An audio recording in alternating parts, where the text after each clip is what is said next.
Hello, everybody, and welcome back to the Games Done Quick Hotfix. Today and tomorrow, we are going to be celebrating the 25th anniversary of Final Fantasy IX. We've got a bunch of Final Fantasy runs lined up for y'all. Before we get into it, just a few quick reminders for you.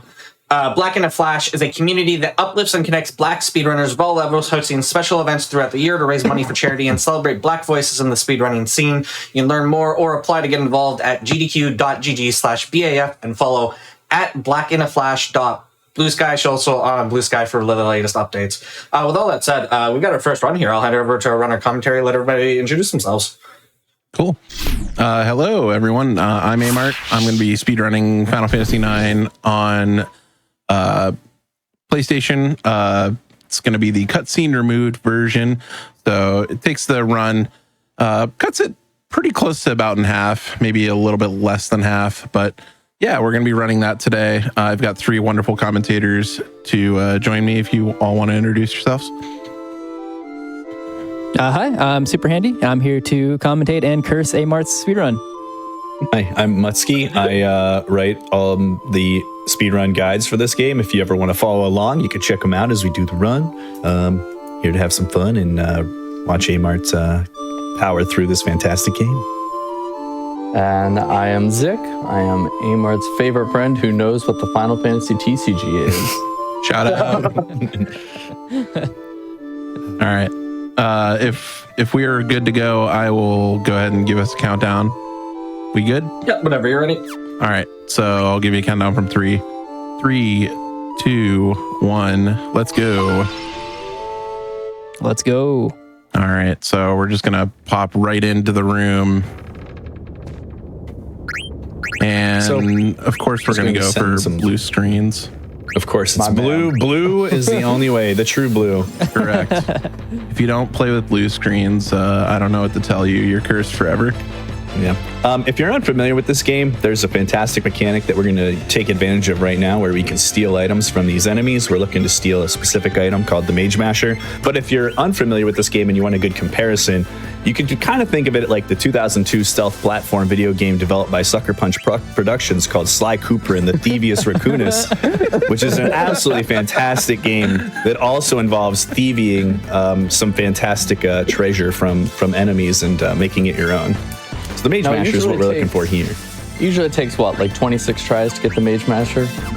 I'm looking for like 3. 1 in 16. I think per pass 1 in 16, yeah. We had a couple of guesses before we started. We had 3, 8, and I think Mutsky said 17 billion or something like that. I lost count, so I hope someone's actually keeping count. We're at least at 6. That was 5 or 6. I'm gonna say that's 7. So I think that's 7, yeah. Rounds? Because it feels like rounds at this point. Yeah. Cinna can get one-shotted, which is what happened here, and that's like ideal if you get the steal very early on, but if not, you lose one steal attempt every single round, and it can definitely drag the fight on very quickly. There it is. Oh, there we go. Look at that. What a beauty. Man, Carlita didn't know what hit her there. Sly just snuck right in and It's slowly turning into a Sly stream. I couldn't not talk about Sly Cooper when I heard that you were doing it with us. Yeah, if you even didn't know, you don't have to defeat Baku in that fight. If you just take yourself out, the fight just ends. So it's faster to just do that than to try and damage him down. Honestly, that went way better than I thought it would, so Yeah, it was totally fine. Especially without having Cinna for all of the fight. Right. I'm not gamer enough to get the VV skip. It's okay. I'm just glad you went for it. Yeah, I mean, you always have to try, right? All right, time for jump rope. Yeah, time for jump rope. You got to get like the Genji jump card. fall. What are you doing? So now we're trying to sneak into this play because Vivi's ticket to it was fake, and Puck's like, you know what's better than a fake ticket? Breaking in like a thief, like Sly Cooper style. Puck is Vivi's Bentley. Got all the strats. But who's Vivi's Murray? Murray is definitely Steiner. All right. Anyway, check out our new game, Sly Cooper 9 Mage Master's Revenge, now available on PS8. Sly Cooper is a 2000 role-playing game developed by Square. No. I've already been preconditioned by Mutsky. When he starts talking, if I even get a hint that it's leaning towards Sly Cooper, I already start laughing.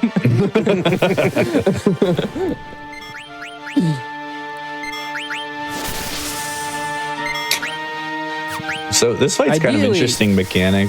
Yeah, you actually don't have to kill those two minions there, but taking them out obviously very quickly if you have specific ATBs can allow you to just focus on just Sweet. one enemy, This and the should enemies kill. won't get 3 turns. Yeah, additionally, we saw Amar kind of hold ATB during the animation of, I think it was Marcus going there. Basically, what we're trying to do there is we can hold ATB while the animation's going instead of letting everything flow, so that if we have a high enough speed on that character, we can actually get 2 turns in before the enemy gets to go with that same character.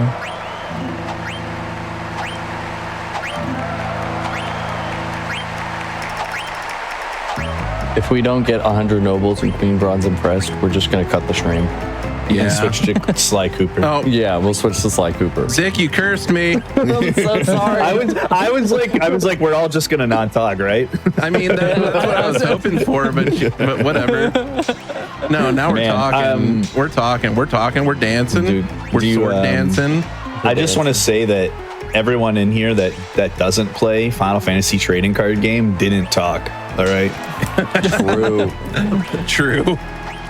Bunch of yappers. Amart's used to me harassing him. It's true. I actually am. That's probably the best I've ever done nobles, and since I came back, See? 78's not terrible. I'll take it. We could have encored. I don't know where you're from, Handy, but I just noticed that this is like the most Pennsylvania Final Fantasy God. 9 group of all time. Andy's an honorary Pennsylvanian today. Yeah, I'll take it. Yeah, so right there, we didn't get 100 nobles. You don't actually need it. It saves, I don't know, does anybody know the exact, like, around the amount of time it actually saves? I look at it as more of just like you don't have to deal with guild issues. Like to me, the time difference is so negligible; it just doesn't actually matter all that much. For all Like, the pickups you have to do, you save about 26 seconds, which is about the length of one random encounter. that Right. sounds about right. I just And like with as not much having art- to worry about money is really nice. Yeah. That's, yep. Yeah, that can be the thing And with Final Fantasy 9 is you can get all these little micro optimizations, but then you can also get like 7 encounters in Ice Yeah. Cavern and it doesn't matter. It's really interesting that like in a lot of speedruns, including a lot of Final Fantasy games, that a 26-second time save is like absolutely massive. But in this game where we can't really manipulate encounters in the same way that we can in a lot of other games, 26 seconds like actually doesn't really matter all that much at the end of the day in an average run. True. We'll talk more about encounters when we get to hostile screens, but yeah, just like very briefly, this is one of the few games where like optimal movement can help eliminate the potential of some encounters, but it cannot manipulate them. All right. So if we get good ATB here, we can save about 4 seconds, which we did. We can, so Yeah. Yeah, if you'll see that we're sitting in the screen here, we're going to let Zidane go. We're going to hold ATB during the attack, let it go, and then we're going to attack. This will make sure that Zidane's ATB fills up before Steiner gets to go again. Then he just defended with Cinna there just to get him out of the way so he could just hold X to win there. yep.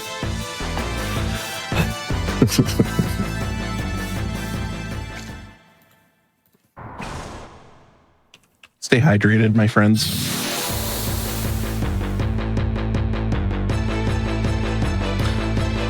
Yeah, so we're just kind of flying through.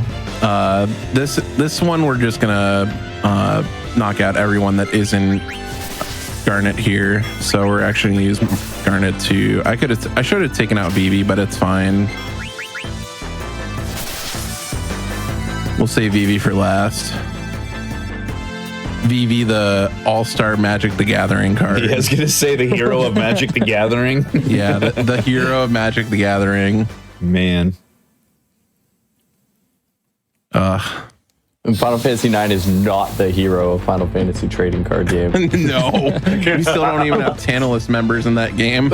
Blank does not exist. Still so sad. I'm gonna try bomb skip here, but I'm not that great at it. Yeah, it's not With great. that ZATB, it's No, we're not kind even of bad trying. anyway. Yeah, he's like halfway through the grow before you even got your turn. Yeah, basically this fight is really interesting. The ATBs for Steiner and Bomb are really interesting. They each have their own. Every enemy has an ATB. You just can't see it, obviously. And Bomb's is like really, really fast.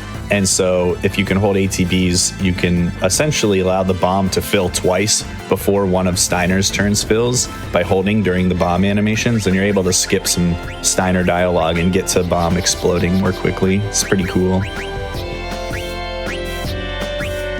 All right. I got my one music ATV in.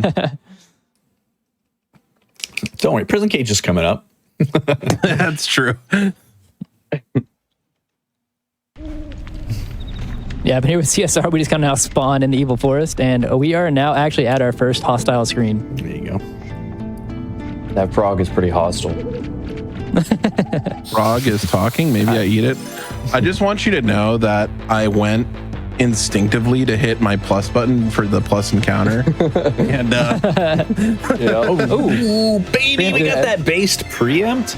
That's actually, I actually think this is a better outcome than no encounter. I agree, actually. Because we're trying to get levels here. Ideally, we're going to be at level 4, level 3 or level 4 before we get to Sea Lion, which we'll touch on. Yeah. But getting this right here, whenever we don't have to share experience with other people in our party, this gets Zidane to, or Zidane, however you want to pronounce it, to level 2, like immediately, which also helps save time here by not having to see the D-Trance. So because we need experience anyways, I actually think getting that first encounter is pretty good. That's why, if it's preempt, I actually think that is the best outcome. Yeah. Because, so like Handy said, like this fight introduces a new mechanic, which is the limit break system in this game, which is like one of the few things that I actually think is not great about this otherwise perfect game, is that you get forced into using your limit break, which has a certain amount of turns that it will last, and at level 1 you can do 2 actions before the bar empties, and it plays another really long animation to do the D-Trance like Handy mentioned. But at level 2 you actually get 3 turns because your spirit raises by like 1 point or something, and so by getting that fight we won't actually have to watch that long animation, and then the fight will just end with the death animation of Prison Cage, which is quite nice. So you kind of like, it's kind of like a wash for the time that we spend in the encounter, and we get the level 2 that we want. So no also, D-Trance. I would say hard to notice there as well, but Amart was really good with his inputs, so we actually get to skip a left stem from the boss there. What are we stealing from Prison Cage 2? Nothing. Nothing. We're gonna get the worst option, the least likely option. I forget exactly what the percent chance is, but I know that the odds of stealing nothing is lower than stealing the broadsword. I think it's like 1 in 16 or something, like ridiculous. Same slot, like for which means we're obviously gonna get it. No, actually, someone's gonna miss, and we're not even gonna get an attempt. That's gonna be the real Honestly, deal. Yeah, that I could see that. Yeah. So yeah, this enemy has a couple of steals. There's a leather wrist, which we will use eventually, but don't need right now, and the broadsword, which we already have, but we're going to try to steal it so we can give it to Blank when he's temporarily put in our party, so we can steal his iron sword, which is considerably stronger. But the enemy takes 5 hits between 3 Zidane attacks and 2 Steiner attacks, and so we'll attack 4 times and then do our 1 steal here with Z. We do the attacks first, just in case there is a miss.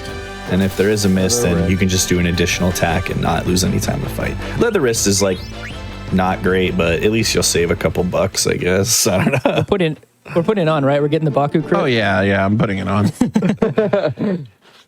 And then I'm gonna forget to put it on Sea Lion, then die like a, Yeah, get the.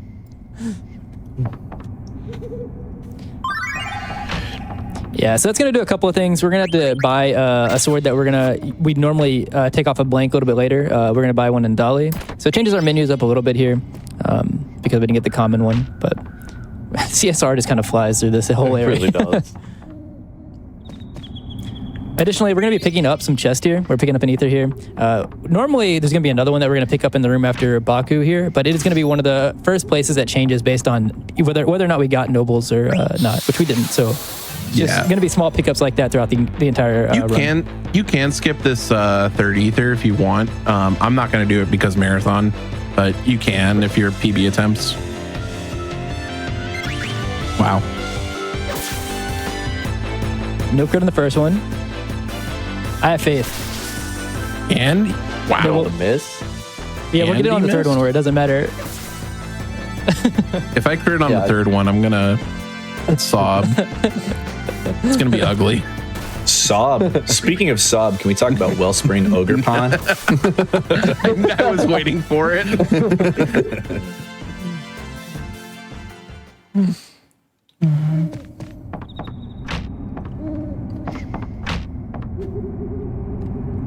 Yeah, so we're just gonna dip back into this room real quick, pick up this chest. Hey, look, ether here, ether there, ether everywhere.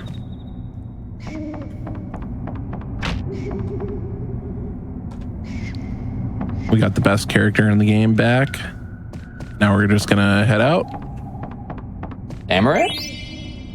Yeah, Amaranth, correct. Yeah. So even though we were kind of happy about getting the encounter on the screen last time, here we kind of don't want it. Oh, that's early. That's early. Right away. I spoke that into existence. Yeah, you did. So we still do need the experience, but so normally where we got 23 experience on Zidane from whenever he was the only one in the party. You can imagine whenever we only get this like the same encounter we got with just Zidane, but split with 3 people. Yeah, like so- everybody only gets 7 experience. Yep. It is very negligible. But this also ensures that we will be able to hit level 3 no matter what We get on the plant spider spiders. formation is. Yeah. Also, This is my favorite part of the run that's been added. Like I mentioned encounters very briefly earlier, so I guess this is kind of an okay time to bring it up. Yeah, we got the Rufus theme, my goat.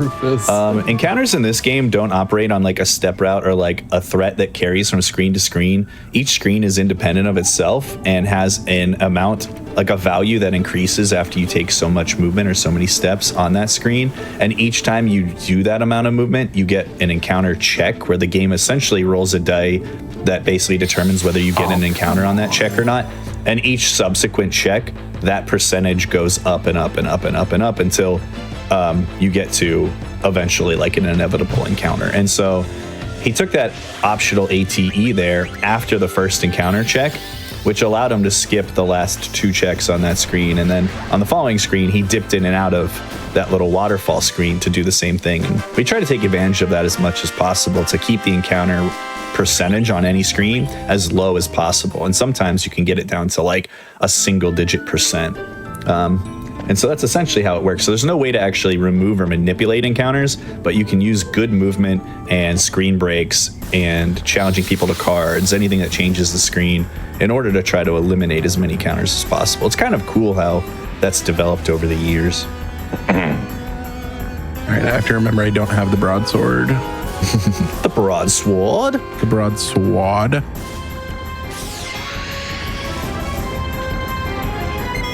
I'm gonna wait. Yeah, just But say not- for sure. Yeah. But say non-marathon, I think I'd send. Yeah. Oh. Yeah. So we're holding ATB here. Ideally, like what we'd like to be able to do is to get 2 blank attacks here. Do the same method of ATB waiting as we did the other way. If the plant This brain one's does really get a tight turn, though. yeah, it's not too bad. It's just it's gonna be close. Yeah, we want to get Blank to appear as quick as possible, which we, the quickest ways to take out Zidane. But as you saw, if he doesn't get good ATB, then you're going to get pollen and blinded, and then you kind of have I don't think I got it. Yeah. It gets a little bit tricky because Blank has a mask on, and you know who else wears a mask and is a thief? Sly Cooper of Sly Cooper and the Thievius Oh my Raccoonus, the 2002 Sucker Punch Productions hit stealth action game. Can't take you nowhere. Was that 3 total in Evil Force? Yes. I'll do a counter. I'll run the counter for us. If we, there you go. I got it up.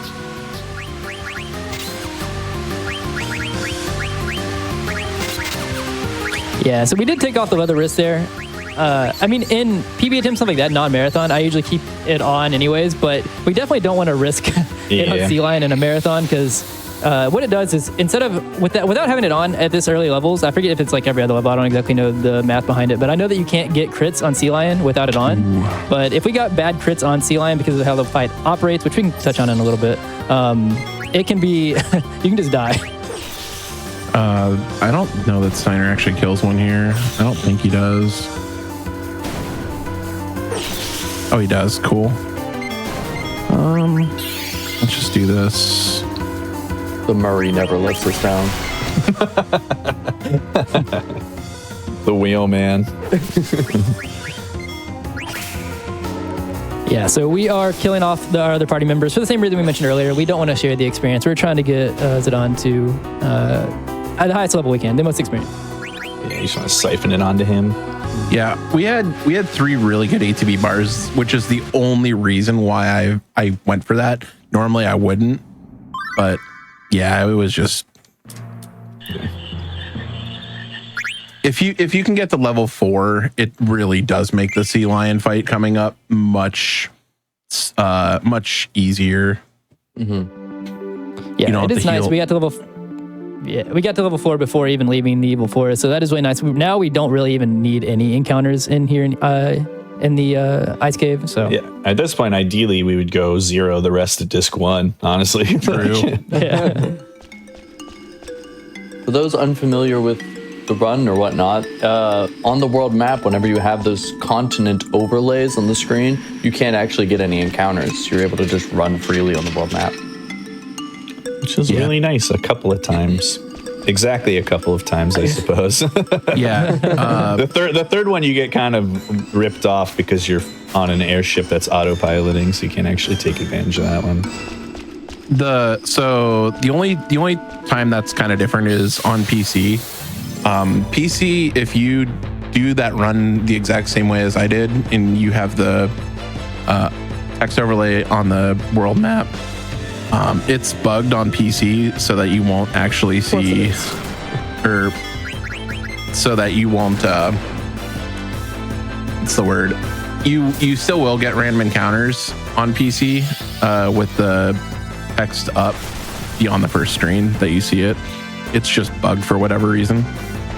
Oh, I'm checking out a comment in chat. So actually, at the RPG Limit Break run that we did a couple of years ago, we actually did disc 4 multiplayer. We changed around the people who were running who were doing the bosses, basically. For each boss, we had 2 different players. Yeah, it was really a lot of fun. Yeah, we weren't sure. Well, it was like one of those things. It was impossible to practice beforehand, so we did one practice playthrough. We had never done it before that, right before the run, and we were like, okay, this is actually not too bad. It just took a lot of communication because people were each controlling 2 characters, so we just had to determine who we were going to control and then communicate if we were going to pass off the ATV or someone was going to hold the ATV, et cetera, et cetera. But it was actually really good, and it was a lot of fun to do that. I actually really liked that a lot. Go Sea Lion. Yeah, so here we are at Sea Lion. Sea Lion is actually one of the first bosses in the game that can kind of, that's actually dangerous.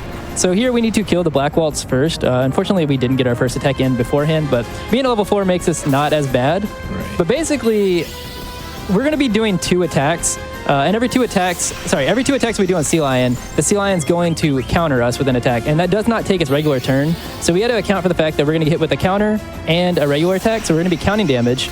Luckily, we're at level 4, so we have a chance in killing in 5. But we need to get some high rolls on that as well. But we're going to be looking at a couple of things here. We just want to make sure. That's why we didn't want the leather wrist on, is because if we accidentally got a crit earlier than we were expecting and we weren't at enough, didn't heal or have enough HP to survive that, you can just die. Okay, I'm going for this. You're good. Yeah, I was like, as long as you get the 16, you're good. If I miss there and die, I would be really, really sad. Oh, yeah, I guess that's true. I guess that could have happened, huh? Yeah. I was like, I forget that is an outcome that exists. It's fine. Yeah. Yeah. So Amart's going to be looking at his HP here for specific values. So like we know what HP thresholds we need to be at, like to survive max rolls from the enemy at every point. So basically the highest on a non-counter turn that we can hit by is 36. That's from a max roll from a blizzard. And I believe it's basically just a 50-50 between whether it blizzards or wings. I believe that it has a lower odds of doing the same move consecutively, if I'm not mistaken. Correct. I don't know exactly how much, but there's definitely truth to that. I just don't know what the like exact percentages are. Yeah, so we're just, it's a bunch of things to monitor, but as an experienced runner, Amart's got Send this. it.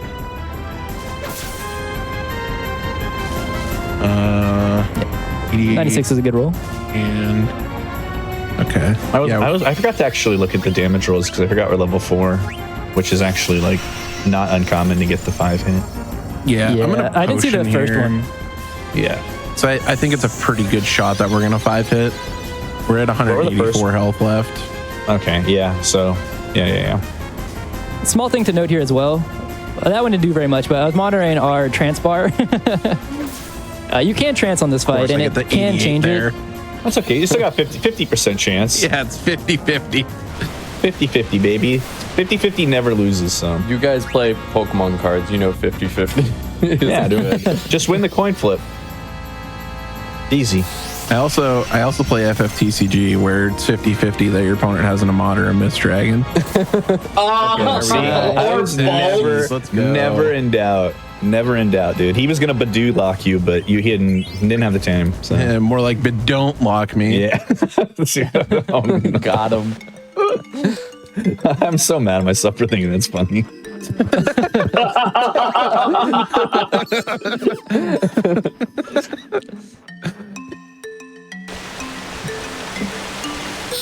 Oh my.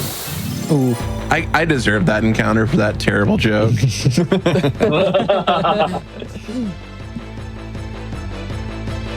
got the flans and the imp just like, yeah, you made that joke. Not in my house.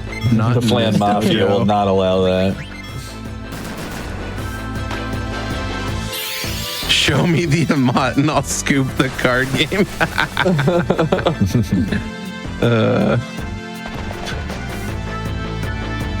Nothing like being 3 deep in Amot triggers. Oh no. Amot. I am Amot.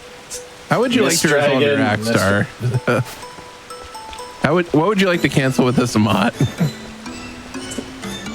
All right, at least we got out of there. Not yeah. too bad. Yeah. Two encounters Ice Cave is kind of lame, but at least it wasn't like terrible. True.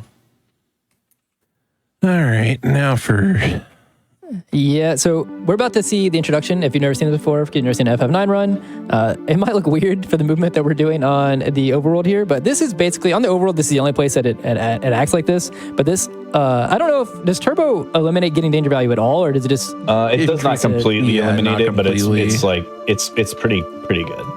yeah. if you do it perfectly, you still have a 1 in 256 chance of getting a random encounter. That's basically guaranteed. Yeah, in this game, it might as well be 100%. All right, I have to buy the Iron Sword. I'm just saying that to myself to remind myself. Yeah, and don't buy the leather wrist. No, we got the 85 bears and today. Yeah. All right, so this is Dolly, which is a really nice town, unless you hate children that get in your way, because that's all it is a town of children that get in your way. Which is how I feel every time I go to a Pokemon local.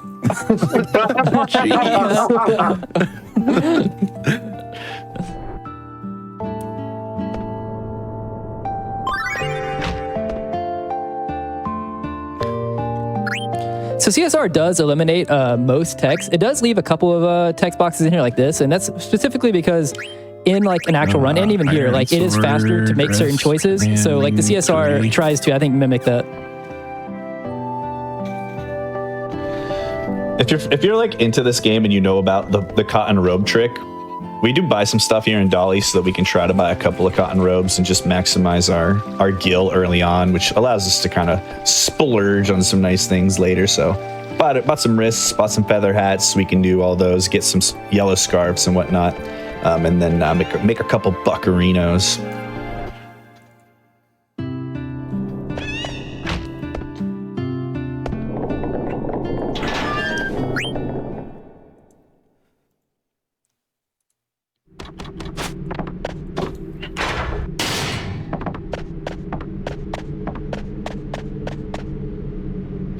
Everyone say hi to Choco. Okay, bye, Choco.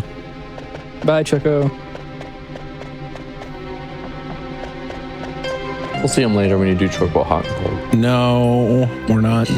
No, no, absolutely not.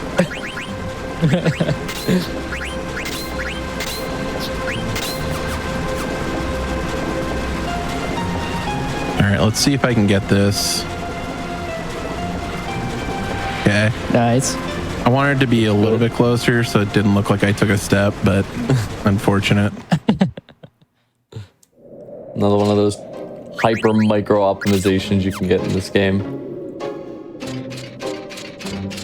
This guy is Morid. He's telling us where the cargo ship is very reluctantly. He's my goat because he just wants to be left alone and drink coffee. It's like my best friend Mike is exactly like Morid.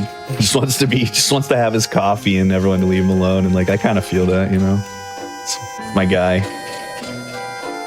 Yeah, can we just get a sound off in chat? Is it que or work? And if Que. it's work, how do you feel being wrong?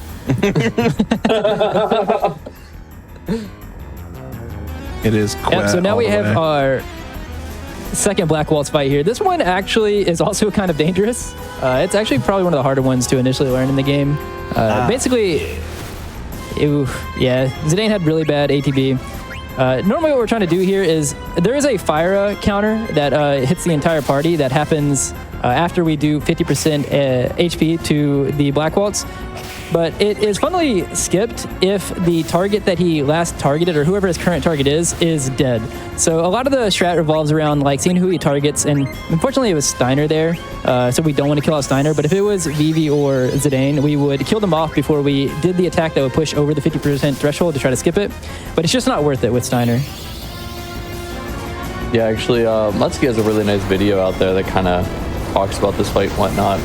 I can remember many times when I was learning the game, every time I'd go to do run, I'm like, I gotta watch that video again because I don't remember how this works. It's probably my most watched FF9 tutorial video. It's either that or Necron, because it's like it goes through all of the scenarios. So yeah, it's really helpful. All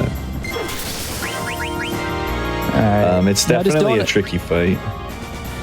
Zidane kill here? Yeah. Nice. Yeah. Oh, so looks like we might get a trance on the on Black Waltz 3. No, it's going to be on nice. It's going to be on the Moo and Lindblom. I thought it was going to be after you queued Flea against Stingers and then they buzz you, but Don't speak that evil on me. I don't need that in my life. There's something special about a runner being so experienced in the run; they can know the best ways to curse your run. Honestly, true. that's such an oddly specific thing. That's why Mutsky's here. Honestly, just for cursing the run. I'm talking about Pokemon and Sly Coopers. You can just kind of hear the hurt in someone's voice, so when they're like, "Yeah, I've been hit by this." Yeah, for sure. And you're like, man, it would be awful if it happened to someone else. All right, so in this fight, really quick, like this fight can actually be kind of dangerous, but Zidane's attack and his speed allowing him to attack first causes Black Waltz 3 to do this flight up animation, and that actually counts as Black Waltz 3's turn essentially, so he doesn't actually get to go first, which is nice. And then we're able to get in quite a few hits here with some fire sword and double fire on VV, which is really, really nice. Yeah, we got a Blink 182. Swing. Let's go. Oh, sweet! Shout out to the Blink 182, the greatest pop punk band of all time. Boom! If you want to see Tom DeLonge dancing in a VV hat, here you go. We're hoping for some good damage rolls here because if we get high enough, then VV won't watch the trance animation at the end of the fight. There's the Or trance. we'll just get the trance animation. Yeah, there you go. Yeah, we'll skip D-trance, but we're gonna see a second trance. Yeah, so as Mutsky was saying, like this fight can be dangerous, but it is actually, if you do it correctly, I think basically 100% consistent. But I will say, I have already died to this fight, embarrassingly enough. The second you turn off your brain, because you think it's an autopilot like fight, you see a second Thundara, and it just can wipe the party. This is a really cool cutscene here, but you're not going to see it. Yeah, so we're gonna reenact it really quick. I was gonna say, can we turn off the mod for a second?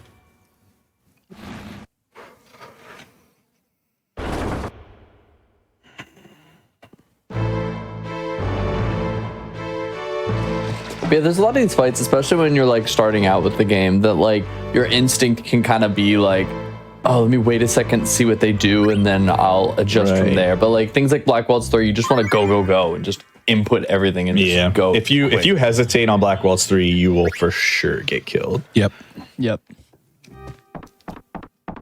Like we put the silk shirt on Vivi, which adds weakness to fire, so he gets absolutely obliterated by Black Waltz 2's Fyra if you tank it, but it reduces damage from thunder and lightning damage. So by having that on for Black Waltz 3, it allows him to survive that Thundara AoE, and so then he can get his second turn in. Which we actually, did we need one fire to kill after the trance? Is that what the deal is?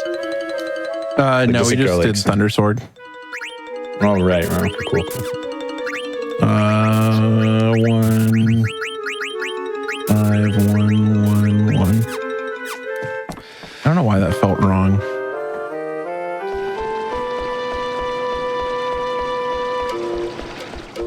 So now we're just buying some stuff to finish up our synth thing that we set up earlier. So we're gonna buy an ogre to give to Z. We're gonna buy a couple of cotton robes that we're gonna sell for some cash, and then a little yellow scarf action. The yellow scarf is a really important accessory to have as early as possible because it teaches Bird Killer, which adds 50% damage to enemies that are considered birds, which is all of the enemies that look like birds, plus a bunch of enemies that definitely aren't birds throughout the run. And so having them in Disc 1 allows us to learn that ability really, really quickly on all of our characters that will need it for Discs 3 and 4. I have a question for throughout everyone. the run. Oh, okay. What is everyone's favorite bird in this game? Mine's definitely the X for saying no on the Quizmaster Ragtime Mouse. I was gonna say what, Transkuja? That's That was actually gonna be mine as well. Those are good birds. Yeah, I was gonna say, if you get confused throughout the run on what's a bird, if it's not touching the ground, it's probably a bird. Yeah. Which makes for some really funny birds, because obviously like bosses like Giza Maluk, they have him animated floating because it's supposed to be like he's like, you know, an aquatic creature, and so he's floating above the battlefield, but because he's floating, they're like, we got a bird on our hands, guys. If you want a fun game to play along with in chat, every time we enter a boss fight, just try to guess whether or not the boss is a bird. Like, you'll thoroughly enjoy yourself. If you predicted yes, the answer is very likely that you were correct.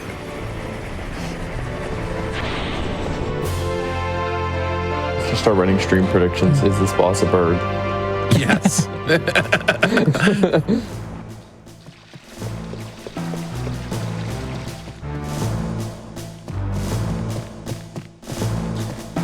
On the note of the yellow scarf, getting it early as possible, we don't have to go into specifics as to like the AP route and all that stuff like that, but it is on that note, there are going to be specific fights and stuff like that where we're going to need specific characters to be alive, and if you know for some reason one of them aren't, you're going to hear us talk about like backups and stuff like that.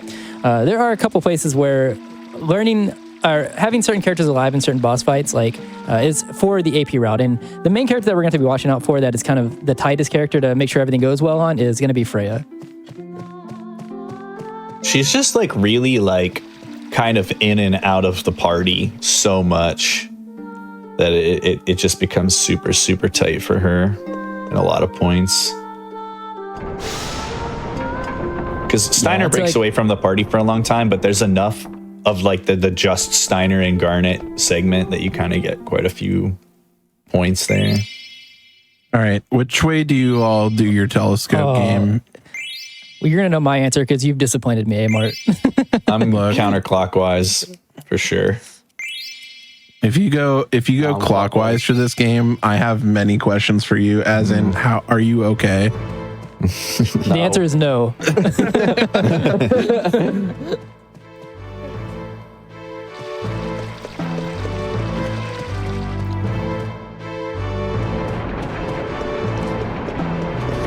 One of the main things at CSR you noticeably avoid is Limbo and Bleem Plot City. You fly through Limbo. It's so nice. It's honestly a huge selling point to run this game after you ran it so much without it.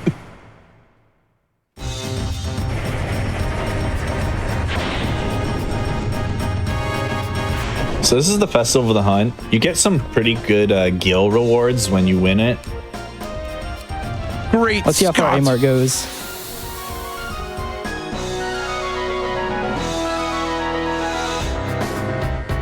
But the coolest thing about the rewards is if you don't win it. Oh no, what happens if we don't? I guess we're gonna find out. This is like the greatest example of being rewarded for being a loser is in any video game. Zidane has retired. He's just gonna go hang out with Morid, my goat. Now Zidane's gonna go play Tetramaster for the next 12 hours. Oh God. So we get one of the best like accessories in the entire game for losing that and allowing Freya to win. She gets the coral ring as the reward, which we can equip to any character. It both absorbs lightning damage, which is super useful, and also teaches Maneater, which adds 50% damage to any humanoid creatures and bosses that you physically attack. So it is just like an incredibly helpful piece of equipment that we get in Disc 1.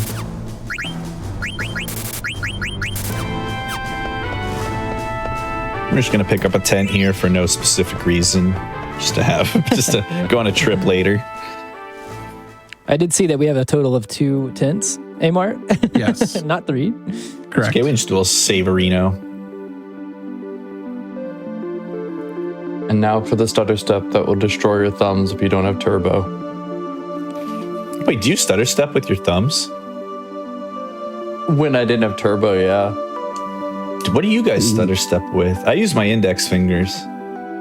How do I stutter? I got to think about that now. I was gonna instinctively do it. Yeah, I use my pointer fingers. Yeah, same. I think same. Zick? Well, Stuttering with your thumbs, man? I don't know about that. I don't know about that one. Yeah, I don't know, man. I want to see the controller grip for that. wait, I think I do stutter with my thumb as well, Zick. But I do this face like with using down on the D-pad. I don't turn the camera around. No, I talked to him. Oh my god. You so many thumb stutter steppers. No wonder all you guys hate it.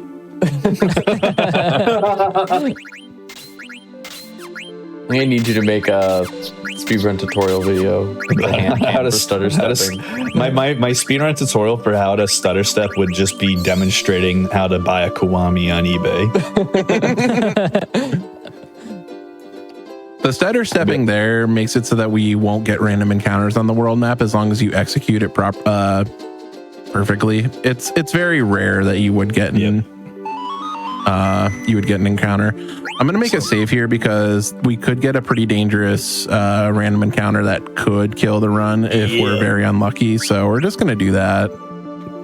But yeah, to explain how it works, it's actually pretty simple. You start with a 1 in 256 chance on each step, we'll say, that you take of getting an encounter. And if you only do it in like a single step increments, you'll keep that 1 out of 256 for every single step, regardless of where you go. And even when it slowly increases a little bit, your chances of getting one are still really low. Or just don't get the encounter. That's honestly the better play. Yeah. Yeah. That's how you should just do it.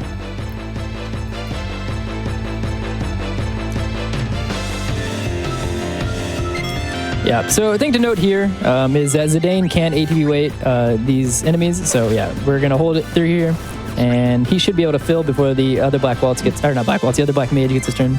I'm gonna send the Freya attack because why Yeah, not? you should. Yeah, makes sense. You can kind of tactically choose which one to attack here. So, dude, how about that? Yeah, there you go. There you go. That's why you can kill with 2 Freya hits, which is why you queued up that Freya attack there, which is really smart. So, but yeah, if one of the Black Mages attacks first, then you know to attack the other one with Z, and then you can outspeed the one that had already attacked, and then kill both in one turn, which is really nice. That was a thing that can and will happen in this run. Sometimes you just know when the game's gonna bully you. I was due. It's only been like 20 minutes since it bowled me. Actually, no, it's been more like 40, but yeah, so I guess I was overdue. The game hit you with an EX burst, miss your next attack. Don't even say those words.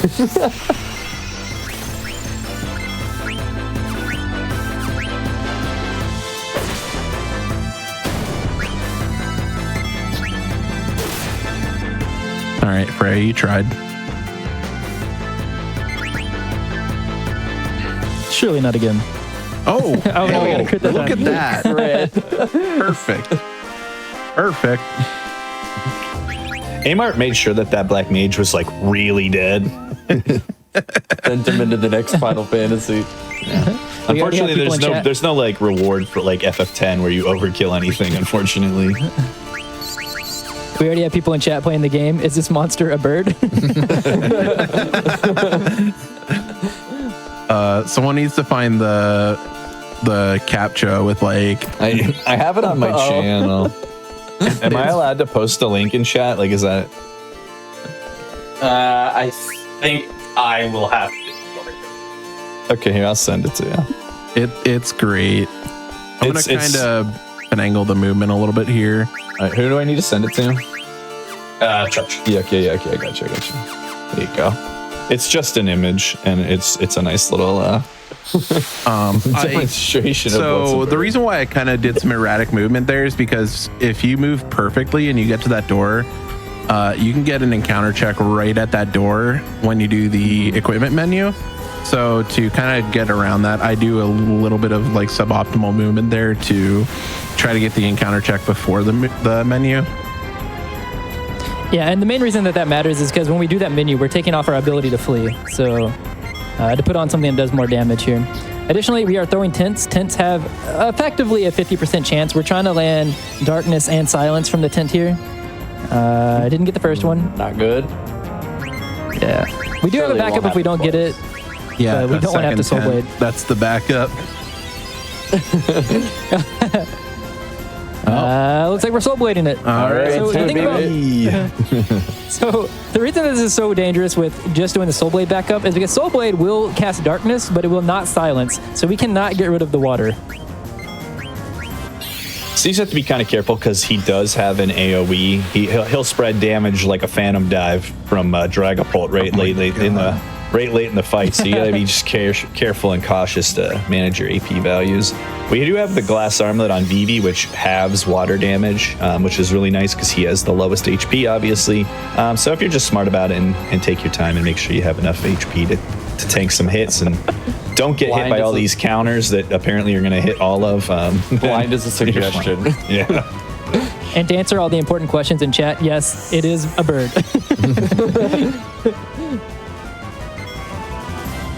In Final Fantasy IX, it's always bird o'clock, all right? Yeah.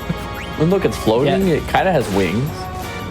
Yeah, so we are also, we didn't mention it, but Gizmo Luke here does counter, or has a chance to counter. I don't actually know the exact odds of what the counter is, but we are watching out to make sure that we, to see which attacks are in counter and which attacks are its actual queued up attacks. Because you can get like double hit, or for example, now that we only have, we don't have silence, we can get watered. So we're trying to make sure that our HP values are in good places. This is also one of the main places that whenever we were talking about the AP route for Freya, that we do, you have to do a lot. Sometimes you have to do backup for Freya dying in this fight. And I think ideally in a marathon setting, especially, we're just trying to get out of this fight as fast as we can.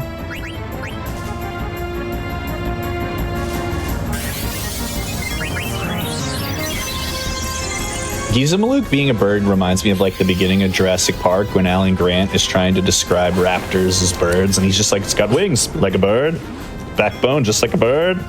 And you just look at it, and the more I look at it, the more I'm like, yeah, this is a bird. It's fine.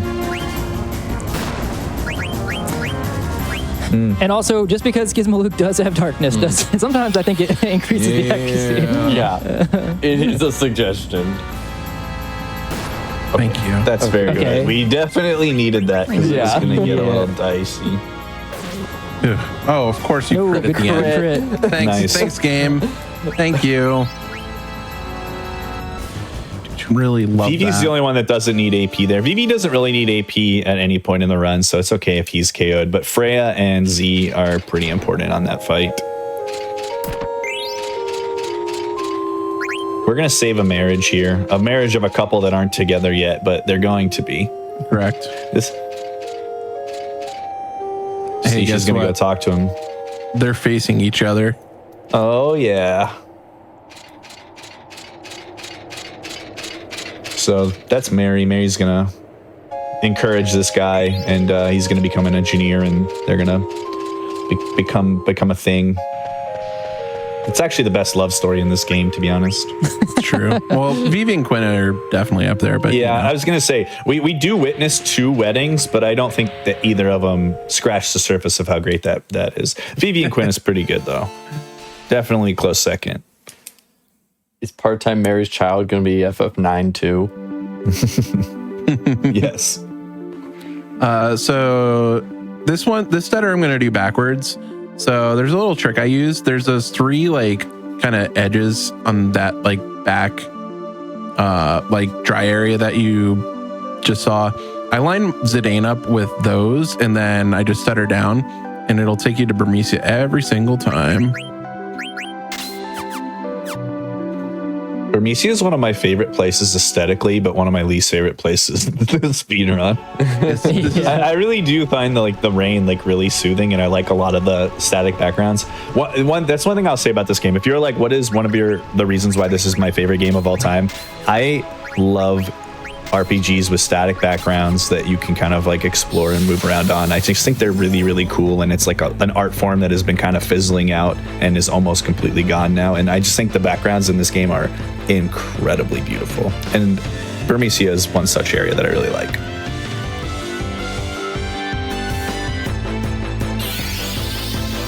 You do the stutter stepping by just tapping on your D-pad rather than holding it, and you just release it for like a frame or 2. It doesn't need to be frame perfect. It's all about how quickly you input them. It doesn't really matter about like your like frequency or speed. So you could do it really slowly as long as you're not holding the button down. If you just tap it and just keep slowly tapping it. But once you get pretty good at it and consistent, you can kind of rhythmically do it and get from point A to point B on the world map pretty quickly, and without raising the encounter threat at all, or just a little bit, avoid encounters.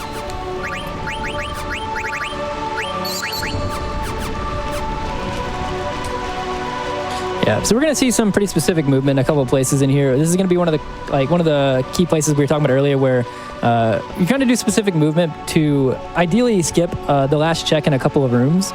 And as Mutsky was mentioning earlier, because the longer the rooms go and the more that you're moving throughout those rooms, your danger value increases. And so logically it just makes sense that the last encounter check that you would get on a room has the highest danger value attached to it, and obviously the highest likelihood of getting the encounter. So doing specific movement to try to skip that one decreases your odds of getting an encounter by a good amount. The only thing I was just gonna say, the only thing that's unfortunate is that you can never actually know if that's why you didn't get the encounter. Like you can't actually tell because there's no indicator, right? You either get it or you don't. So yeah, FF9 runners are never happy. Like there's times where I do the movement good, get the encounter, I'm like, why did I, it didn't even matter. And there's times where I'm like, oh, I messed up the movement and it didn't give it to me anyways, and then I'm still not happy. I'm like, oh, so this one I messed it up and and I still didn't get it. Yeah, so that was our first one. we didn't have any in Giza either, did we? I don't think. Nope, I think this is our no grotto. Yes, this is. I have 6. Yeah. Oh, you have 6. Yeah. Okay, you're both counting. Cool. Yeah. Yep. I'm on it. I don't even have my splits up. I forgot to. Nah, it doesn't matter. You're taking breaks anyway, so it's fine. Yeah. Yeah. I know. I absolutely. I cannot glaze the static backgrounds of this game and FF8 and FF7 more than I already do. I'm like the ultimate static background glazer, and like I'm fine with that because I actually think that they are just stunning. When you get to see like the actual uncompressed image files of the backgrounds in this game, oh man, they just look so cool, and just how they use like they layer it and make assets like in front of one another to give it depth and things that you can go through, and then there's animated components that they've added, and it's just so good. I love it. Yeah, this is also one of the screens where you see we're going to go in and out of it again. That's to reset our danger value. But yeah, Square in general was just kind of on it during this time. That's how I feel about Chrono Cross, FF9, all those games in this era. Yeah. This era, they're also good. They're so nice to look at. Never I thought played about Blade saving, Dragon but still. I'm just gonna but- play it safe. Yeah, that's Wow. fine. You're fine. Was that was a one Vermisia, right? Yes, it was. Let's go. 6 total Only this only one. the Bell one.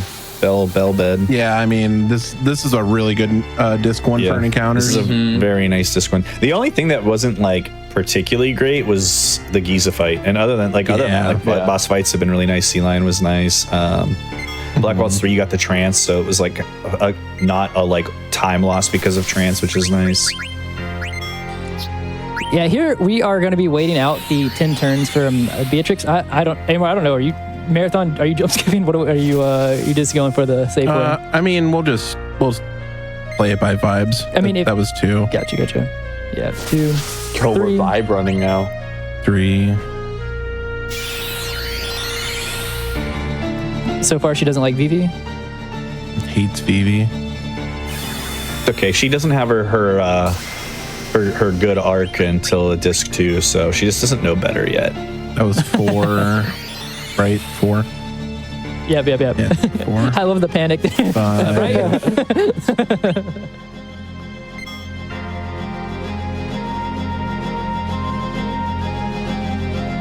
6. I thought you were saying Freya has her good arc in Disc 2. What arc? That's my favorite, most meta 7. thing about any video game is how Freya's arc's all about how she's been forgotten, and then the game does exactly that very quickly. 8. It's self-aware. Okay, looks like we're going for it. Yeah, so here we are still going through the 10 turns from Beatrix, but because there's no one for her to attack because the other two are dead and Freya's in the air, her ATB bar is still filling up through here, so she's already gone through 9 and 10, and when we land, the fight should be over. So even though it looks dangerous, we should be good. Yep.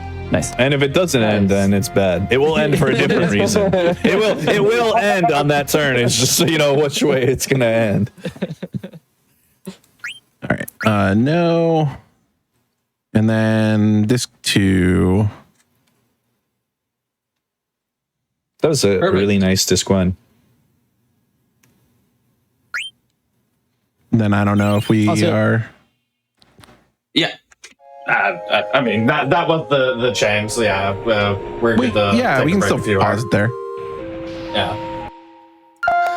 So during the longer runs on this channel, we like to take breaks every hour. So just everybody get up, stretch, get some water, anything y'all need to do. Just a quick reminder before we go to our break here. Flame Fatales, GDQ's all women in Feb speedrunning community is gearing up for their next event, Flame Fatales, happening September 7th through 14th. You can stay tuned for the schedule release in early July.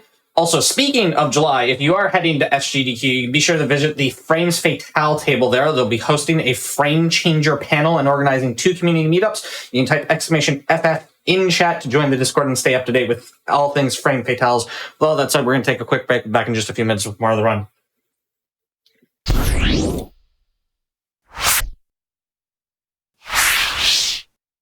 Hello, everybody, and welcome back to the Games on Quick Hotfix. Today and tomorrow, we are celebrating the 25th anniversary of Final Fantasy IX. We've got a bunch of Final Fantasy runs for you. We are in the middle of a Final Fantasy IX run here. I'll hand it right back over to y'all whenever you're ready, if you just want to give a quick countdown. All right. I'll give you a countdown. 3, 2, 1. Let's go. All right. So yeah, we're here in disc 2. We are here with Dagger and Steiner. Steiner is taking Dagger back to Alexandria, or trying to, basically. I lost where I'm at in my notes. But Like 2 mithril gloves and a barbet. There you go. thank you. I was like, I'm like, Yeah, just optimize. Yep. Go. Perfect. Look at that. yeah, Easy I forgot how to play the game in the last like You're 5 good, minutes that we were away. I think it's because I totally get like taking a little break and then coming back and just like forgetting like where you're, when you kind of get going and your Steam's rolling and Oh yeah, it's all good. yeah. One thing we didn't really mention that I guess we can kind of start to talk about now is things as we're starting to get better and better equipment, is that like your stats in this game, like strength and whatnot, don't really matter all that much as you might think. No. But the attack power of weapons really influences how much damage you can do. So you'll kind of see as we improve our weaponry that we get, that we'll be swinging for higher and higher damage values, even though we're still like level 1. And that will just really carry into the game. So the weapon's attack power matters far, far more than a character's strength or level. The only thing that really matters for level genuinely is like your HP increases. Like there are some other smaller things, like obviously your spirit value is really important in this game, but generally like it's kind of the only important thing. So unfortunately, Steiner died here. So now with Steiner dead, it is faster to actually take out Marcus, and then the Black Bolts will just attack itself because it won't attack Dagger ever in this fight. Fake. There we go. Yeah. Yeah, that's the slowest the fight can go, unfortunately.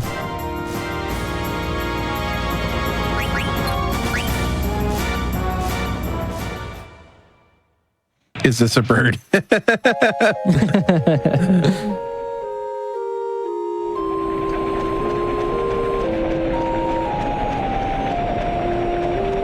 Yeah, so coming up again right here, this is another little of a small difference based off whether or not we had nobles or don't have nobles. We're going to go a little bit, tiny bit out of our way to pick up a chest that has some money in it. As you can see, all these differences are just like they're very small. So that's why it kind of just adds up to, I believe, Amar, what do you say, like 26 seconds over the total course of the run? It's like not very much at all. Yeah.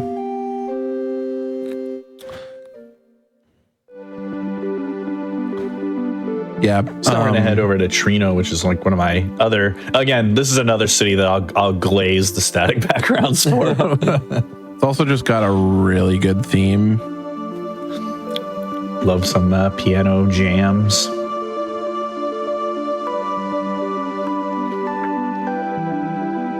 can also get a lot of Tetramaster cards here, which is good. Oh yeah, the greatest minigame to ever exist for Final Fantasy, old Tetramaster. All right, so we got to get robbed first. Yeah. Fun fact, This is in that's bold. Gilgamesh right there. This section right here, my notes have this in bold right here, just to make sure, because if you don't get this, it is just run ending. You are in a world of not fun. Yeah. As in you, I mean, you get to skip in this category about 2.5 to 3 hours of the game. Unfortunately, that also involves shutting down your console. Yeah. That's also the only optional ATE that in the speedrun is not optional. So we did the one earlier to split the screen up or encounters, but because of that one gives us the power belt, it's absolutely mandatory. It's just way too important.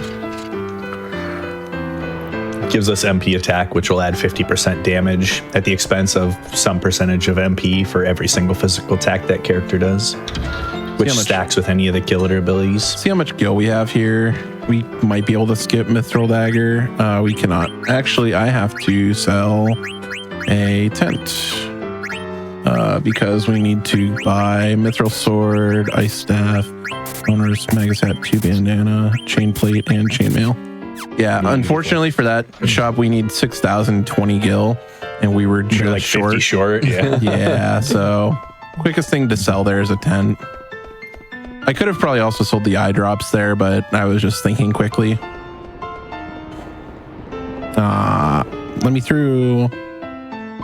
You can get through that. It requires better movement, which today I am not capable of. Think of the consequences. You are a princess. Now it's time for my least favorite menu in the game. We give Marcus the bandana there so that he can potentially tank a hit on the next boss fight, but we don't ever get it back. So if we leave, whatever we leave on Marcus is like gone forever. So we buy 2 so we can put one on Marcus that we don't ever need to retrieve from him. Because once he's done with that boss fight, whatever's on him will be on him forever. He steals it because he's a thief.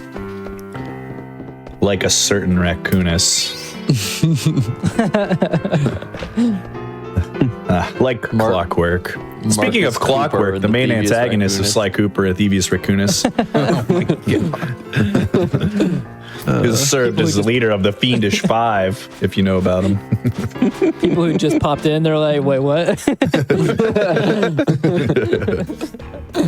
People who've been here are like, wait, what? Zick, where would you is Sly Cooper like one of your favorite games of all time? Like where does it rank for you? Ooh, I don't know where it rang. Pretty high up. That's so unlucky. Oh, that is unlucky.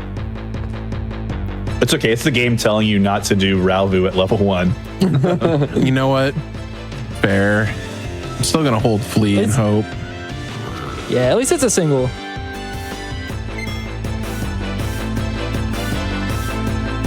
Oh, you know what though, Mutsky?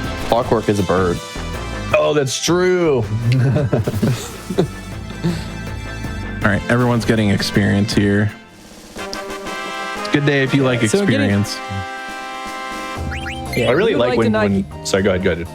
I was gonna say, yeah, we'd really like to not get any encounters here, but yeah, as we were just mentioning, getting experience there will make the next boss fight, which it can be actually pretty dangerous, be a little bit less dangerous. I'm just gonna do this now. The game gives these enemies a lot of XP output, so you can, like you see there, all of our characters were level 1. I think Steiner was maybe level 2, but everyone else was 1, and we've all hit level 4 here. The game is trying to get you to catch up on XP from not having Garnet and Steiner available for a little while so that they don't become like massively lagged behind the rest of the party whenever they reconvene. Yeah, so here Steiner's going to be our main damage dealer. We're going to try to get a couple of attacks with, with our supplemental damage from either Dagger or Marcus, but one of them's probably going to be on Phoenix down duty for a little bit. But the big thing we're going to be trying to look out here for is the attack that, what is it? I forget the actual Devil's Kiss is what I was looking for. Yeah, if 2 of our people are Devil's Kissed, we have a chance of getting, is it a chance or does he full knight? It's guaranteed. Yeah, it will be his next attack. Yes. I've learned that the hard way.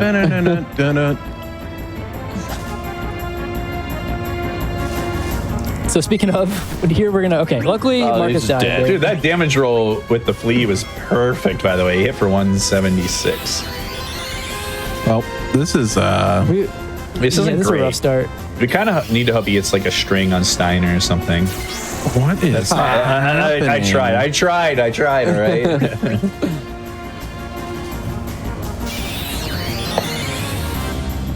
Guess I could have just thrown a potion, but All right, attack Steiner here.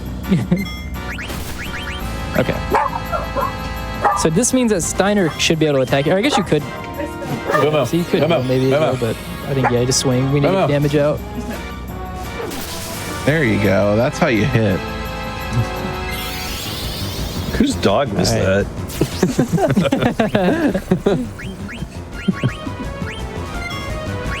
Mumu just wanted to make sure that she was involved because she loves Final Fantasy IX runs. Moo was asking if this is a bird. Yeah, exactly. It's not. It's not a bird. good. Not this one. Not this time. We wrote it ourselves. I think we should. Okay. I'm not counting, but I'm assuming that you're probably in a decent spot now to finish. Yeah, we're good. It was really helpful. That was So you're gonna. that was one of the fights of all time. And that was after getting experience, so you can kind of see how that could be if we were even gosh. lower.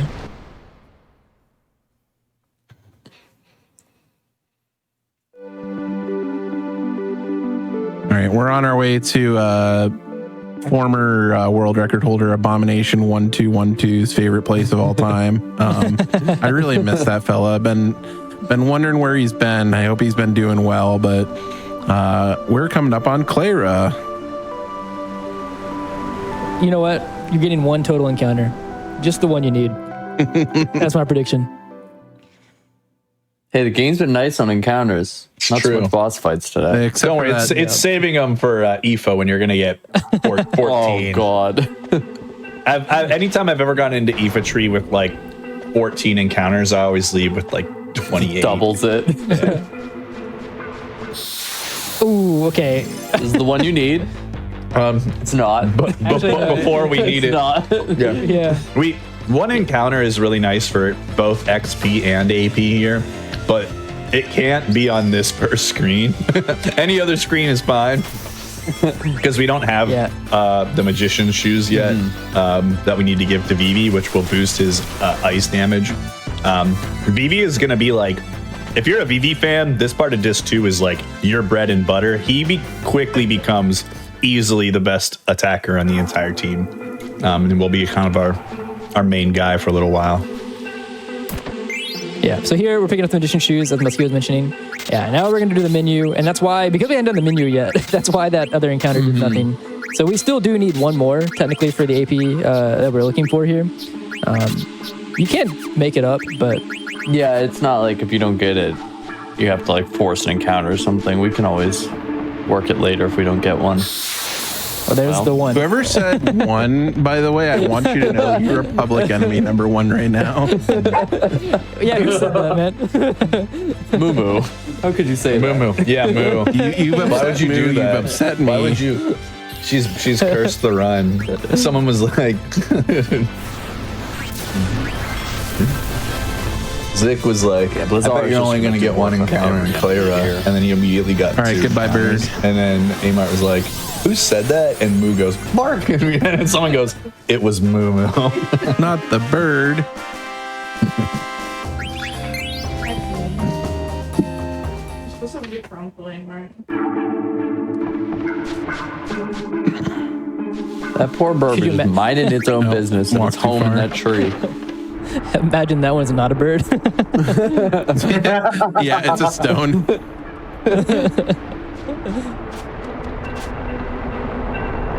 This is actually the one screen that even in practice, I've never successfully gotten the encounter check skip there. The last I've one. gotten it exactly one time, and I am positive I've never done it in a run. And absolutely, like very it's one of difficult. those where it's like, it's not even like I wonder if I actually skipped. It's like, I know I didn't. Like I still try, but I'm like, yeah, there's no chance. Yeah. That's- I will definitely go for it, but it is like so specific. That one, the Bell bedroom, and going from Mountain Path to Ifa Tree, like the left and then north. I think those three right. are some of the hardest to skip.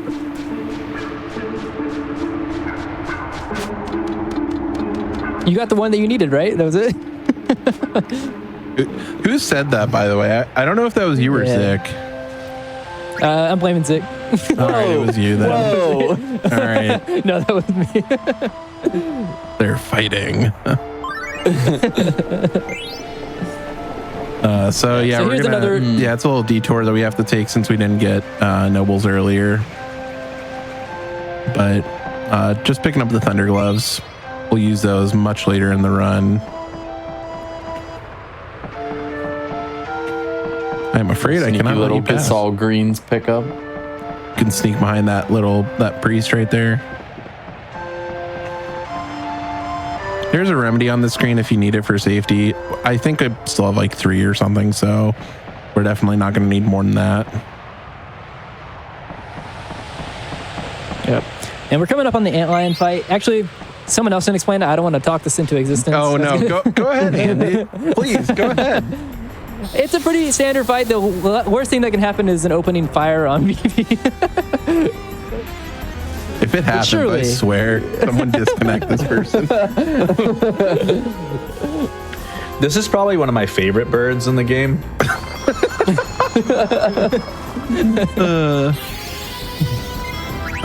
I want chat to leave this run thinking that literally every enemy is a bird. Except the zoo. Yeah, except the zoo. The griffin is also not one. Oh no. Pray at one time? Oh yeah, that's fine. That's fine. We'll take those. I was about to say, does turn 2 count if it happened? I would have. Okay. Andy I was wouldn't just have been hovering over the surprised. disconnect button. All right, well, get your doo-doo-doos ready in chat because we're about to Darude all over this antlion. It's gonna be so good. It's gonna be so good. There he is. Let's go. Get ready for the rave, everybody. All right, it's time.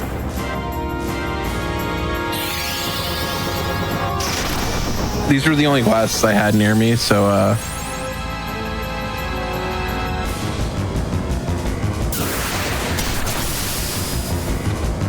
Fortunately, BB low rolled, I guess, on the Bazaar there.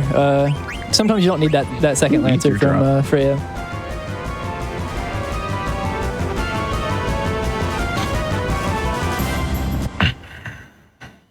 Unfortunately, on CSR, we don't get to see the rat dance. no.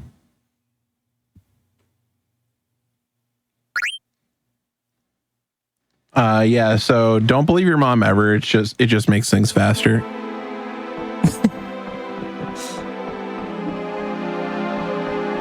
Actually, always listen to your mom. I mean, in fairness, it's not like Garnet asked if she like got her a specific gift. It wasn't like she's like, "Did you get me a PS1 for my birthday?" She was literally like, "Mom, did you commit war crimes?" Yeah, true. Shocking that her mom lied to her, right?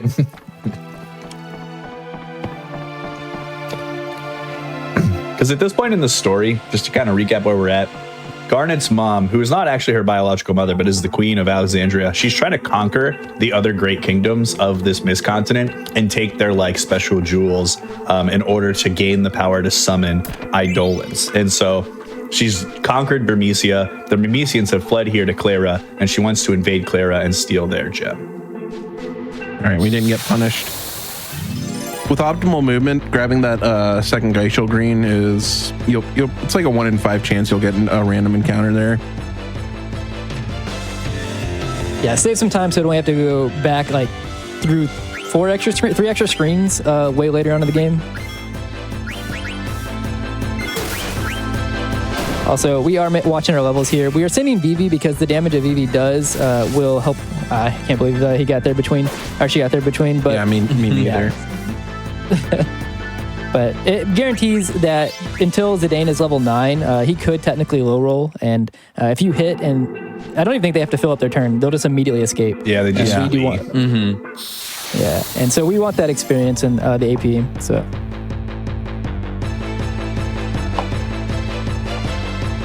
So we're only level 8 with Zidane still, so we're probably gonna need to do that here again. There are some cases where, depending on what the ATB is, sometimes I just go, yeah, I'm swinging. I'm just gonna do it. If BB's ATB is really, really bad, and he's like, Z is as good, I'll just YOLO. Yeah, Yeah. just send it. You can do with what? One of them escaping? Yeah, I think one. Yeah.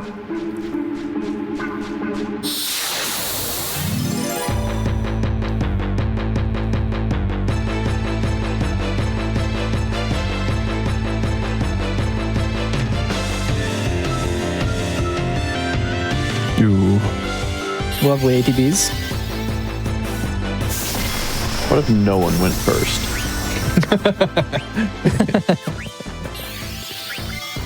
Then you send Vivi just because you want to make sure that everyone gets a turn. You don't want to make them feel left out. True. Right. All right. Don't miss. Okay, good. Good thing I sent Vivi because Yeah, they for were real. under damaged. That was actually like the worst swing of all of the fights. I'm gonna heal here. Yeah, we do have a gauntlet of fights coming up. And a couple of them are stacked on top of each other.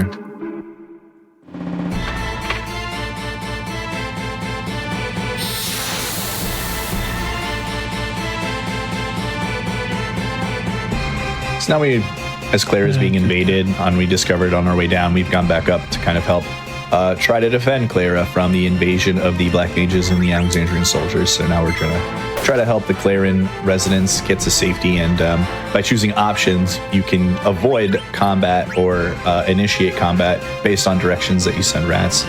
So now we're gonna fight off some of these enemies and try to protect them. Also, if you love this song, this section of the game is definitely your section of the game.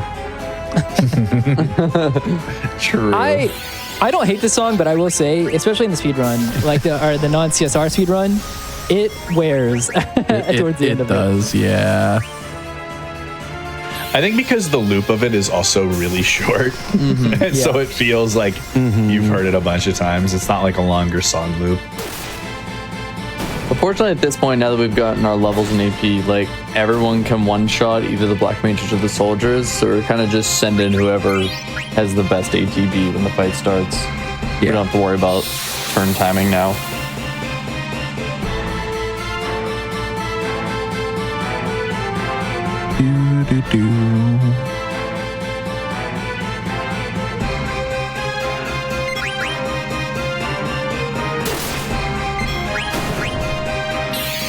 Boo.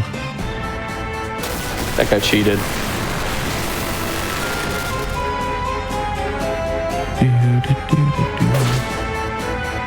I probably should have sent VV there, but whatever.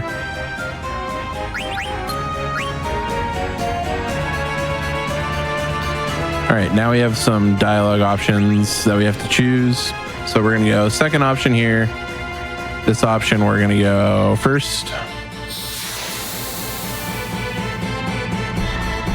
We do this so that we can ensure we get all these, we get some items at the end before the Beatrix 2 fight. Of course, that one went.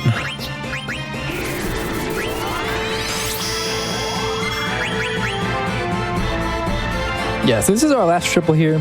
I'm assuming if EV dies here, you're going to probably leave him dead for the next one. If not, we're going to try to kill him in the next one to kind of set up for the Beatrix 2 fight.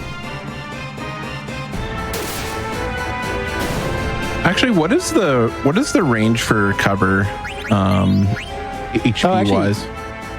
You might not need to kill him. That's right. Yeah. Yeah, because I might not need to, depending on what it is. That is not. I actually don't know what the HP I think it's threshold is for there. 50%, but I've always just kind of killed him off and revived him and know that it works there. So I don't that's the actually know safe way to do it. It doesn't really hurt. I'm just thinking if I don't have good ATB here. Okay, well, I think that you're probably never good. mind. Yeah, Cover does work. yeah. They let us Thanks, test game. in the fight. Oh well, never mind. Rare moment of game being based.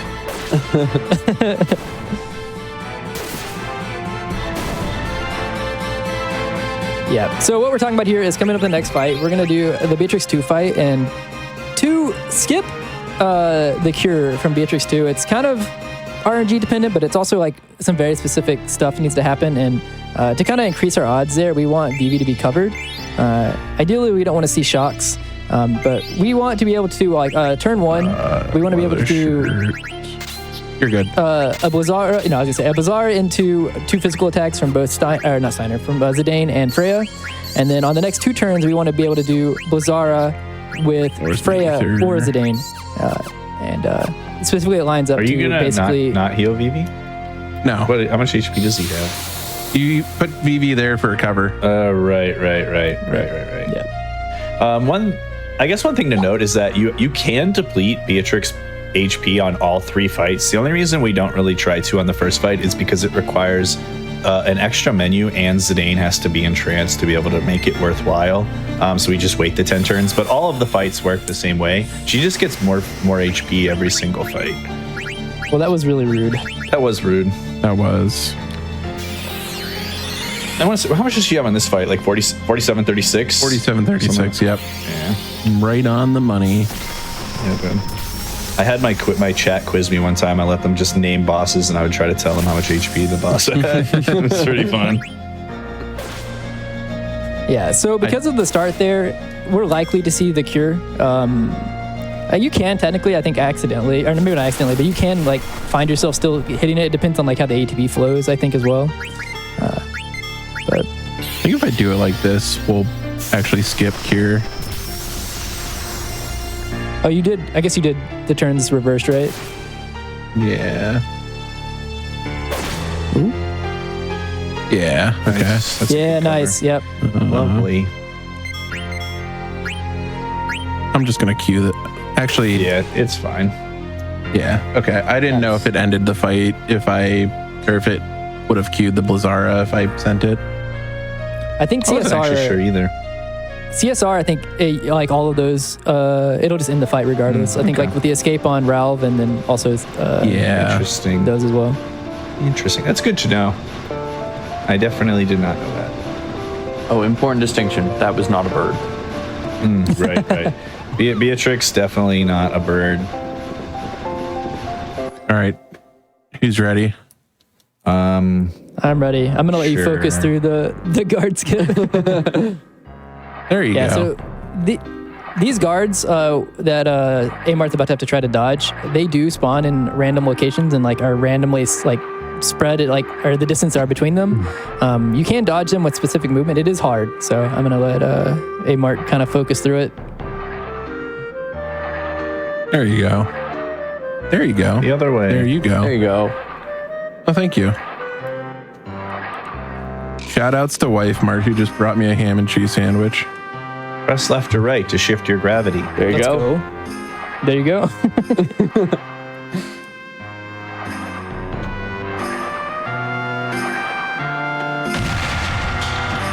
All right. Let's see how bad this goes. I've never been more So I confident kind of in like to double do something a tacos little in bit my different. life. I'm going to wait here. Okay. Yep. There we go. Nice. There we you do go. it kind of similarly, you actually. go. I go. I was gonna say you and I do it kind of similarly. I go like I'll go up and then walk back to around where the chain is and then do it how you've just done it. So we do it pretty similarly. Yeah. I don't, respect it. I don't like to just send it. I like to I definitely don't wait. either. I like to evaluate what the pattern looks like, and then because I've run back, I've given my space to do it. You do, I guess, technically lose like 1 or 2 seconds doing it that way, but I find the consistency of getting both is much, Also, much higher. I just send it here now. Yeah, me too. Let's go. Oh man, dude, Amart.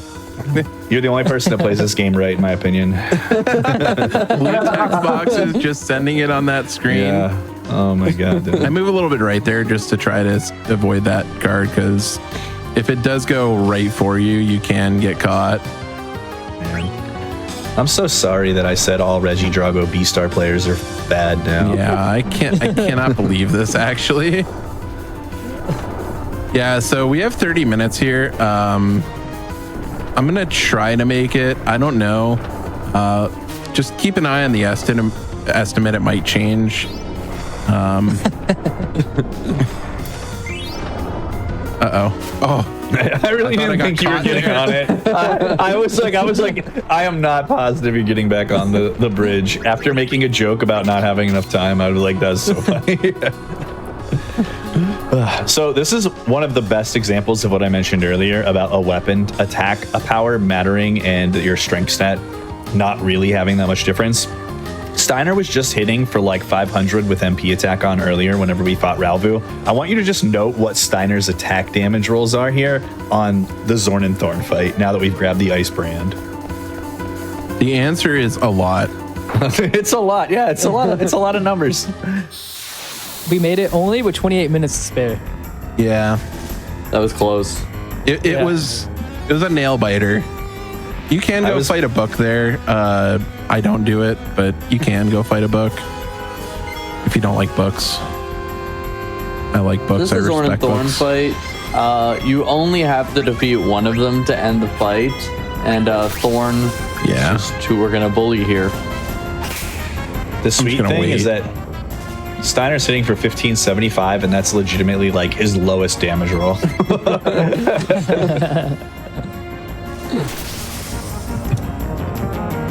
2 1575s. Let's go. That Yeah. was He's Does Zorn still what, jumping level there- 4? Yeah. Level 4. Does Zorn jumping there make him a bird? That's a good question. He might be like, it's like is there like a a bird equivalent of amphibians that are like, semi-aquatic, but like semi-birds. Does he like go in and out of the state of bird? I'm gonna make a save here just because it's been a while since we saved. So yeah. So I guess if you hit him while he's airborne, you get the extra 50%. Yeah. And if he's on the ground, tough luck. You have to equip both man-eater and bird killer to guarantee. Someone in chat is asking if we even fight the book in this run. We are not fighting it in this run specifically, but I believe there are runners who do the ant people that route. still do it. The cool thing about this run is there are so many different routes that you can use to get through the run and just actually it's viable. Like there's so many viable strategies. That's what makes it a lot different in my opinion than most other Final Fantasies. You obviously take a 4 to 5 minute hit fighting Tantarian, but with the auto haste ability that you gain, you're able to outspeed so many bosses through disc 3 and 4 that you make up the time that you've lost and invested in that, and add a lot of consistency, honestly. So it's kind of like a give and take. Like there's pros and cons to both, obviously, but it is an absolutely viable option to add into the run, and there are people that still do Tantarian routes today. Yeah.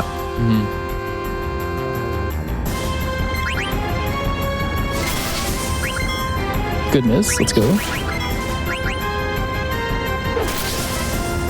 Steiner just does so much more damage. And that wasn't even like a than top anybody else. roll either.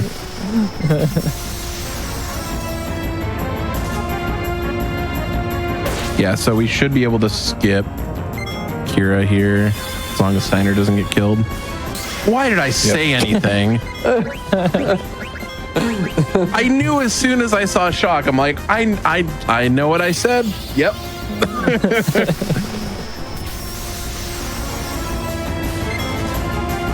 Come on. FF9 is a sentient game. Oh, the crit. The crit. Let's go. Oh, So many crits. Let's go. Wow. I was like, I need Zidane to hit 674 there, and I don't think Zidane can hit 674 there. He said Little did I know.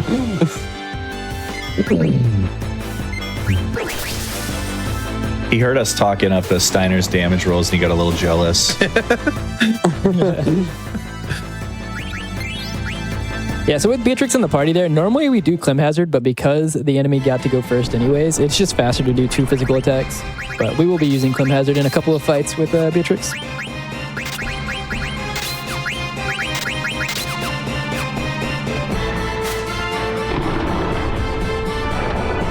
All right, say goodbye to the dog for now.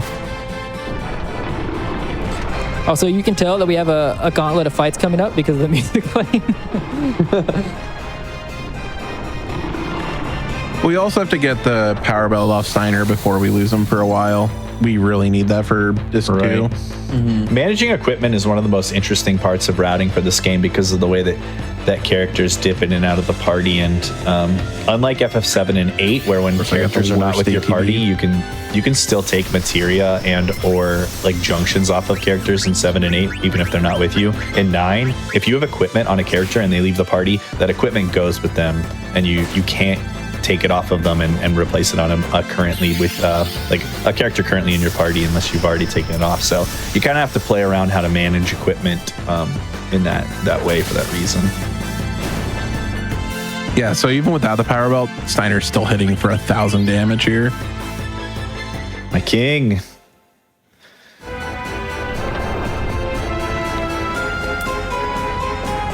Not gonna heal because our HP is still at a decent spot.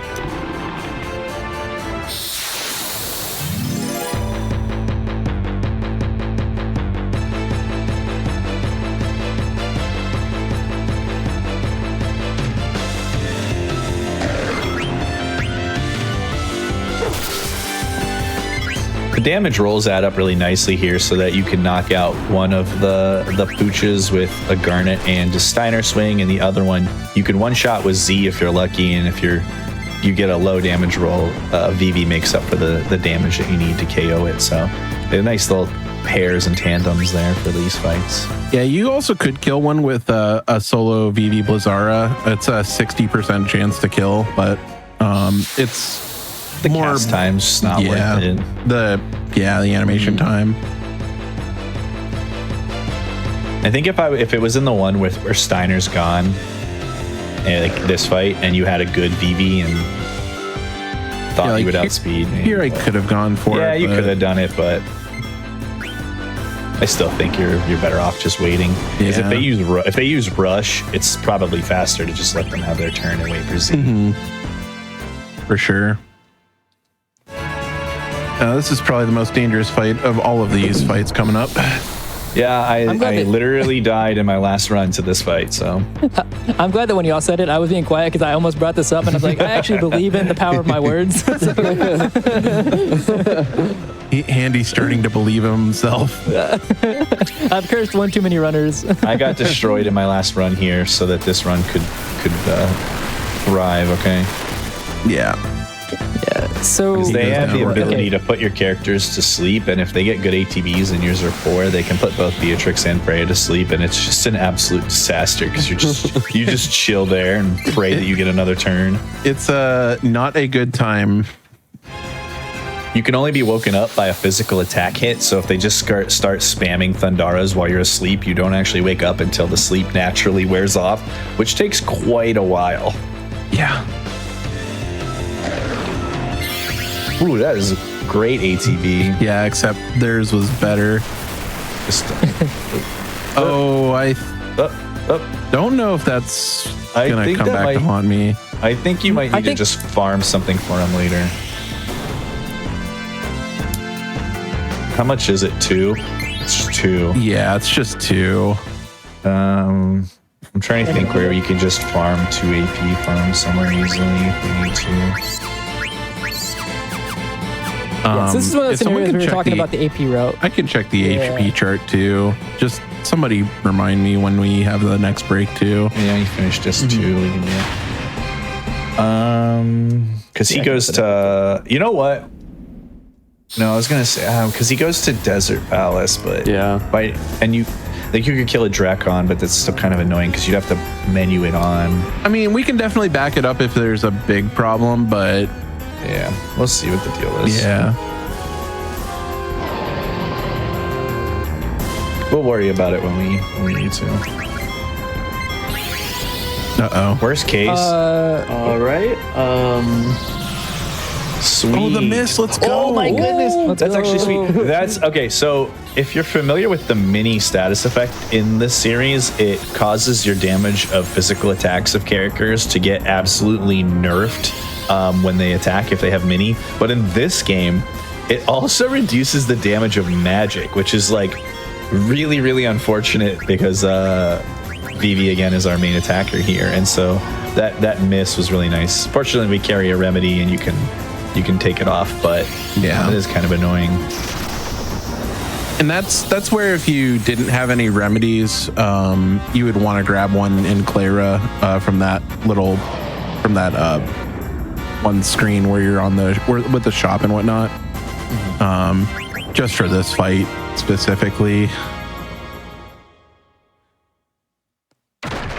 So the Bandersnatch AP, that's just for Maneater as well, unless if I'm reading this correctly. And the backup here says Abaddon. I don't know if any of y'all know better than that. Okay, so we should be fine then. Yeah. All right, I am going to split this screen. Of course, because we play the game the same.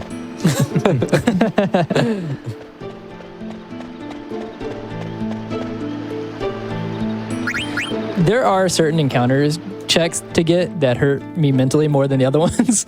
That is one after I split that screen, and then coming up in the swamp, going to Kina, getting that one also. I'm like, that one hurts.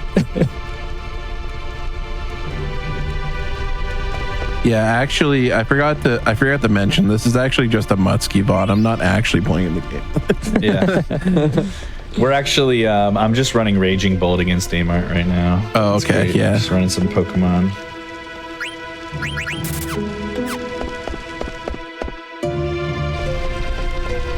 I really thought you were about to say you're just playing Sly Cooper. I actually haven't played Sly Cooper in a really, really long time. I have watched Zick play it in its completeness far more times than I've played it myself. Play right now. Adam Vest.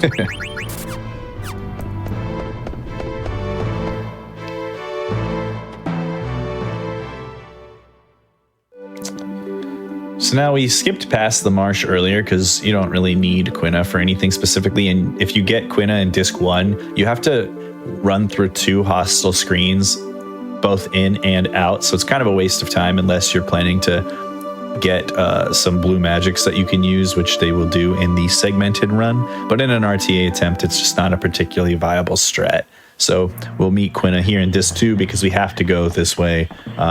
And use Quina to get us into the pathway to the next continent. That's unlucky. Via the Fossil Rue entrance. Yeah, I don't know what the odds of getting an encounter on either one of these 2 screens, but these ones I dislike a lot. Very low. And the crap ATV, love it. I was playing this casually recently, the last few days on stream, and the amount of people that told me that I taught them that this name of this monster is Gigantoad and not Gigantoad was shockingly high. I was like, yeah, it's like a play on gigantic. How about that? Yeah, a bunch of people were like, oh, I always call these Gigantoads. I'm like, you know what? Fair. Like, I totally get it. All right, we're gonna go catch a frog, and it's gonna run away from me. That's the first time it's ever We done need that. the Benny Hill music. I actually have a clip for when I was running Chrono Cross. When you're trying to catch Starkey, I actually God. made something like that. What do I do here? Oh yeah, right. It's Optimize Z headgear equipment. yeah, right. Yeah, I got you. Let me know if you ever need them. I'm ready. I've got them right here. I just sometimes forget to scroll. Yeah, no, for sure. Hey, you know why? You know what you can do so you don't have to scroll? Huh? I'll send you a copy of my handwritten legal pad notes for Final Fantasy IX. Will you sign them for me too? I will absolutely do that. Yes, on every page. I cannot so wait. you can sell them on eBay for $3. No, I'm gonna trade them for a blinged out Regidrago V-Star deck.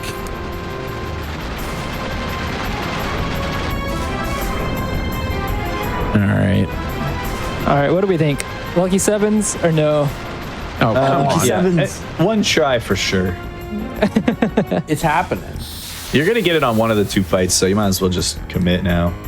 Yeah. So there's an ability that Zidane has, which is called Lucky Sevens. If the final, the one's place value, the final digit in his current HP, not his total, his current HP is a 7, it has an equal distribution of 25% chance of hitting for 777, 777, or 7,777 damage, which is obviously a ton considering Lonnie only has 5709. Rolled the 777, which is fine. Yeah. It's fine. You can just end the fight right there, but yeah, 777 is not too bad. Zidane is almost always level 13 at this point in the run, and at level 13 he has a total of 617 HP, so at full HP he's able to just go for the Lucky 7 swing immediately. We'll be able to do it on the next boss fight as well. We are bringing Dagger back just so she can keep getting hit, but Yeah, I just don't want to see Waterall. Dagger. Lonnie was paying attention to disc 1 and disc 2 when none of the bosses were willing to hit Garnet, and Lonnie's like, you know what? I think it's about time that you just get slapped around for a few minutes, and she just only targets Garnet as much as she can. we're not bringing her back now just because this should end the fight. Yeah, there we go. Yeah. That fight can get really dangerous really quickly, though. It's actually funny how many fights that seem to go smoothly, like in a run, that are like right on teetering on the edge of like, yeah, that was really close to just being very deadly.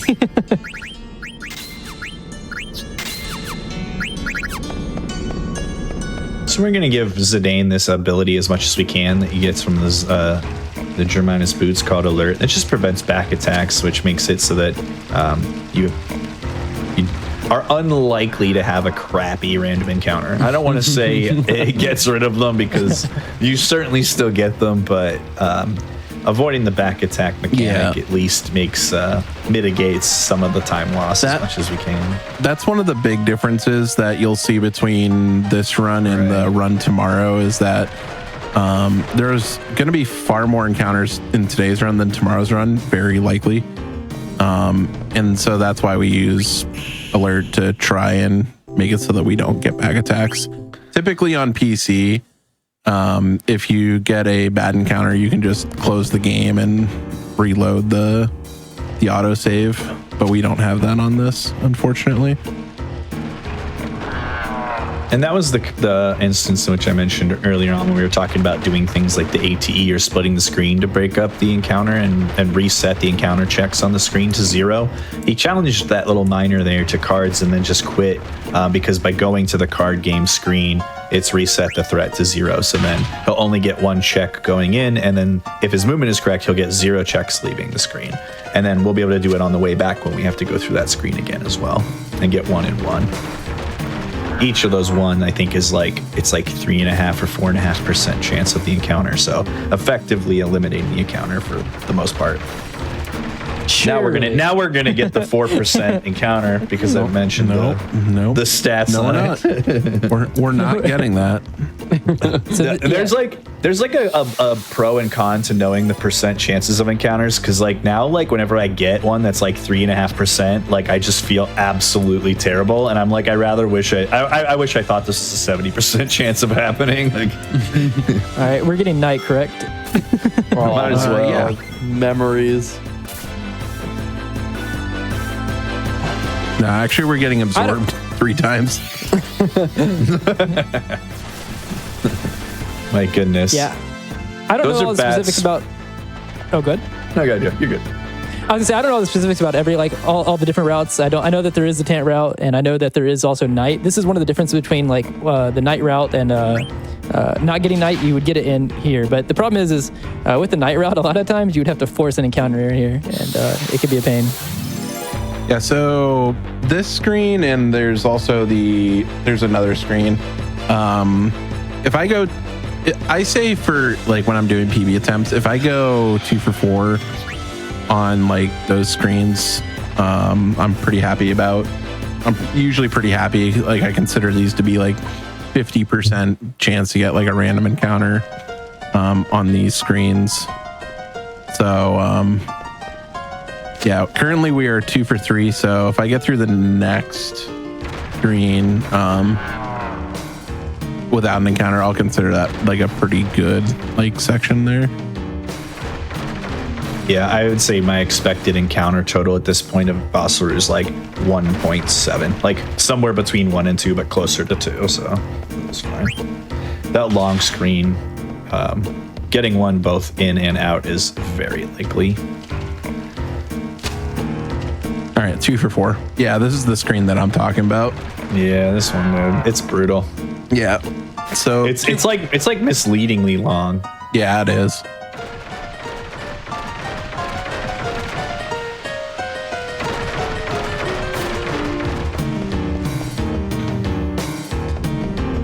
Yeah, I think at this point there's usually like 3 more screens that I really think that there's. I don't expect to get all of them, but I expect to get, those are the ones I expect that if I'm going to get one, I'm going to get one on. Actually, I guess maybe 4. I don't know what the encounter chance is on the stairs, but it's pretty low. I'm gonna give Stiltskin some money there, because we're gonna get an extra opinion and an extra ether. That'll be nice for marathon safety. Just have some extra money down the road.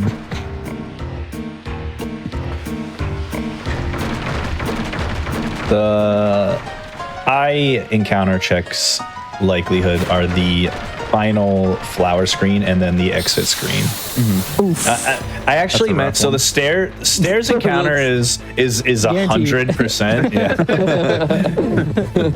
I misspoke earlier. No, I think it's like actually it's like 25 or something. It's pretty low. Does that one count as a handy curse or no? It's actually worse than I thought, by the way. It's only 15%. Oh, never mind. Well, I'm just so lucky then.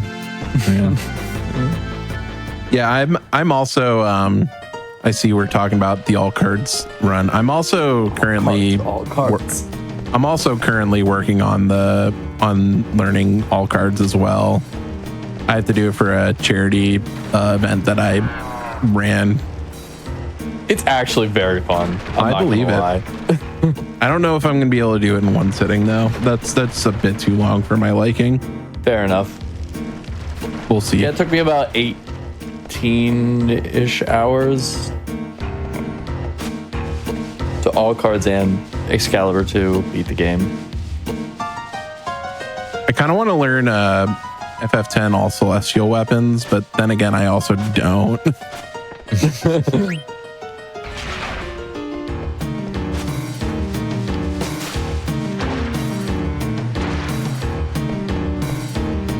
Nice. All right, we're gonna walk here. Yeah, this one's really difficult to skip. It's definitely doable. This is one that I actually do think in RTA attempts that I'll be like, oh yeah, I think I got it this time, or oh, I didn't get it.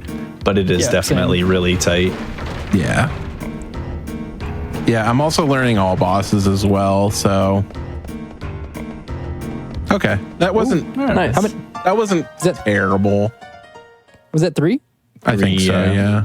Yeah, it's not bad. All right, time to run. Yeah, so this is, so you'll see here, this is one of the times that Matsuki was talking about where, because the text is up on the screen, while it's there, we're not increasing our danger value, so we are just full running. And now we're going to switch to stuttering because it is gone and our danger value will start increasing.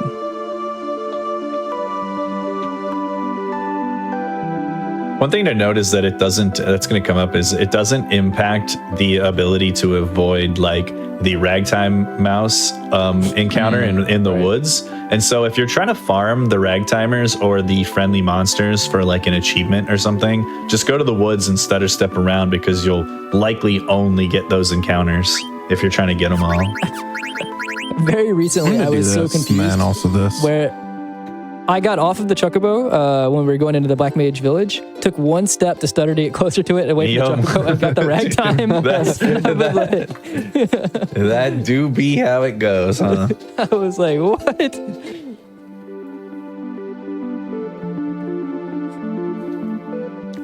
Listen, I've been asked about the war and where the Artania shipyards is, if that's real or not, a billion times. Hey, Dad, let's get you to bed.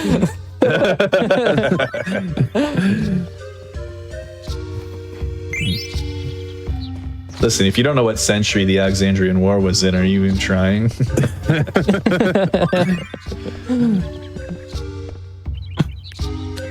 Ooh, actually, coming up is one of the. I don't know if you're going to try to go for it. I'm going to try it. We'll see if we get it. We probably won't spend too much time going for it, but there is a trick here. It's like sub-pixel perfect, where we're going to basically, I'm just going to let's see if we can get it, but here, it's called Cliff Fall. The biggest skip in Final Fantasy IX. So we're aiming for this corner right here. Trying to see if we can. Yeah, sometimes the game just doesn't give it to you. And it's nothing to do with the player, it's just whether or not FF9 wants There to it goes. be. There we go. Yeah, let's go. It's much easier to set up on PC and PS1. It's kind of finicky. Are the models like different sizes in PC? I don't know what about it actually caused it to be different, but I know that they can set it up on PC pretty consistently.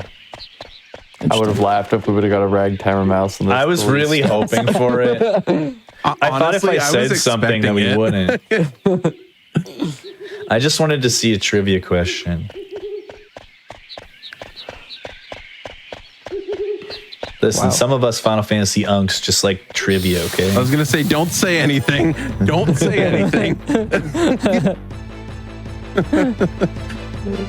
Is it possible to get 0? It is possible. Very, very unlikely. I started speedrunning this game in 2013, and I've gotten it one time. I think I've only seen it 3 times ever. It might be the highest percent chance. It is. I know this one by heart. It's 99.68% chance of getting an encounter on the screen. I don't know that there's any that are higher. Nice. I think Fusion Worlds is a little bit lower. It's like 97. The final IFA screen is close. It's like 96 in IFA.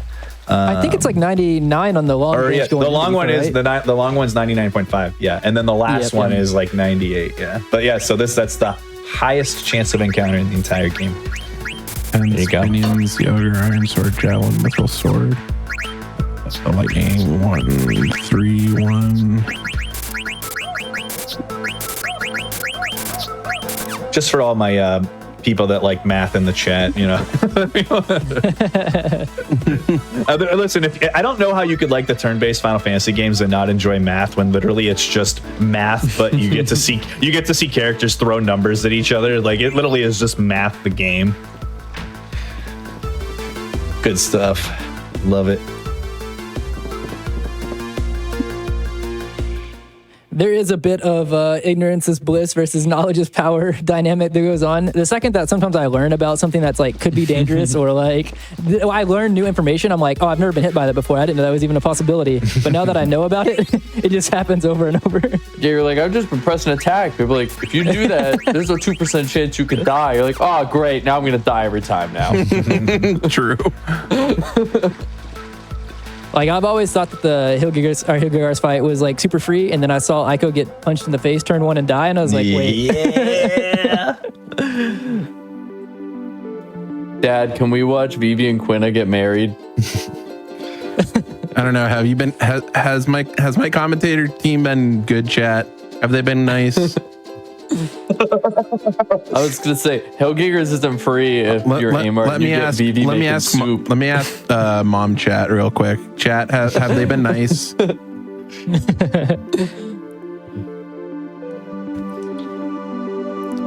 Also, it might seem weird that we left the Chocobo behind and decided to opt to stutter step here, but it is setting up for being faster in Disc 3.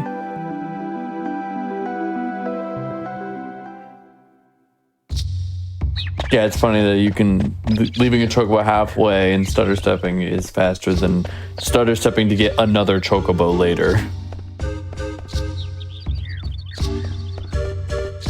Wait a minute. Nope. I've done that. Nobody's getting completely married. forgot where I was in the scope of the game, and I was like, wait a minute. This doesn't feel right.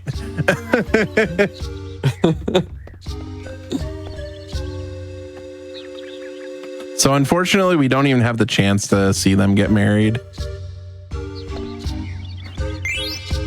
in the cutscene remover I hate category.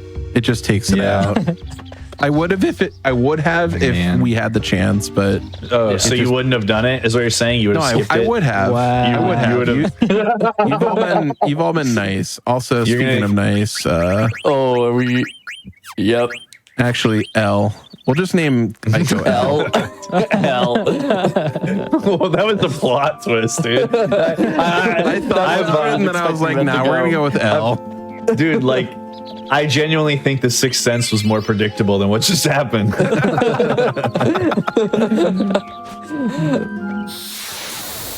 Yeah, dude. Oof.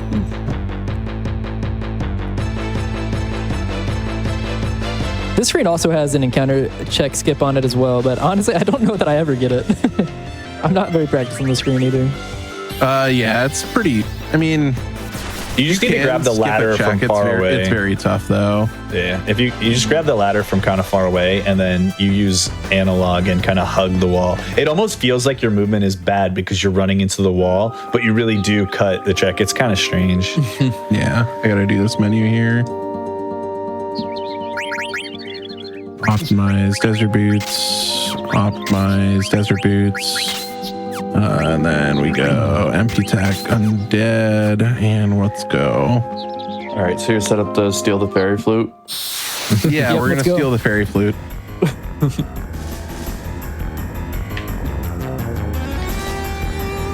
If I somehow spoke that one scenario into existence, you're going to hear the Discord disconnect noise. Because of that.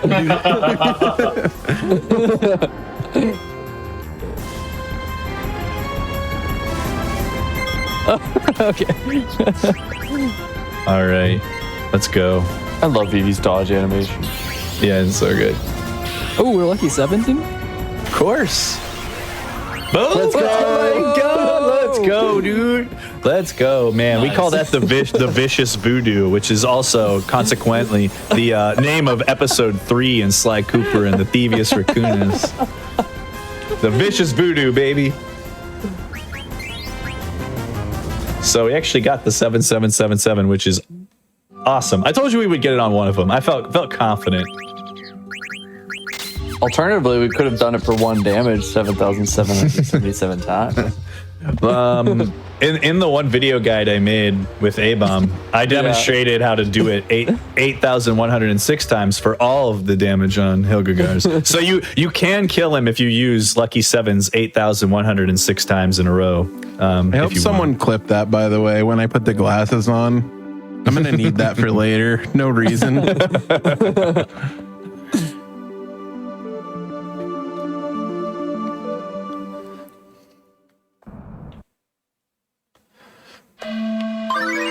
right, we're going to just run around everywhere. Yeah. In Maiden Sorry, you just need to hit a number of story triggers and talk to some characters and then hop around and progress some story stuff. That's the fastest Moogle. That Moogle is actually named Sanic. Gotta go fast. Shout outs to my buddy Sanic, who I play 14 with sometimes. His name is actually Sanic T Hedgehog in game. And he has like all these like different outfits and whatnot. It's great.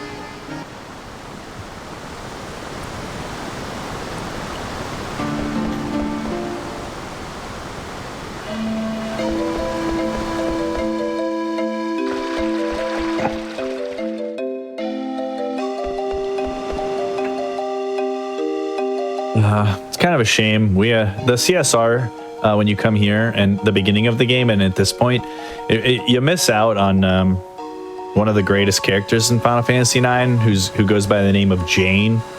You don't really hear much about Jane, but Jane is Garnet's biological mother, and you only see her in FMVs and the opening and the flashback when you're at Madain Sari. But we love Jane, so we just want to give her a shout out. The Queen.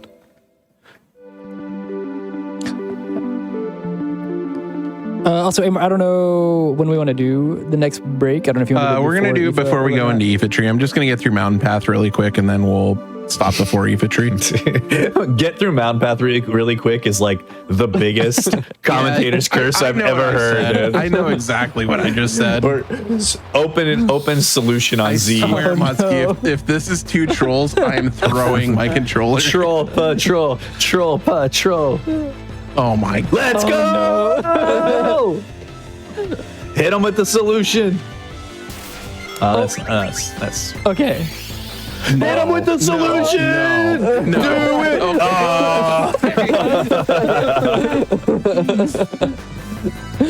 I'm not gonna lie. I've never actually wanted to see anyone die in an FF9 run, but I actually kind of, if I have to be honest with myself in this moment.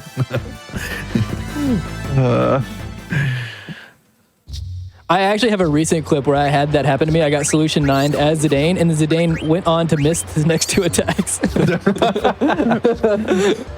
That's actually hilarious. Yeah, those enemies are called trolls, which just makes it even better. All right. If you're unfamiliar, really quick, if you're unfamiliar, the solution, if you saw when it hit Echo, it casts Berserk on that character. And so if they Berserk Z, you lose the ability to use the flee option. So you have to run away naturally or kill the encounter. And it's absolutely abysmal. I actually may have been fine because I had the Rune Tooth on, so I could have killed the trolls if Zidane gets turned. That's fair. But You don't miss twice. Yeah. All right. We're going to make a save here, and we're going to take our next break, I believe. So Perfect. Yep. yeah. So during these longer runs, everybody, we like to take breaks every hour. So just everybody get up, stretch, get some water, anything y'all need to do. Just a quick reminder for you before we go to our break. Our Hotfix Summer merch collection is now live. You can head over to theyeti.com/GDQ to check out our brand new Hotfix shirt, keychain, and sticker pack. With all that said, we'll take a quick break. Back in just a few minutes, everyone.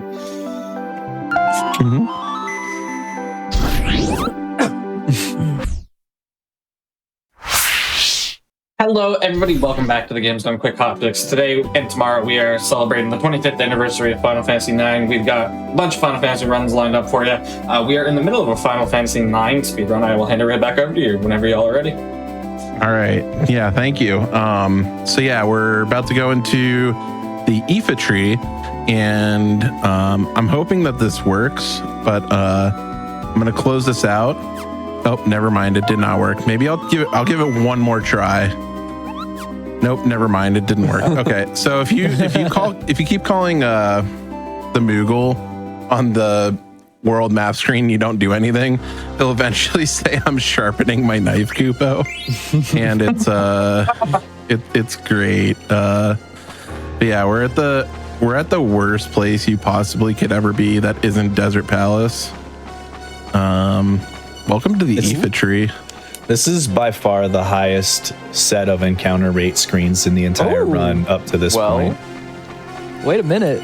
Let's go. Stop. So this is Stop it, Andy. Wait a minute. Stop it, Andy. Yeah, this is a screen we were talking about that is also like at a 99% chance that you're going to get at least one.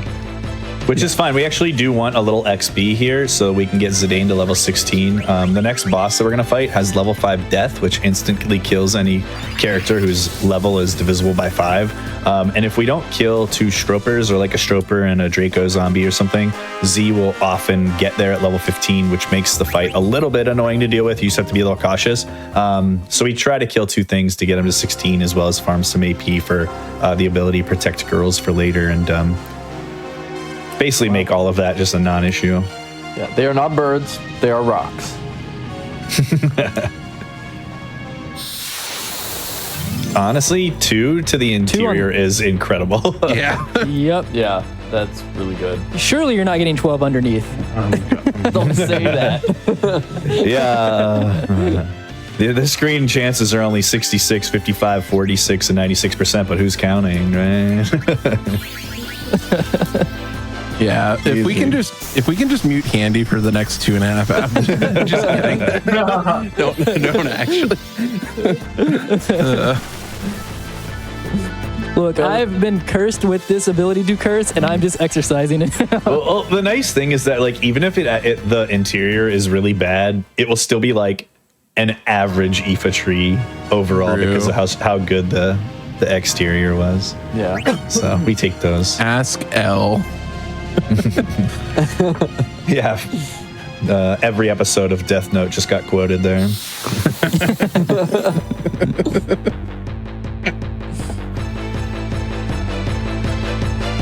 I think it's a tree.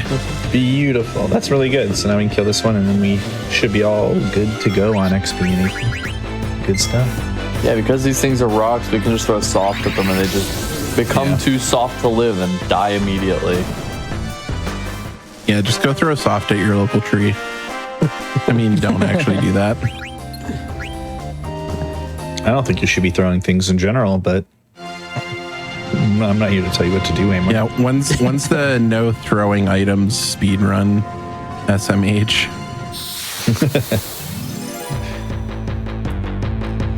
Small thing that we are also. No, go ahead. Oh, the small thing we are also monitoring here is we are looking at Zidane's level. We want to make sure that he's not at level 15, and if he is, it's going to change like what we're going to basically do in the next boss fight here, because the next boss fight can actually get ahead of a turn that we're going to do and do level 5 death, and it is imperative that Zidane is alive for that fight. Yeah, what I was going to say is actually referencing this encounter we just got. If you don't get a rock encounter, you get a lot of zombies in this between the Draco zombie and the normal zombies, and they're also able to be one-shotted with both life will one-shot them unless it misses. It can miss like a small percent chance. You can kill them with Phoenix Downs. Phoenix Downs have a 90% chance of setting the enemy to 1 HP or some single-digit HP. It sends it from what, 0 to chance. 9. Yeah, So it's 0 to if you 9. get to So. 0, it kills it. Yep.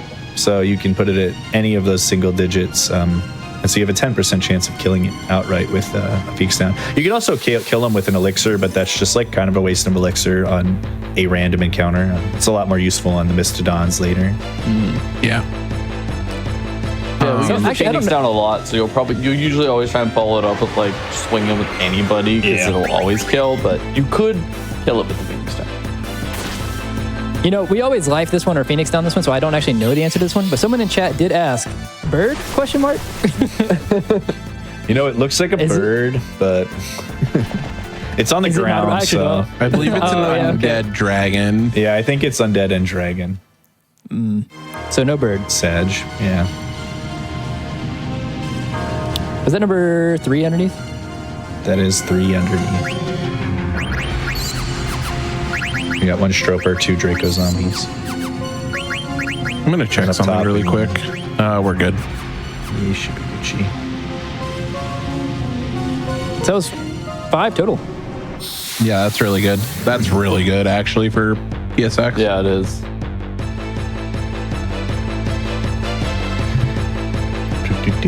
Got the triple. These are my least favorite enemies in the entirety of FIFA. Yeah, it's actually really annoying to deal with them sometimes.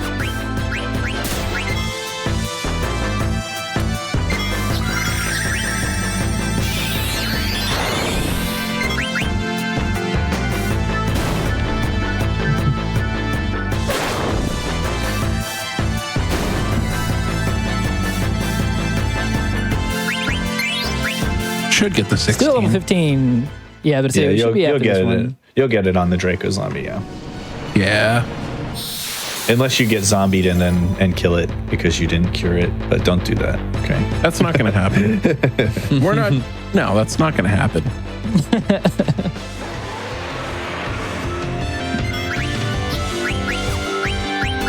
I can't believe I just did that. Did you just throw it on Vivi? No, on herself? on Nico. Listen, I understand. I understand Sorry, what you're this trying to game do. sucks gonna kill. You're trying to do it for me. I understand. Figured Ico could just use a little bit of life. And let Dagger get a kill in this run. There we go. That's good. She pulled her weight on Black Yeah, Waltz 16. 3-2, but she was really struggling on Ralvu, so I understand. Yeah, A little more. L is for life. L is for life. L is for life a tree. The life a tree. I'm like 95% sure that's how I read it in my head as a. I think a lot of people did, yeah, for sure. So we mentioned Z's survival being really, really important on this fight, and it's because we finally have the ability up ability, which doubles our AP in fights, and so we're going to get like a ton of AP on this fight, and he absolutely must have it. I believe what's it for? MP attack on this fight? Yeah. It's it's really for important. I think protect girls. That's and, one of them, yeah. a few other things. Yeah.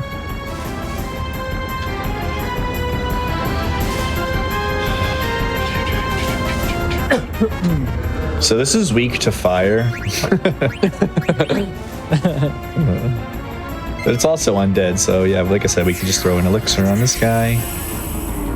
Surely this one's high enough in the air that it counts as a.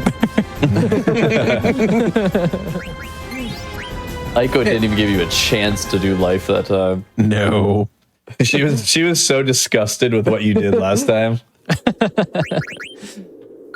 Bandana, admin vest, ruby, and then yeah, and clear-headed. You. Yep. Perfect. There we go.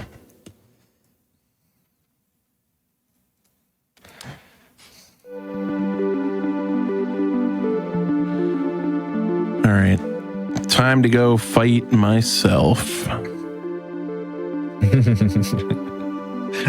I get it.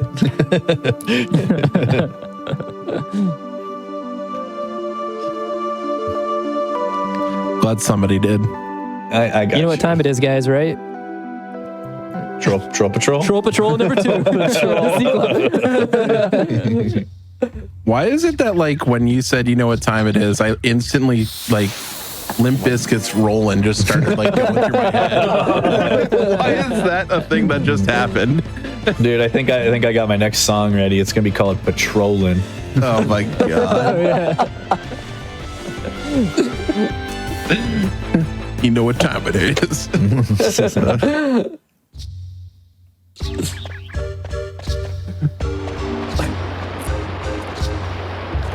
So if you're ever wondering, like the most important skill to develop if you want to run Final Fantasy IX, we've kind of demonstrated it, which is basically just you do a bunch of weird and goofy things to distract yourself from the pain and suffering that the run itself is causing, and you just kind of forget that the wound is there.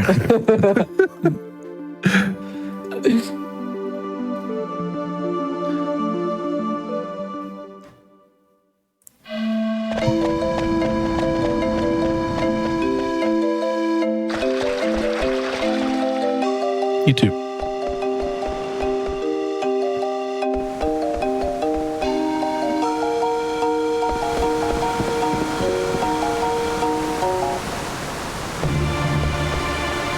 All right, so they stole Ico. That's this game. People like stealing Ico for some reason. I don't know why. It's very weird. Do not do that. Do not steal the Ico.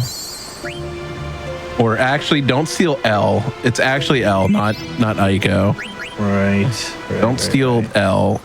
Don't take L's. All right. Yeah. If you So in this fight here, I was gonna say, if you get a 7, can you just do it? oh, I'll consider it. he might trance actually. Counterattack, let's go. Or we'll just get a counterattack. Yeah, this is gonna be really good. I hope you don't trance now, so you can maybe hold it until arc. No, I'm gonna send an attack and then maybe force it. Oh. Yeah, so this will force a counter. Also, you take more damage in instead of the 168 that we normally max take, right? And then I'll just do this so I don't have to heal later. Exactly. I was gonna say just high pot, and then if you trance, then you're fine. Like you'll get your KO anyway. So that's a really, really nice setup for the whole fight. And if you don't get the trance, like then you can just send it. And boom. That's a really nice fight. I don't know if I want to shift break here just to be sure. I would do it. Yeah, I'm gonna shift break. Just make sure. Because I could theoretically under damage here. Yeah, I was gonna say you can get a low roll and not get the KO. So. Whereas that, I'm pretty sure we'll just do it. Yeah. After 3 swings, yeah, it's guaranteed with 3 plus ship. Yeah, that was a really nice Amaranth fight. We like those. We do. Anytime we get any kind of actual use from a trance, Yeah. we're pretty happy. Yeah. The thing with trance is that like almost every time a character trances, it is just purely a time loss because you're just waiting in a random encounter for that trance to end. So if you get a character to trance in any boss fight and are able to even break even on its use, like we just did more or less, like we did 2 attacks worth of damage in 1 turn, and it just turns that guaranteed time loss into a wash, which is a net gain. So it's really nice to get any use out of it at all. Boop, boop. This is Amaranth. He joins the party. If you want to know anything about him, playing the game doesn't really change that. So. Actually true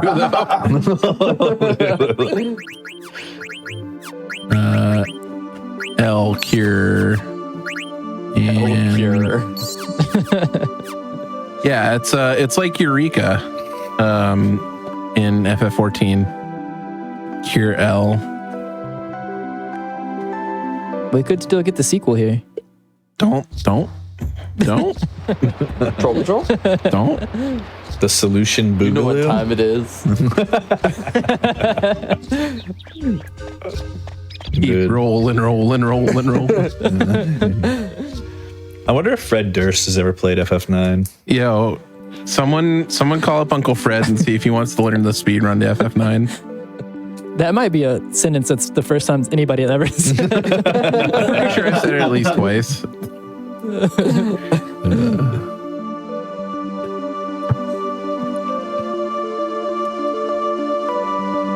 Yeah, so luckily we don't have to go into the Aoife tree again here. We just have to go across the branches. And honestly, if we get one encounter here, I think it's actually not too bad because we can get some AP on Amaranth. And it's nice on Amaranth just to get his... It makes his menuing a little bit simpler because you can throw on all of his stuff in Oiver and not have to worry about it later, which is nice.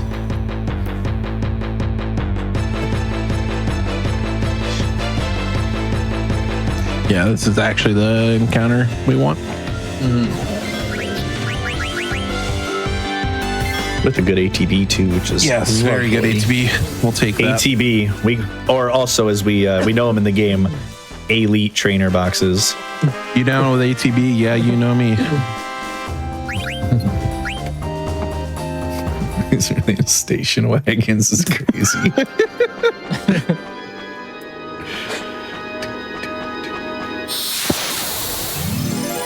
Wow, am I gonna get more encounters on? Yeah, I know, for real. The last one total. I mean, you've broken even both of the second and third middle. The second and third branches are slightly over a coin flip for the yes. So going 2 for 4 is pretty solid. Or I guess did you get one on the way in the first? I don't remember where your first. Oh no, it was the long. It was the long one. I got right? two on the top and 3 on the bottom. Right. Yeah. So yeah, you still broke even. That's still good Aoife. Unless you get this bad one, then I just forgot where I was on the screen. Okay, that's okay. There you go. Look at that. 24. Yeah, we'll beautiful. take that. Yeah, it's not. Oh, we're at 24 encounters. What? I'd take that every day. That's what I mean. That's a good disc 2 finish for sure. 25 with Ralph incoming. I was gonna say we seeing Ralph. Oh no, Ralph or Z. Are you able to get a third one? Can you get a second Ralph? We're not gonna find out today. So this is Mr. Don King. These are also undead enemies if you're unaware, but hoping he misses rough. nice. Okay, at least he didn't put Zidane to sleep. Yeah.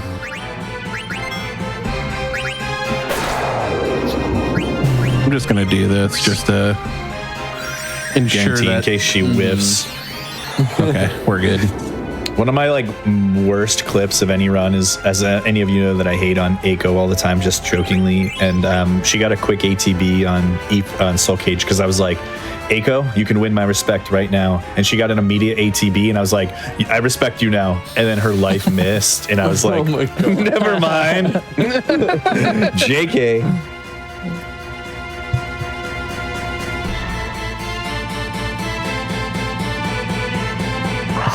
That's the birds, right? Okay, I understand the comment now. My friend just sent me a screenshot of Fred Durst on Instagram, and it literally is a bunch of pictures of station wagons. I'm not sure what to do with that, but apparently that's what's going on. Yeah, can you send Fred a DM asking him to promote this run for us? Just be like, hey Fred, did you know? Do you know about the marketing game that was drafted in the Meta 75 category called Yaris, based on the Toyota Yaris? That's a deep cut. Yeah, I know. That's like a joke for 7 people on the entire face of the earth.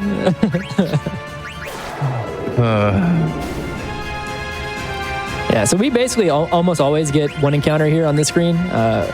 This next one coming up is not guaranteed, but we do call this one Ralph. I'm assuming, Mutsky, did that come from you? Or did you start that? Hollow named him. Okay.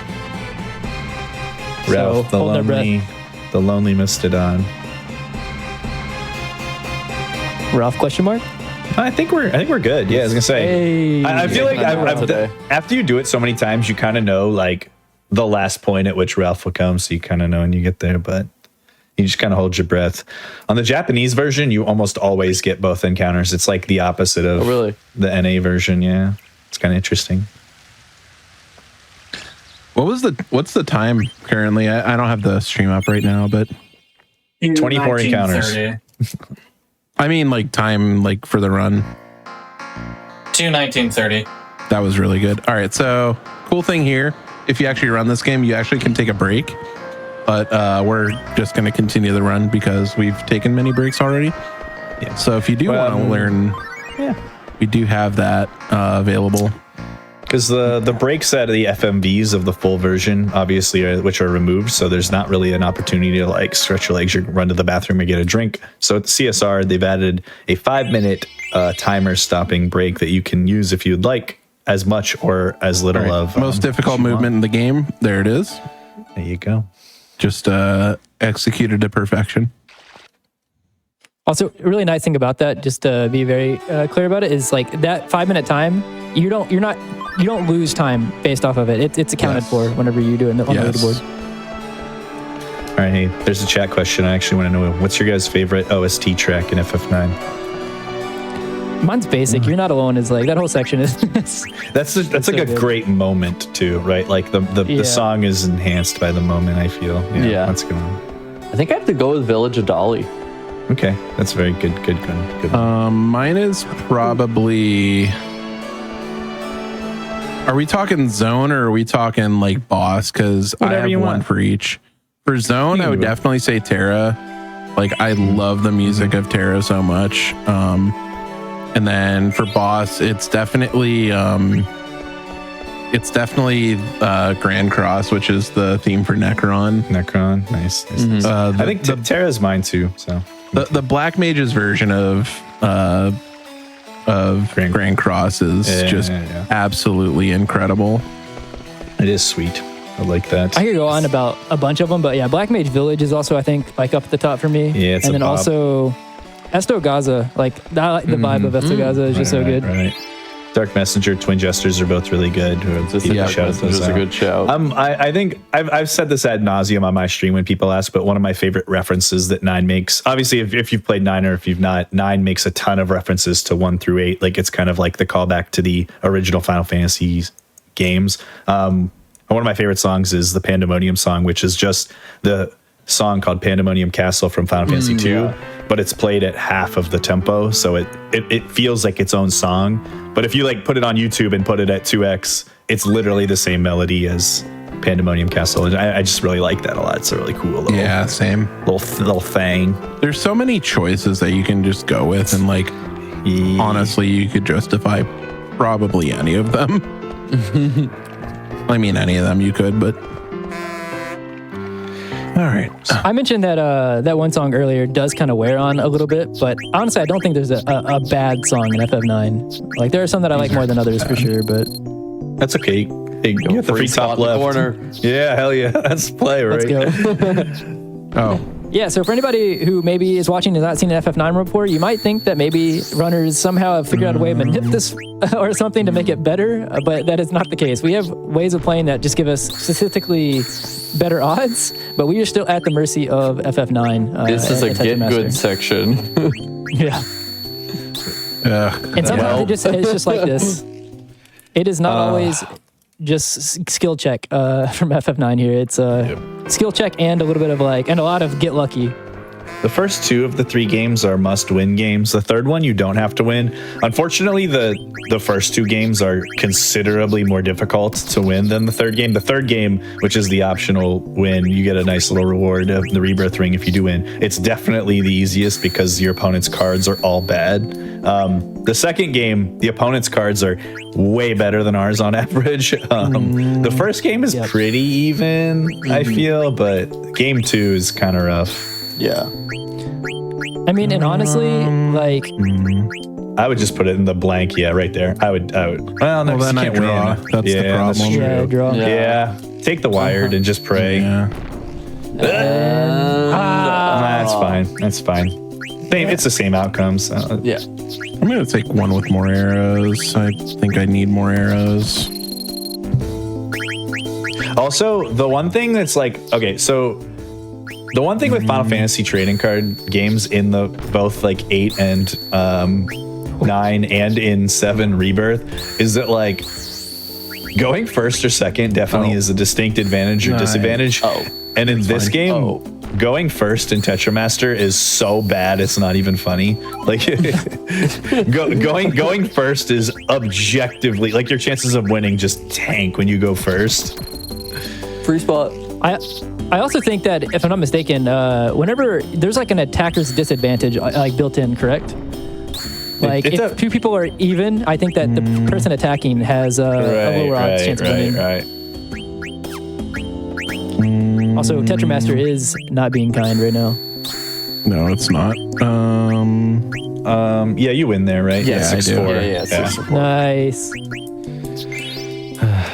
Yeah, I like to go on rants to people that Tetramaster is not as random as they believe, and then I'll play like a 5 versus a 0 and it'll lose, and I just go, yeah, never mind, I'm sorry. Hey, Never mind, I'm sorry. Yeah, that's the whole thing. It's like the numbers do mean things, and like it does, like it changes the odds, but still FF9 and Tetramaster can still say, I don't care about the odds, and just let you win or lose things that you should. it's kind of like it's basically like if Triple Triad and D&D were like combined, where like your actions and the values do matter, but like there's still a dice roll that you could lose. It's not guaranteed. Wow. Sometimes it just feels like nonsense because you lose like what seems like it should just be a non-difficult thing. Oh God, that's not good. Let's go see Tot, baby. Go to Tot. Let's do it. Tot. What is happening here? So if you lose a lot of your cards, you can go see Dr. Tot and he'll give you more, which is great. So you can't ever run out. Oh, we're just going for Goblin Army, baby. Goblin Army. The Goblin Mafia is about to do some work. All right, no, this is good. We're going second, which is actually really good. Yeah, these are really good goblins. What? There we go. Speaking of fights, that you should not win. Have 1 Oh my God, versus dude. 0. Let's go. Let's go. Oh my God, here it is. Wait, the Goblin Army is real. Oh my God, dude, you're The perfect. that's so good. That is the best Goblin Mafia play I've ever seen in my entire life. We learned all we needed was My goblins goodness. to get there. Oh my God, dude. You just took down Drago with United Wings. Congrats. I'm proud of you. I mean, yeah. That's so good, dude. What do I want to do? Cry. Why did I play all goblins against Doglops? What am I doing? Once you mashed through before I could ask if that's really what you wanted to do. Let's go. Come on. Hold. Oh yes, let's go. Let's go, baby. Wow. Let's go. It's that easy. Oh You my got perfected God, it on purpose, so you could just fill up with. I can't believe it. That is. Yes. Oh my God, dude. That was wild. Whew. Man. Yeah, I so forget if you mentioned it, but, like, so one the of the moral of the strategies story there is help. just sell all your cards and go buy goblins. Yeah, we learned the lesson. Play Top goblins. cards, that's overrated. Also, it is very important that Amart made the choices that he did make there, because we do need those angle earrings. Also, some movement here. We're going to try to skip these next 2 Mastodon fights. Can be kind of tricky. This one, a little bit less so, but we're going to see a little bit of a I'm lineup actually here. I don't know, going to do do you do the something turbo? really quick. Okay. I don't know the turbo strat for the. Yeah, I don't know this. I know the one. Yeah. You just turbo down and hold cancel and get through the dialogue and then you go, man. It's great. That's amazing. Yeah. I only know how to do it with the sword lineup. Or the gate lineup, I should say. Oh my God, dude. Like if Macaulay Culkin won an Oscar every year for the next 3 years, I still think your Goblin comeback would be a better comeback. That was certainly a sentence.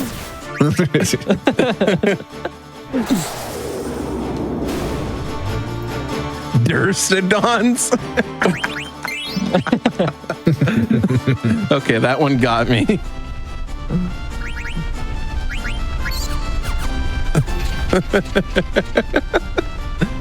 There's Also, been a couple yes, of we do times, have. Mutsky, We do have Pokemon Okay. CCG players on the stream. There's been a couple of times, Mutsky, you started a sentence and I have to wait for the full thing to finish. And where it's at. Like, where is this going? I heard Macaulay Culkin. I was like, oh, okay, I want to see where this leads. Yeah, world famous FF9 speedrunner Macaulay Culkin. Listen, my ADHD is a fantastic power, okay? It's so good. I get to think about so many things every day. You don't even know.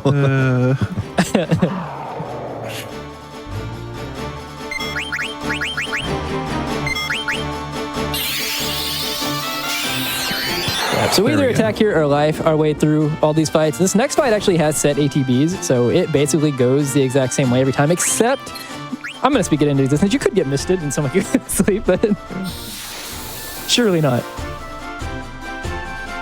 It's usually fire or head attack. Are you crossing your fingers when you're cursing me? No, never. Oh wait, no, sorry, not the next one. Not this one, next one.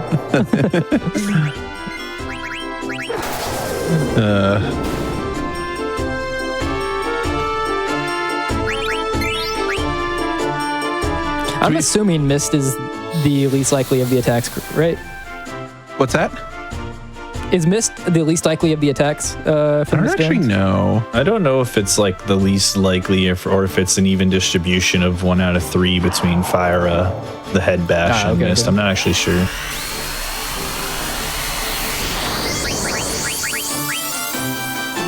Full life. You really want to make sure. Well, so this is actually kind of a thing that Nico found is full life's animation is actually quicker than life. yeah. It is a little bit quicker. You True. save like yeah. a second or so by using full life there. I used to like using shock just to make sure that you'll kill, but it's well, where am I going? See ya. I thought you knew an alternative route. Yeah, I know, right? But yeah, it's slower, and you need 46 MP to do it too. So that would require you not using Beatrix a lot.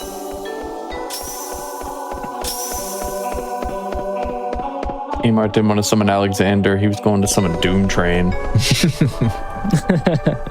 Yeah, I gotta go buy my 60 remedies and get my steel pipes and my Malboro tentacles. Listen, whatever, if you don't get Boom Train specifically to put on Selfie, are you even playing Final Fantasy VIII, right? No, not. No. Doom Train is probably my favorite Guardian Force in Final Fantasy VIII, though. Definitely a fantastic and original design, if nothing else.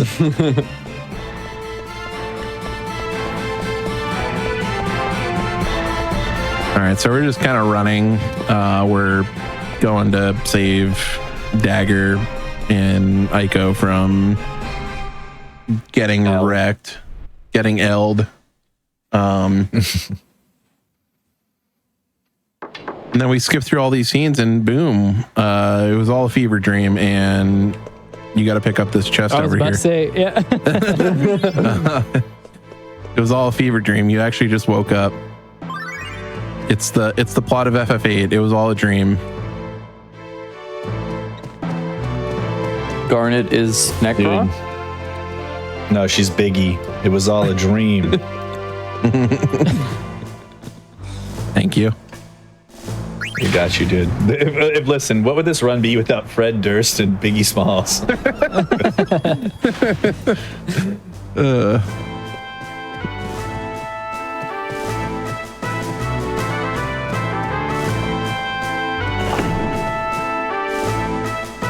Yeah, so unfortunately here, even though we do get to skip a lot of the actual dialogue and cutscenes and stuff like that, we still have to do a bunch of the fetch quest stuff. So Yeah. got to go pick up some materials.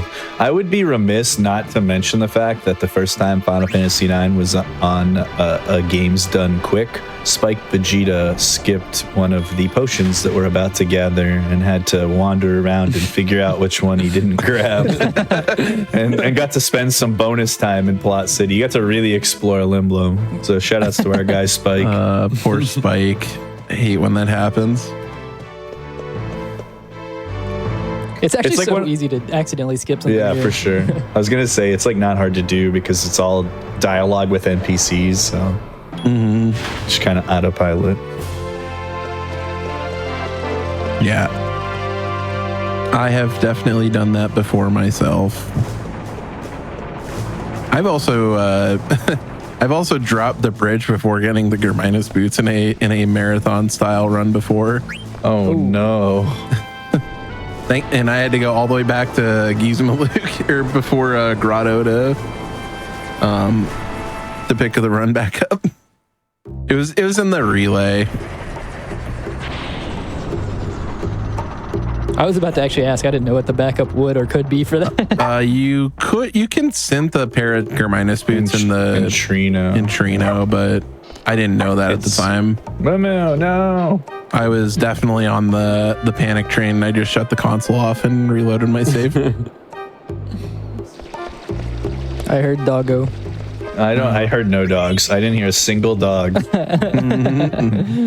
She was just making sure that Amart remembered to get the beautiful potion.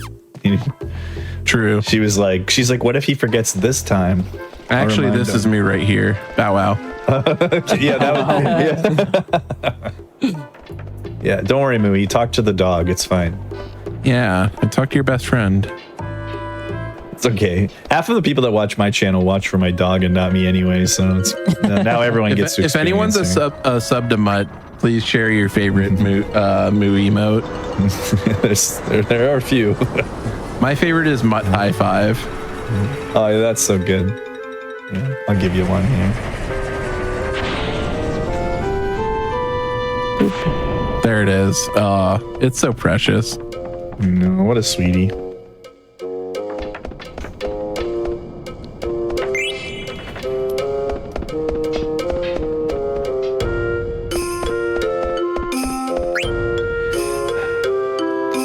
That's another good question. Favorite Eidolon from FF9 specifically? Arc. Well, if it is Carbuncle, you at least get to see that one in the run. That's true. I guess you technically get to see Arc also. Yeah. Oh yeah.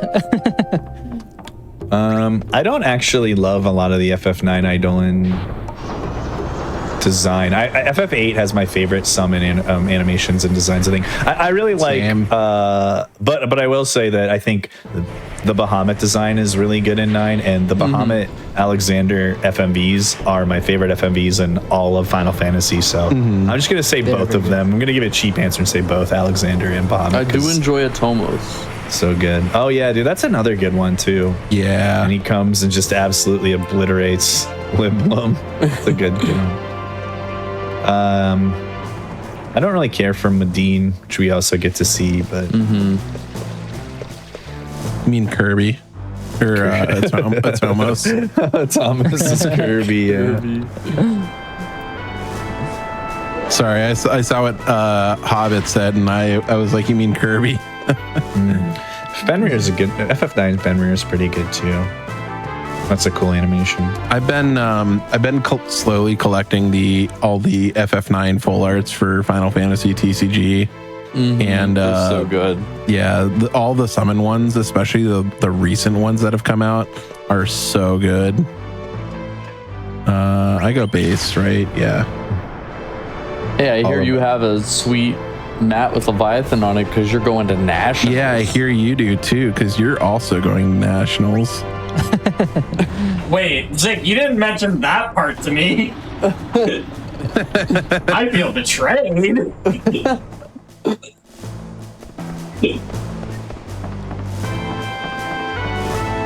Yep. So coming up right here, we mentioned about an hour. I don't know how far we're in, but about an hour ago or more, about why we left the Chocobo at that very specific location. We're actually about to reap the benefits of that finally.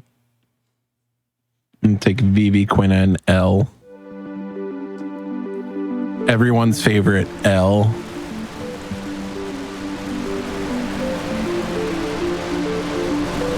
I mean, Also, to I be think fair, most everyone that says I don't like Eiko, I just want you to know that of the currently living summoners in Final Fantasy IX, she's my second favorite. So like, People shouldn't hate on me and pretend like I hate Eiko when she's literally my second living summoner in this entire universe. Oh yeah, there is a Phoenix for FF TCG coming out. I'm excited to get that one added to my collection. Yeah.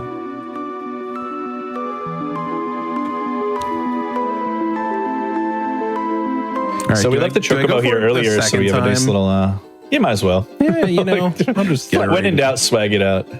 But yeah, we left the Chocobo there earlier, like we mentioned, because it's a nice little short walk. And we don't have an additional Geisel Green to summon Chocobo here, to get Choco an additional time. So we There we needed to go. put him someplace that we could just grab him pretty easily. That probably broke even at least, right? Right. Yeah, sure. Trivia? Wow. Sick. Speaking that into existence. The people want trivia.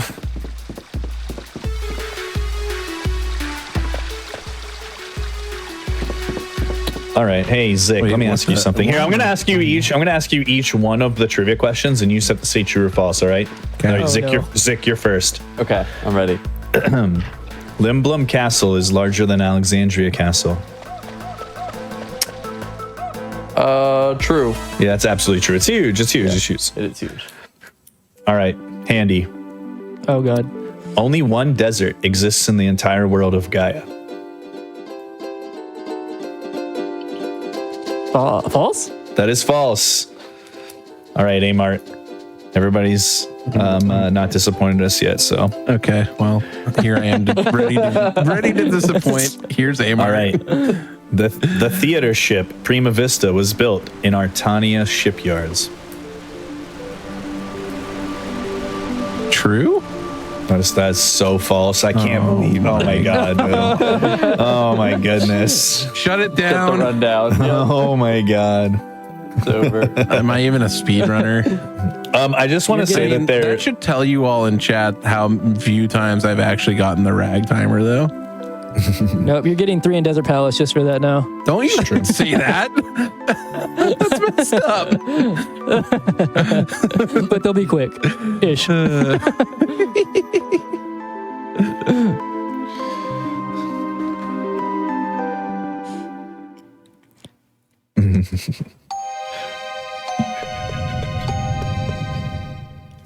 Yeah, so coming up, we're gonna have some like bigger menus starting to pop up. Mutsky did mention it earlier that the third round of Tetramaster that we did gives us the rebirth ring. It's not necessary, so we could continue without it. But what that does is it means that there are split menus based on whether you do or don't have it. Some of them are kind of similar, or like pretty similar, but there are some that do change it a little bit. So I think Iron most runners Helm, are more familiar with Lapis. rebirth ring menus.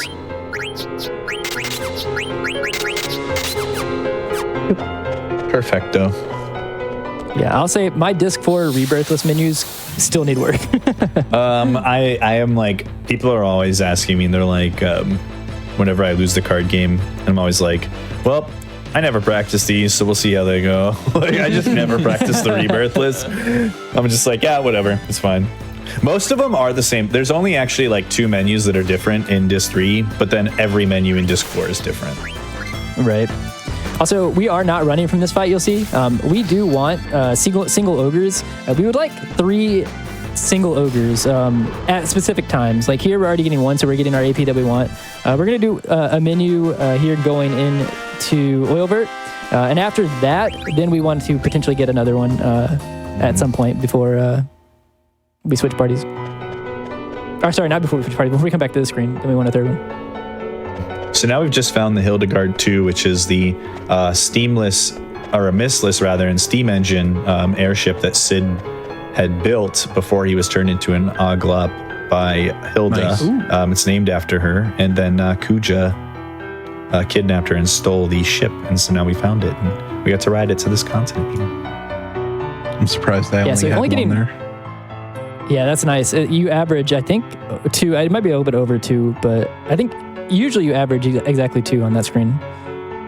Yeah, There's 222 is pretty common. There's a little like landmark that I look for when I'm stuttering backwards here, and there it is. Is it in the that background? It's that little dark patch right there. I try to like line up with when I'm stuttering backwards, and then it should take you around the mountain. Yeah, there it I is. also stutter backwards. I also stutter backwards, but there's a mountain that when you first land that I adjust my camera to look at as well. Also, I am always chicken to go through the forest. I go around. Nah, The second I when got he- ragtagged from one step, I was gonna say, Amart just wanted another chance at a trivia question. That's all. redemption. I would have ran away from it before I answered it. Because he knows that the Berkmia train cars have been running for the last 8 years. So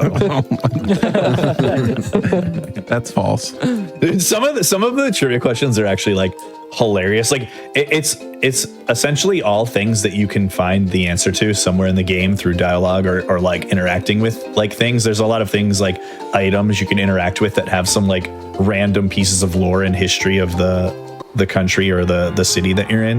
But some of them, it just feels like so random if you don't actually like keep tabs on all of it or anything like that. It makes it funny. So bag set, bronze helm, leather plate, chain plate, leather boots, mask boots, yellow scarf. Everything except for the diamond, the aquamarine, and lapis. And the angel earrings. And the angel earrings, butterfly sword, pinions, tents. 2, 1, 1, 2, R1, then down, and Good. Looks good. Yeah, nice. I'm gonna save here just because it's been a while. Yep, sounds good. I know that like people always talk about the Pandemonium menu because of its length and how many steps there are, but I actually think that is the most difficult shopping menu in the game. You also, there are like- far fewer things, but I just think that the placement and what all you need to do and how much you have to jump around in the buy just makes it more complicated. Yeah, and you also have to mentally prepare for whether or not you had a single ogre or didn't here, because Yeah, it exactly. changes like whether or not this gets split or you combine it till right before art. So there's a lot of things that kind of like a lot of variables that like a runner has to adjust for. Right, and it's a lengthy menu. And if it's also one where if you make a mistake, you're done, you're cooked. Yep. So Yep. Oof.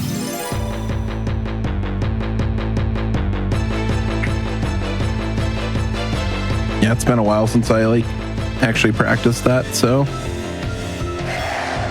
another hot single ogre in our area. I'm not gonna. Oh, thank the heavens that missed.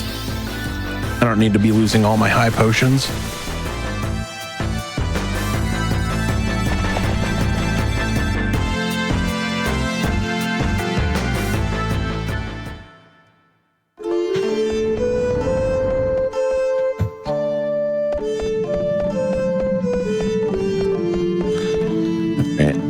I'm being silent here. I don't want to curse you.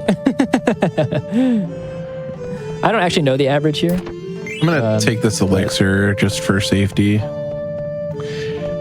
All of the screens in here are either really low, like 4 to 5% low, or they're really high, like 68% or more. Like, it's like they're like all over the place. There's a couple that are like in the 20s, but it's pretty high. There's just a lot of screens that you spend a lot of time on, like this one. Like this one, yeah. Yeah. So we'll hit this button on the way, split the screen, head back through, hit this button here, pick up the feather boots, come back down here, hit this button.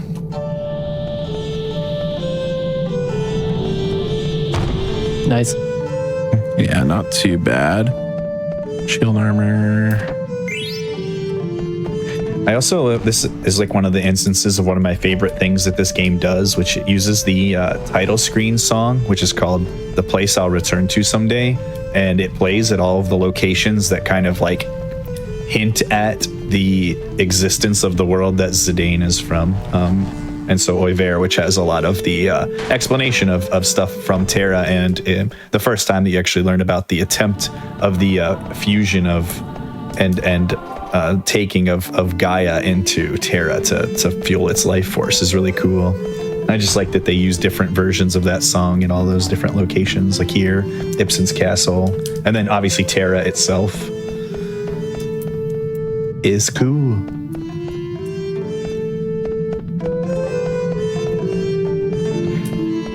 Nice. That's a really good oil bear.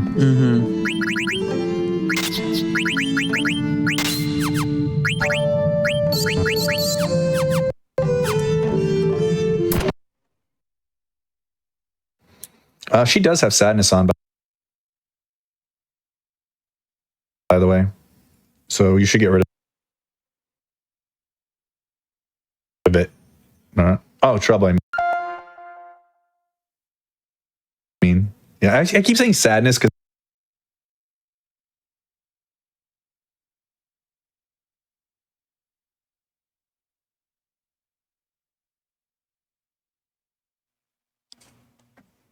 Looks like we're having a little bit of technical issues here. So Yeah, I think that's on your end, not mine. Yeah, definitely.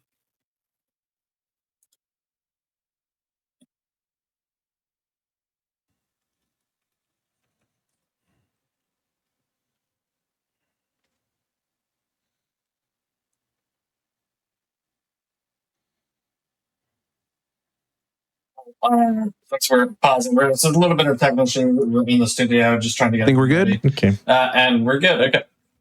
Okay. Okay. We are back. All right. So I will unpause in 3, 2, 1, go. All right.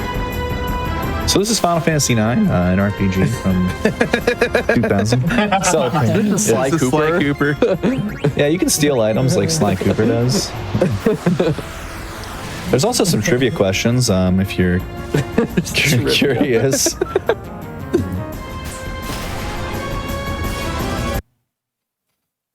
Name 25 Moogles found Also- throughout the run. I think this is the first fight where we actually start utilizing the throw ability for Mammon, right? We haven't done it before this? No, we've not. Oh, nice counter. Good counter.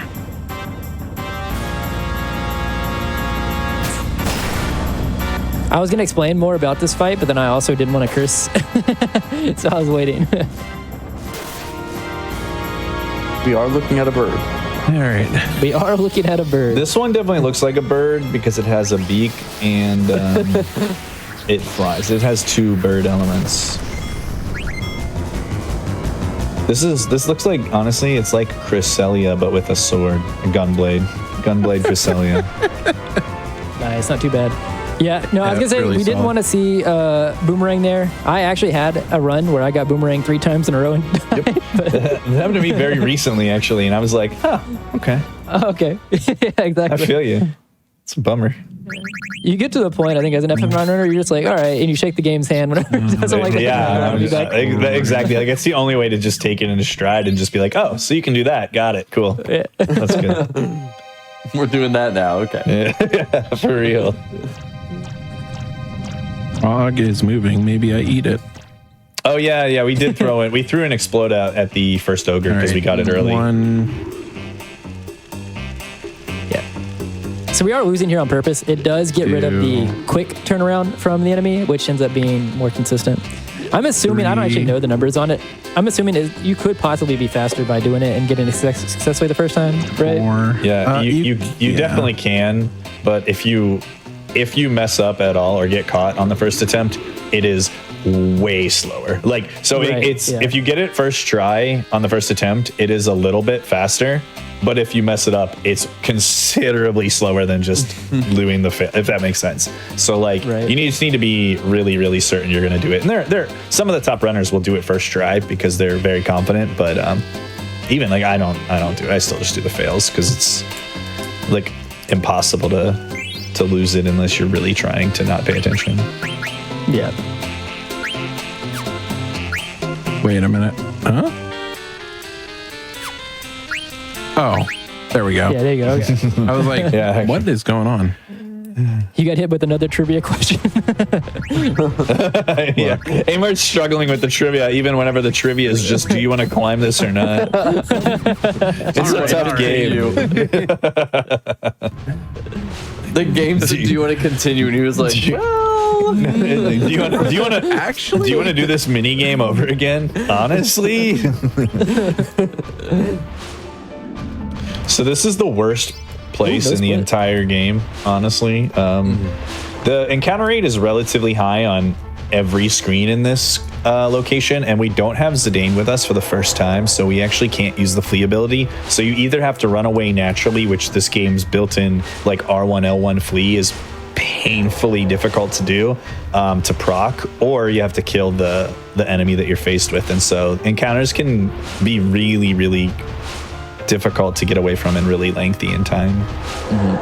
And we've seen just- Amart using it throughout the run, but we were going to be kind of, you can do certain things to help your chances of running away, buffering it with like changing rows of a character, giving you more like, you know, rolls of it doing run checks. He can also do something like summon Carbuncle to help also extend those kinds of things. Yeah. On that note, like basically what Zix is saying right there, we get fleet checks. If I'm not mistaken, it's like every frame or something like that. I forget the exact amount of time, but you get fleet checks like every so often. But you don't get them whenever the enemies are doing their attacks. Like when they're doing their long animations and stuff like that, it's only during our turn. So doing things like changing roads and stuff like that, because it extends what is considered our turn, it's beneficial for us getting fleet checks, which is why we were talking earlier about potentially seeing a summon.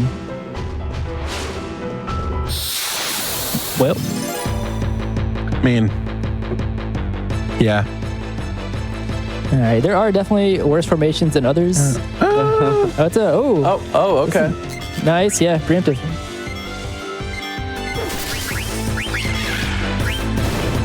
I love the Grimlock design. They're really goofy. But yeah, so while Carbuncle may seem like, you know, this takes a really long time and there might be better ways, we're going to summon Carbuncle later anyways, and if you do it here, you get a short animation for it later. We unfortunately why didn't I get a runaway queued this during it. Honestly, Yeah, that might have stand a seemed kind chance. of slow, but honestly, Yeah. I've seen way worse. That's pretty good for a I would Grimlock. take that. Grimlock's is the worst one in my opinion, so I think it's nice that you got the the corals are also pretty The rough. double curl's pretty bad. It was nice that you got one that was like that you could just hit with Steiner to open, which was lovely. Yeah.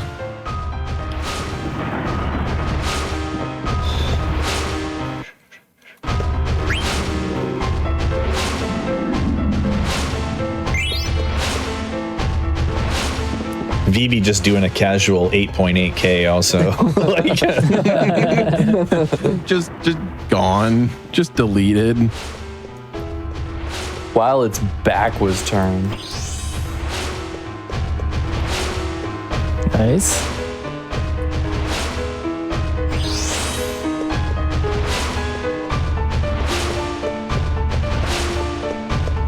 nice. The last check is right next to this Moogle, which we would never get an encounter on. So You can skip it, but it's very, very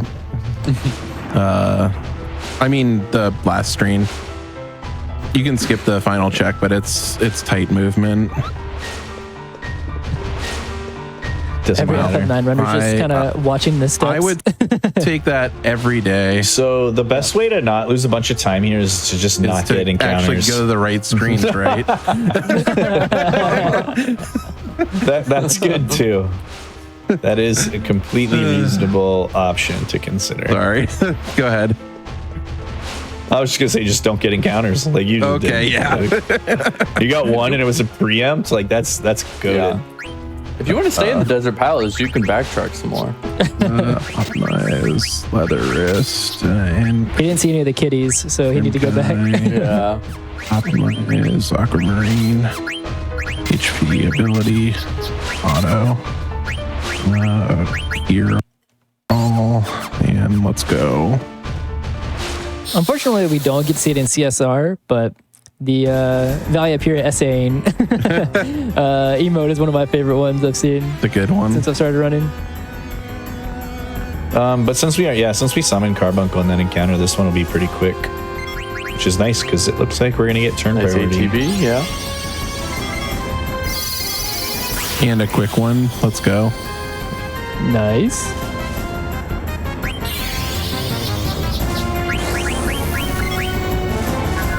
It's just gonna hold ATB here for a bit. In the NA version, you just don't. As long as you don't let it bleed too much, you're fine. But you just hold during some animation time so that the reflect does not wear off. Because we can reflect for a multiplier of damage when we cast it on our entire party, which is why we were glad to see that Eiko got to go first and nobody got KO'd. Ooh, a reflect even. Lovely, because that's easily the shortest animation option here. And now we're going to take care of business. Imagine it reflects back. Yeah. All right. Very good. Nice. Good fight. Valley of Hero with Good a very bit. pedestrian 12,120 HP at this point is kind of sad, honestly.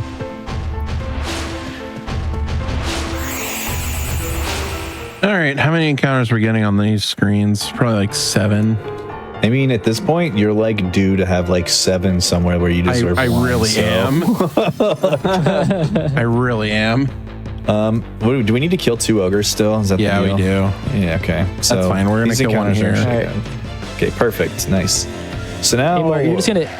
No, good. I was just going to say we just need to kill one I'd say. more. I was gonna say Amar's gonna get the Ibsen that I had that in one of my earlier runs, where I had 7 in Ibsens and 6 in Bramble are entering. I had 13 at the end of this 3. I think when I got the brand ball, I think I would have just went outside. Like, just be like, well, guys, this run's really not over, but I'm just gonna go touch grass for a little and think about what I'm doing. Mutt yells at clouds. Get off my lawn! What is that? Ooh. What was that encounter? Oh my That god. was like the first check you could get, I think, That's after. ridiculous. That had to be one, yeah. Which is actually crazy because each check on this screen is really low because it's so long. Not even a single ogre. Each check is less than 1%. So if you want to feel About really 360. bad about this one, Yeah, you guys got to see a less than 1 in 100 chance encounter in this run. Let's go.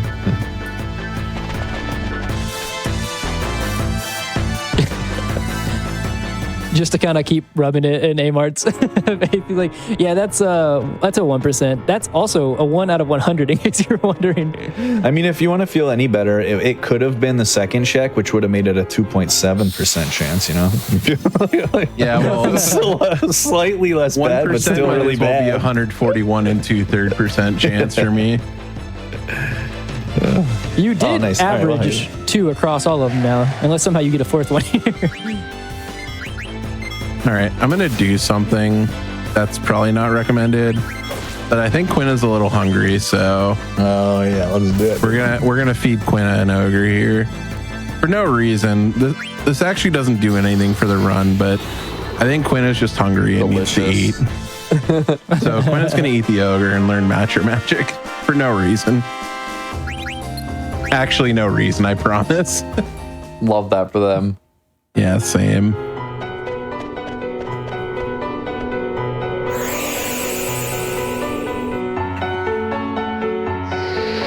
Yeah, make sure you keep your Quinnas happy.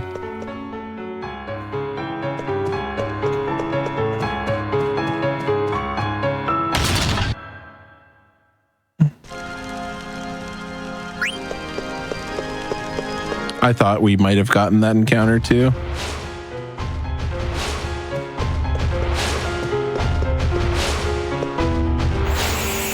Are you saving before birds?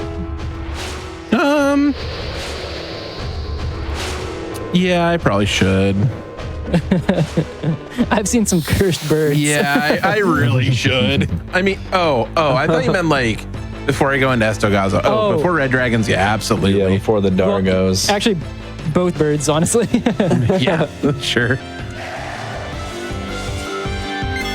The last time I died there, or almost died, no, the last time I did die there is because they stopped Zidane immediately. Oh my I threw a God. remedy, and when I went to throw the remedy on Zidane, they stopped the person that threw it, and so it yoinked it out of my inventory. Oh my god. Oh my gosh, that's cursed. I mean, if you don't use Matra Magic on Earth Guardian, or even trying Amart, I expect just spam of Matra Magic. You know what?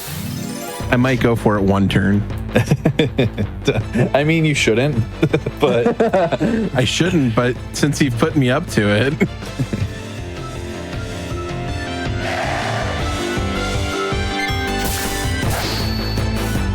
Amaranth's in trouble.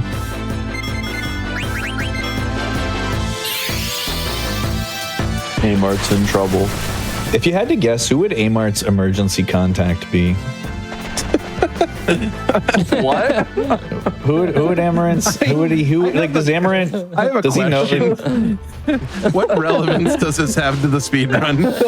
I'm just curious. You're like he's in trouble, and I'm like, man, who would bail him out? I guess Zidane. Zidane bails him out. I guess later, I suppose. Lonnie. Next Dude. question is hypothetically, Amar, what's your social security number? What city did you grow up in? Did I say Amart? You did. Oh, I meant Amaranth. It's 900797580. Oh my God. That's I the think social security.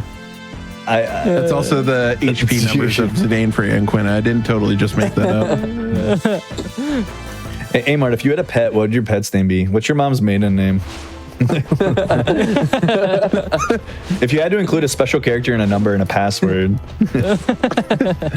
Yeah, dude, I did not realize they said you know Amart. who would bail That's me out, funny. actually? Beatrix.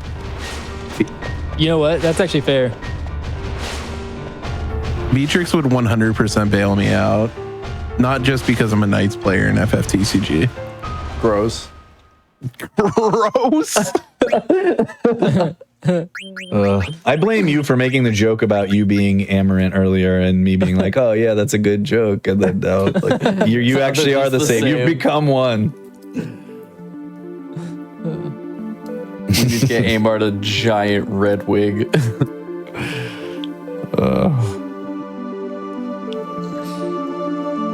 Ironically, the name of my first pet was L.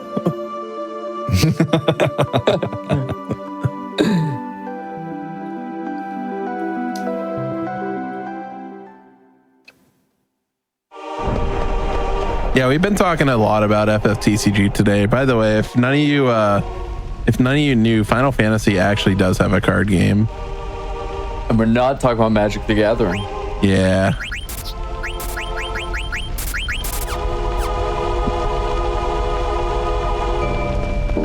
What kind of Muggles do you like? What kind of girls do you like? What kind of Eidolons do you like? I'm gonna save here. Magrika. Magrika. That's a good one. Yeah. That is a good one. I think we're right at 3 hours as well. This might be a good Are we? place for... No, we're not. We're a little over 3, yeah. Oh, are we? Yeah. Dang. Okay, yeah. I mean, we can stop here. Sure, yeah, this is a good spot. I wasn't exactly sure where you wanted to, but yeah, we can do it here. No, that's So fine. yeah, This has been like Yeah. blowing by. I didn't even realize. That's fair. During these longer runs, everybody will like take breaks every hour, so just everybody can get up, stretch, get some water, anything you all need to do. Just a quick reminder before we go to the break. If you want to get ready for Summer Games Done Quick 2025, you can go check out all of our SGDQ ambassadors all throughout the month of June. You can support Doctors Without Borders by joining each ambassador's community in the lead up to SGDQ. You can use !SGDQ ambassadors to check out the full schedule. With that said, we'll be back in just a few minutes with more of the run.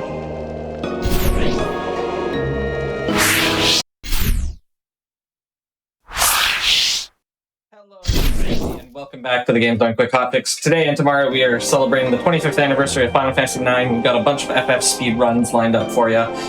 We're in the middle of FF9 speedruns, so whenever you're ready, if you just want to give a quick 3, 2, 1 countdown. Yep. 3, 2, 1. Go ahead. All right. So we are in the middle of Estogaza, but we'll be leaving here through this door. And now we're small on our way birds. to Red Dragons. It's a banger alert. Yeah. Mount Gold.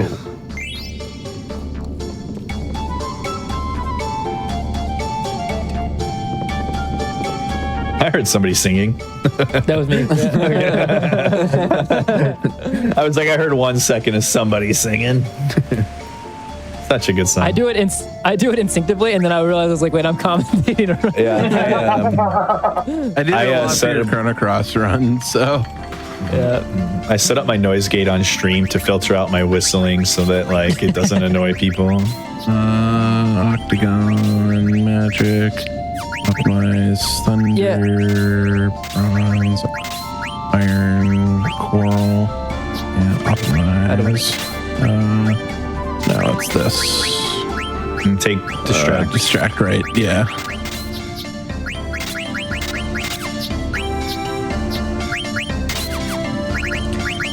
Yeah, so coming up here, this is one of the most dangerous fights in the entirety of the game. It can go smoothly, but it also can go very not smoothly. If we get bad ATB, like these enemies can use a move called Twister, which does random amounts of damage that can just be lethal. I don't actually know the exact range. Mutsky or Zik, one of y'all might know that, or Amart. Not dead to dead. It's very bad. It's crazy how much it can do and how little it can do. Here we go. We're about to find out. Oh, well. This could one shot everybody, or except for Vivi, or it could not kill anybody. Yeah, that's crazy. 35 on Zidane is the best damage roll I've literally ever seen. Oh, we get another one. Oh no, dude. There's no way. There's no way he survives 2, right? Dude, whoa, 37. Dude, this is crazier than the Goblin card game. Wow. I that far. I can't I don't believe know. 35 dude, and then Z dies to 1 really, really commonly, so surviving 2 is actually really insanely lucky. That's great. We take those. You used up your Death Gaze meteor luck. Oh man. Yeah, so a big reason also we need to do Soul Blade and confuse the enemy here is because we only want Zidane. We have to have just Zidane and Steiner alive here because we need experience on them to get experience off of this. We don't want it to be shared with Vivi. Vivi doesn't matter. Vivi does matter, just not right now. Vivi had his time to shine for the middle third. Vivi's dropping 8.8k on random encounters in Desert Palace. Right. Man, the double twister survive on Z is actually so clutch. Zidane and Kai, Hammer, optimize. Don't be surprised now whenever you get 4,900 on 3 characters off Meteor. Oh, it's gonna happen. I didn't put Zidane in the front. I just realized. That's okay. Just change and fight. Yeah, it'll be fine. As long as Steiner gets 3 attacks, it'll be fine. Yeah.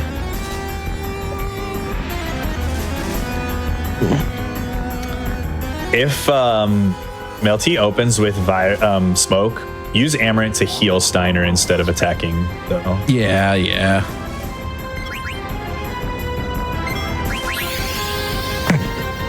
We'll see how much it does, I guess, and then we can decide. But...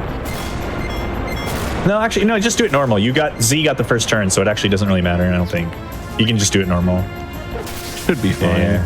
Getting turn priority with Zidane fixed the whole problem. So. As long as Steiner doesn't get, like, wing smacked for KO here, we're good. Oh no. Oh no. Almost actually happened. I would have felt so bad. I saw him wind up and I was like, I was like, no way. Ain't no way. Dude. Oh my goodness.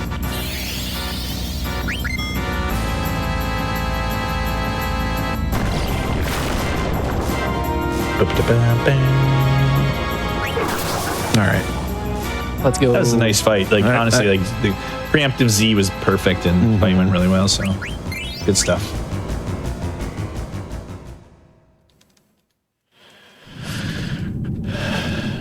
Time for a 10-minute break, right? Yeah. God. Yeah, there's a lot of text here, especially in non-CSR. In CSR, it's like pretty quickly, but we were actually talking about it on break that with Turbo here, you just get to put the controller down for like 10 minutes. Yeah, many times in like non-CSR runs, what I'll do here is, because this is like 7 hours into the run typically, I'll like turn the turbo on for the dialogue, and then I'll literally just go to my room and lay down and shut my eyes for like 5 or 6 minutes. And honestly, it's the greatest thing ever.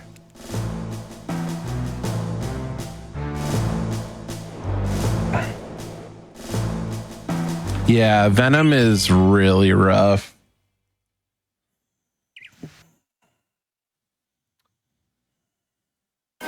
The only time it's really a problem is a couple of people don't have antibody on Lich, I guess. It's kind of a sketchy status effect, though, for sure. All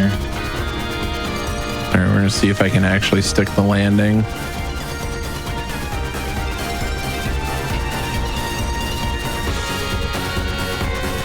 So this pretty The much ocean aims music you is so- right at Ipsons. I like to do a little bit of a turn right here, and then it should pretty much line you up with Ipsons right on the dot.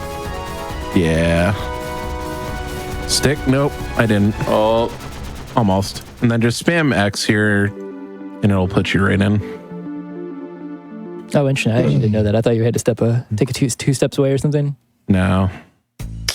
Yeah, I think it just gives priority to the town, fortunately, which is nice.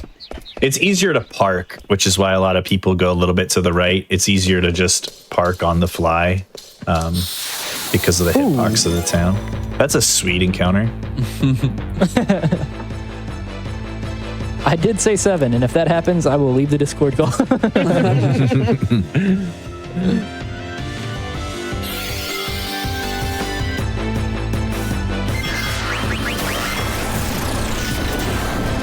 Do the veterans here also have roulette? I don't think I've ever been hit by it. No, they don't.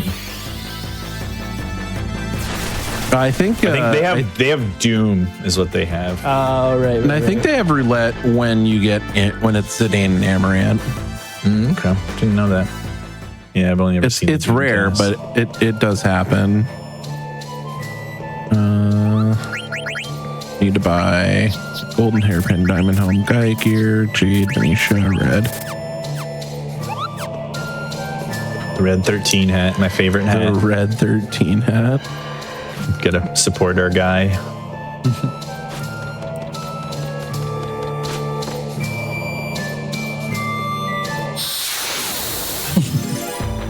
Andy. I'm not laughing at the Andy. I'm just laughing at every encounter that gets closer to 7. Andy is literally the count right now. It's 1, 2,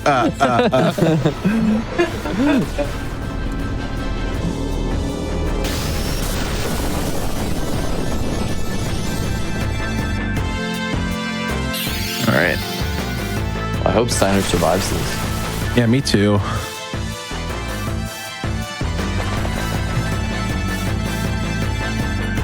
Some say he still has that 7 above his head to this day.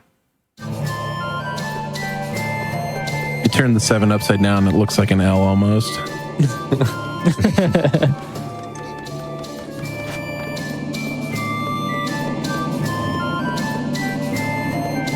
Oh God, I hate that screen so much. Yeah, this is one of my favorite like dungeon gimmicks in the entire series. Like the game doesn't outright tell you what the gimmick is, but it gives you all the weapons so that you can kind of put the pieces of the puzzle together and figure it out. It's just a really cool design. It's really smartly made. I forgot Vivi was KO'd. Nice. Diamond gloves, thunder gloves. Okay, so he that's right. That's from earlier. Can you just check his? Does he have MP attack? And what's his AP on that? Did he learn it? Yeah, he learned it. Okay. So he just adds status is all we're missing. Like,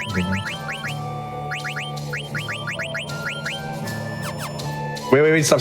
Vivi's dead. Yeah, VV. Yeah. Okay, yeah. I was like, We all something didn't panicked a feel little right.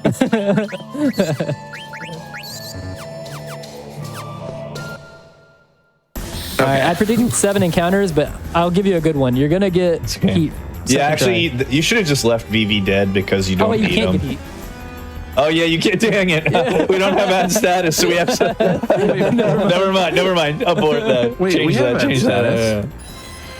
Oh, I thought you didn't get at status. I don't think you have. It was Maneater. Oh, okay. Oh, you're missing, man. Oh, okay. Yeah, ad status is just from the Thunder It's from Gloves, the Thunder right? Gloves, yeah. Yeah. That's what it is. Yeah. Did I just They're use next- they're like- Blizzaga? I think I just used Blizzaga. I think you did as well. Yeah. It doesn't matter because you're about to land the heat, so. Yeah, it doesn't matter.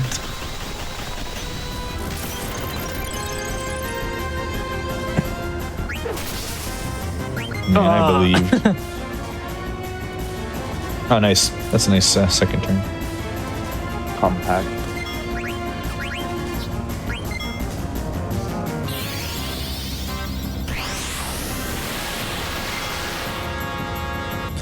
So for anybody unaware, I don't know what the odds are on it, but there's a small chance you can land heat on Taharka here when attacking with Steiner, and that will make it to where Taharka just dies on its next turn. Yeah, it's like 10%. 100%. Dang. I forgot which route I recently saw Nico doing where it was, I think, basically he had to go for heat on Taharka, and I saw him go for it 32 turns. I don't know why I'm holding ATB. I shouldn't be holding ATB there. Oh, it's just dead. I was gonna say it should die even with the Blizzaga deal.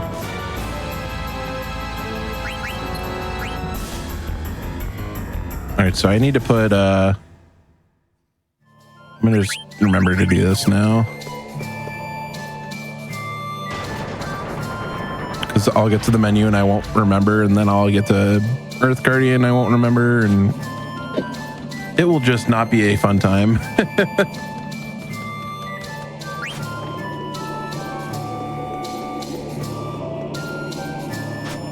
Yeah. So. Yeah, so good. I was just gonna say handy. That's what like getting through a screen in here with that encounter looks like.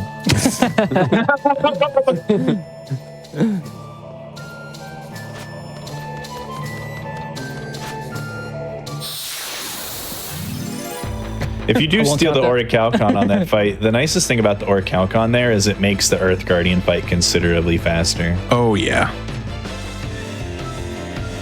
Do we need to be faster? We have Mantra Magic. Yeah, or Mantra Magic, exactly. I'm going for it. I don't care.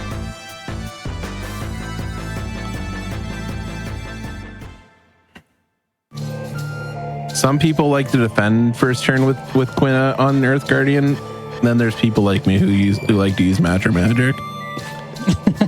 Do you do the post Amarant walk, or do you run like a psycho? We'll see. I stopped running. I only walk, and I've never got the encounter. So I'm just whoever told me that, I'm like, I'm a full believer. It's real. Diamond. It was probably no. What is it? Coral Ring? Yeah, Coral Ring. Coral Ring. And you get the power belt. This one always trips me up.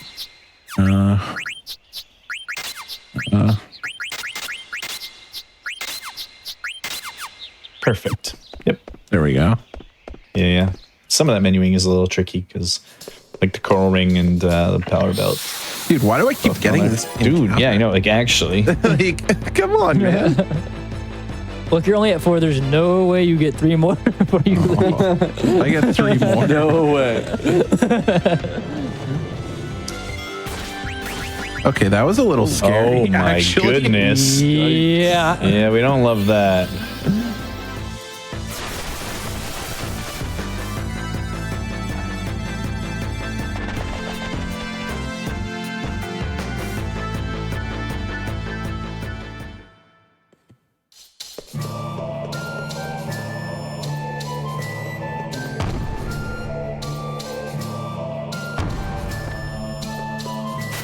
Yeah, so we do have the rebirth here, but actually another split in the route, if we didn't have it, is we'd have to pick up that Maiden's Prayer right here.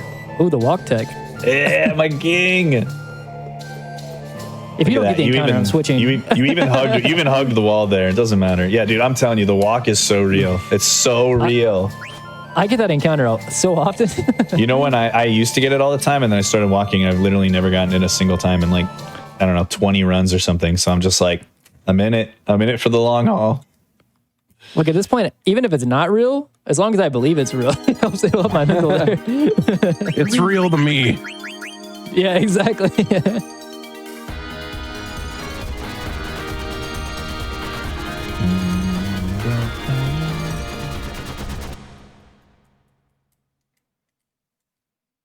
So now we're gonna fly around the entire world.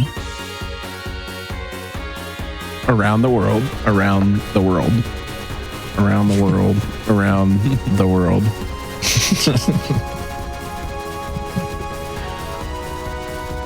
I don't get the reference. Can you spell it out to me? But can you tell us your emergency contact first? Yeah, it's Nurse Joy, actually. Oh man.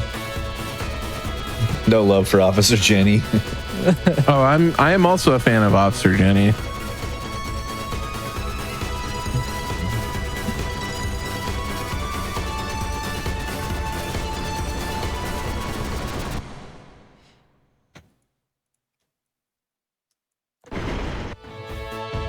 Having to drop all the kids off at daycares. I'm gonna do something that probably looks weird to a lot of people, but I think it's about the same amount of time. I like flying this way. Interesting. To go to the Earth Shrine? Yeah. Yeah, I think this is faster. Really? Yeah, I do. I think it's slightly better. Yeah, I watched Rev's segment and run. He did this, so I imagine it's faster. You need to do like a quick like L to turn the camera kind of hard left at first to get a good angle, but like yeah, if you do it well, it's a little bit better. Yeah. L, you say? L, yeah. L. All right, here we go. You know what doesn't have any L's? Mantra Magic. Mantra magic. Let's go. You know what else doesn't have any L's? Earth Guardian. He's about to take this L. Yes. Let's go. I would Mantra seriously. magic.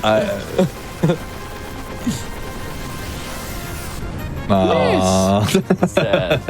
No fun allowed. Totally didn't see that coming. I'm not gonna lie. That's an L. You got punished for it immediately. Yeah, that's 100% L. In fairness, all it did was it just erased one attack with Z. Like that, like Quina would have died there regardless, so it's fine. Yeah, I mentioned this earlier, but if you weren't here at the in the run earlier on, your level affects what your damage rolls are, but the amount of damage you actually do is way more attached to the attack power of the weapon that's equipped. So like your level does, and your strength does have an effect on how much damage you do. It's just so little. Whereas like the attack power of the weapon, the killer abilities that we equip, and MP attack, which add multipliers of damage, in conjunction with some elemental bonuses and boosts we get from some passive on equipment later on in some run fights in the run, greatly dictate how much damage we do. And your level really doesn't affect that all that much. I really think the most important thing that comes with level is just HP total. Like your HP growth is directly tied to your level, and it's a fixed amount for each level. So I have a question. It's kind of interesting in that way. Why is the best defend animation in this game Quina's? It's also Flea. The Flea animation of Quina is amazing. It's so good. Good job. Let's go. Also, chat pop can you quiz. just do it real quick? Bird or no bird? Yeah, is this a bird? Base There Quina. it Yeah.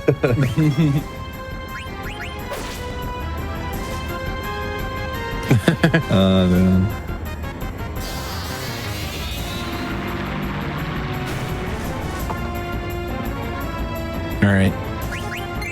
Good stuff. That was a good fight, despite the opening Fire which is like the worst opening.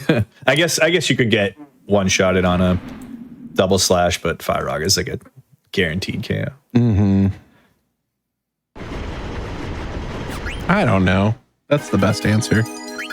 Dagger, Ico, or L, sorry. All right. Coming up on my favorite area in the entire game. Going back to the Lifa tree? It's coming to it's our favorite song. Who else said this was their favorite song? Music? I Tara? said Dolly. Oh, you said Dolly. That's right. That's such a good one, though. Wait, was it you, Handy, that said Tara? It was not me. It had to be Amar, I guess. Oh Amar my was God, you. No, it was me and you. Yeah, okay. Oh, okay. He's just making him go down the line. Yeah. It is good though. It is very good. Yeah. I mean, you're right. Like, the whole soundtrack is just amazing. Mm-hmm.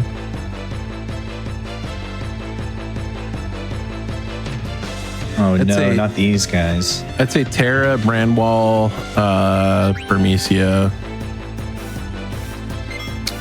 The start of Terra through the end of Silver Dragon is just like all absolutely peak soundtrack for me. Non-stop Like bangers. Terra into Bramball into You're Not Alone into Pandemonium, like that whole segment is just phenomenal for me.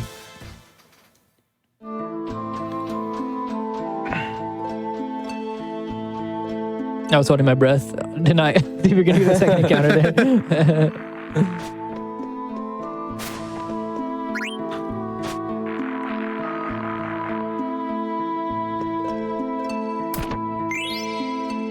Do not forget that chest. Like, it fits the area pretty good, but I'm not going out of my way to listen to Fossil Roo music, though. No. Dude, no, the Fossil Room music, dude, it gets no love because it's only in the game for like 6 seconds. Such a bummer. Feather boots. Such a And bummer. You get the Maltina. That was actually really good. Yeah. Just the one, right? Yeah. Yep, just one. What are we at? Dude, we're at What are we at 36. total right now, Mutsky? Oh, Yeah, I know, which is an incredibly good, like Yeah. incredibly low number of encounters. Wait, what are we at? 36. Oh, that's yeah, that's You were- incredible. You're at 24 at the end of Disc 2 and then 12, so Yeah, because you went 1 pretty good. 1 3 on Hilda 2, 1 in Desert. Did you get any in Esto and Gold? No. no. Yeah, 0, and then you got a bunch in Ipsons and then 1 here. Like, you've had more 1s than anything else, so Yeah. good stuff. I would take this in PB attempts all day. Oh yeah, for sure. No, this is really good. The fights have been mostly good too. Like, Yeah.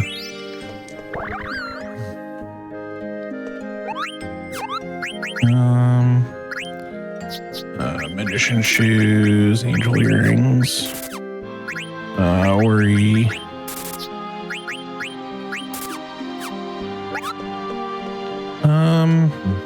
You know what? No. yeah, I was gonna say, I think you should. it's Shell Dragon can just troll. It's, Yeah, it's it not can. super common, but sometimes the math just becomes complicated, and you get like a bad opening attack or Yep. something, Yep. Yeah, absolutely. and then your strat becomes 95% effective, but that 5% definitely exists. Also, shout out Yeah, to it's just- Stiltskin. Found his way to Terra. Somehow. But it's almost a shame. There's a shop there at that Moogle, and it could be skipped if it wasn't like the only place we could buy coronets. Pumice and power counter level devil bird. Honestly, besides Shell Dragon, Abaddon has taught me fear. Honestly, true. That's fair. Abaddon's definitely, this is definitely like one of the safest Abaddons, I think, in any route I've ever done. But because you don't need Quina alive, which is one less thing to worry about. And you have the Coral Ring and the Coral Sword on, which is really nice. I've just had it to where I went to attack to heal Steiner with himself, and he missed, and I was like, okay, Yep. so not And doing then that I again. So- learned- Never to do that. I keep telling people, I always tell people, I'm like, if you really need the heal, throw the elixir. Like, just do it. Yep. Like, he doesn't have accuracy plus on, but he does have distract on, so it just makes it like you really should miss half of the time, right? So Right. yeah, if you're ever desperate, Banger just do the time. elixir. Banger alert.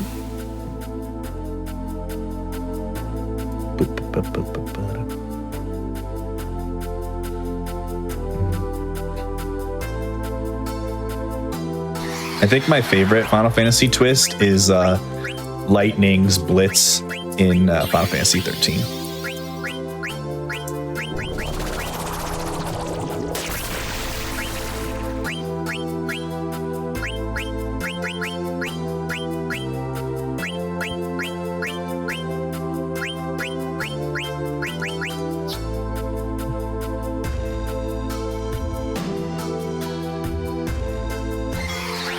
right, don't under damage, please.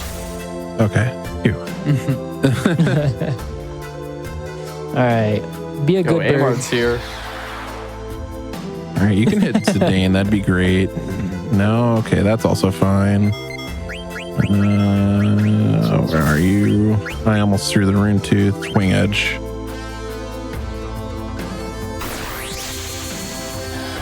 All right. Yeah, that's pretty good.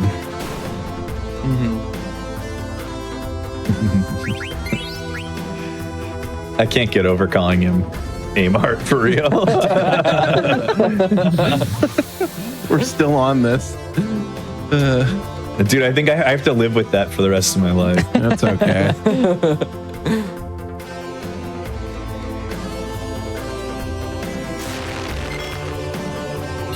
Oh no. It's gonna be I fine. Let's see what the roll is before I make a decision. You're good. Yeah, it Should be good. Unless he crits. Secrets, whatever.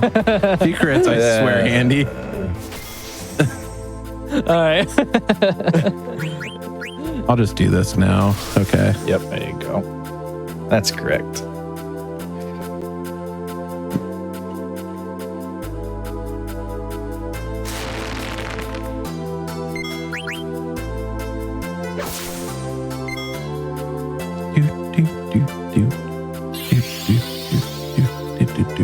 Hit Steiner again. Just really get him healed up there.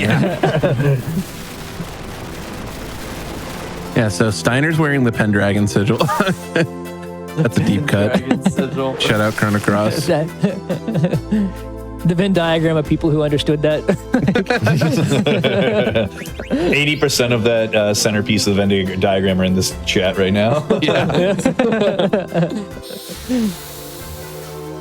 All right, so here we actually have to do a little bit of math to understand like how much damage we're going to take. We are trying to get into critical HP or like yellow HP. It's 25%, right? Of to immediately trigger the next phase where Dagger comes in.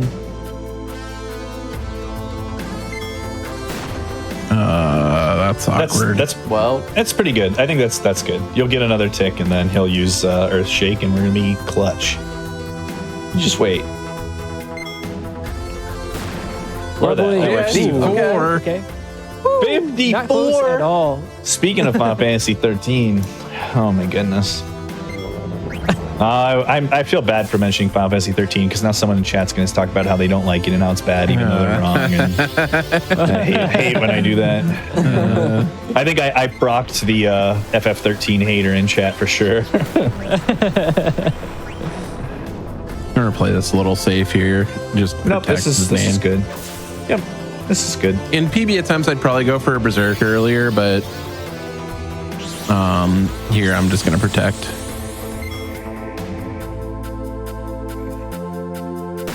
Yeah, Nice. so Shoulder for we'll us. be fine. Perfect. Lovely. Oh wait, I thought you needed one more. Yeah, I you thought need, that you was the need last one more after this. I miscounted. Just gonna send the attack.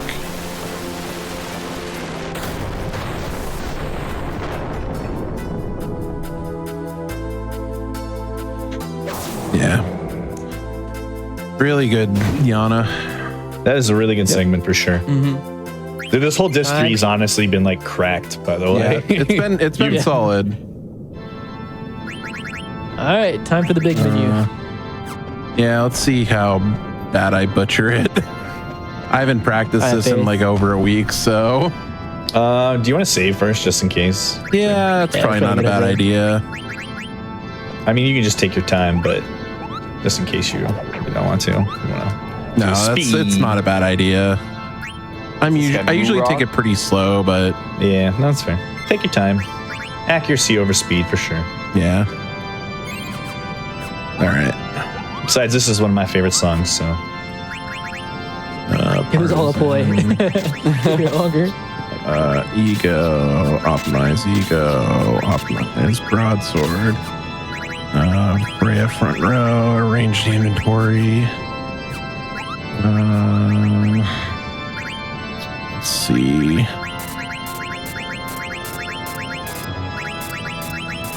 Glass Unkai Jade. Diamond Gloves. One Lamia, one Mantra. Barometral Cross.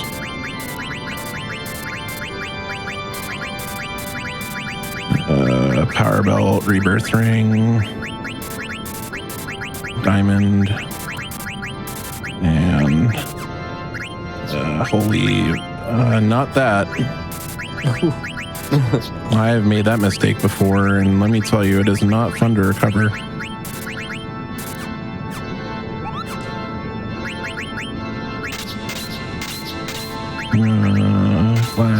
Glass, Lamia.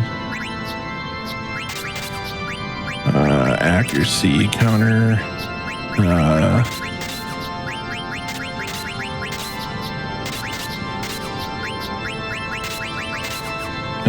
And then there we go.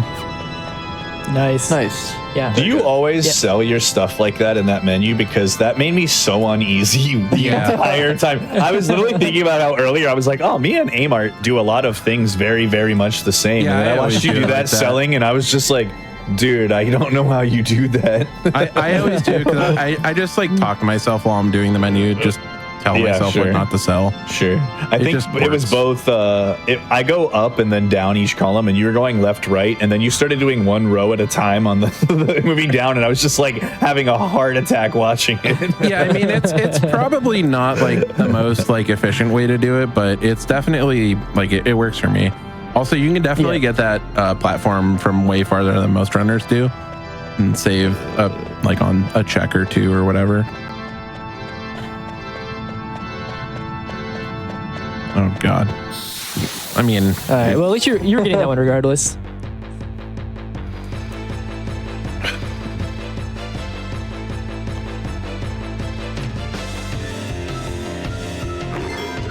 oh, I didn't heal Zane. I probably should, huh? You're just living life on the edge. Literally.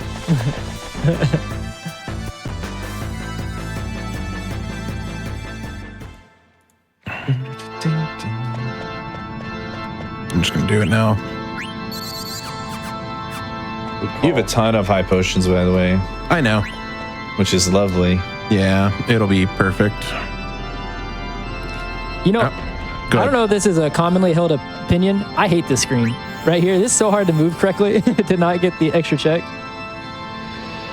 It's tricky. I feel like I get caught on the corner every time I try to use like D-pad or like I've switched back between analog and D-pad, trying to figure out which one I like better. Mhm.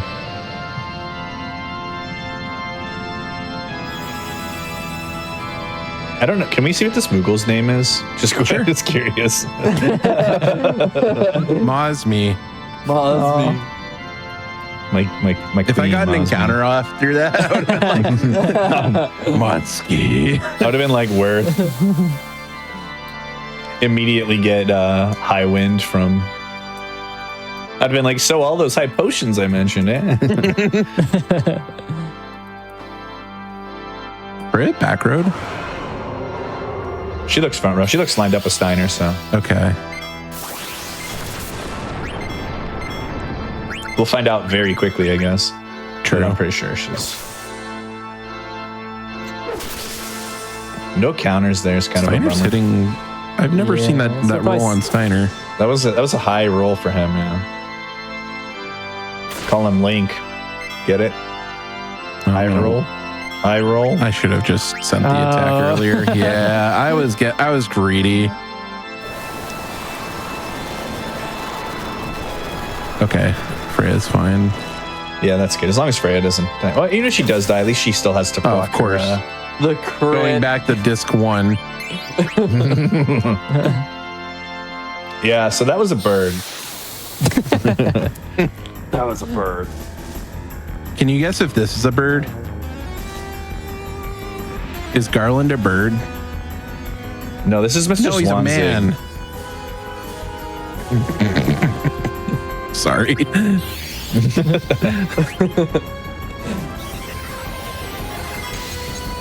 That was unfortunately not on Amaranth, but it didn't matter. Oh, why did I do that? One of those.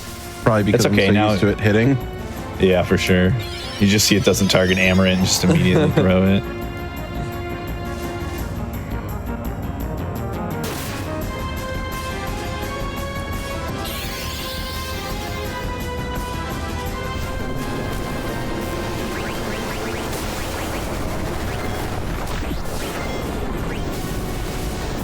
Oh, sounds nice. Make it twice. I honestly, I've never seen Amaranth survive. That's And alright. the Like a free crit though. Another crit. Let's go. And this is why you It was just don't RNG queue up. manipulation. Yeah, I guess.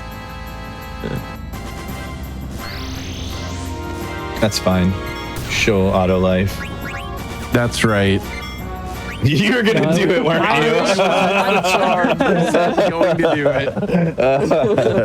I'm not. Honestly, a third I one would won't have been lie. great. I was sending that so quickly.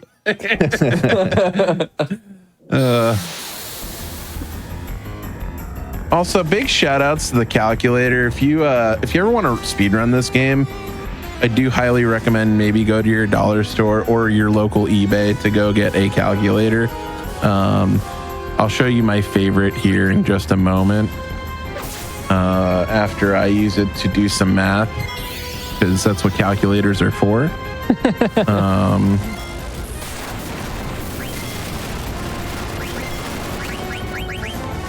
I did actually go buy a new calculator when I started running this.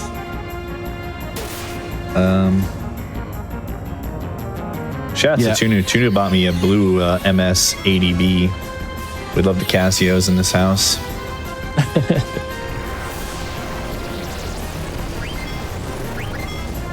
That did so much to the transport.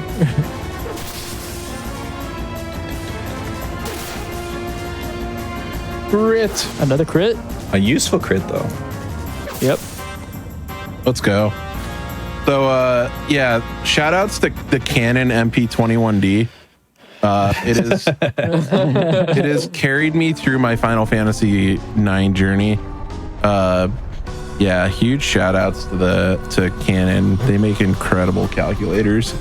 You can buy one on eBay if you really want to learn how to speedrun this game and do it with style. You can get one for about $15 right to your door. I feel like you're about to drop an affiliate link. Do keep in mind you do need to have a plug nearby. It is one of those calculators. You're automatically guaranteed 40% worse RNG for the entire run for having to use more power.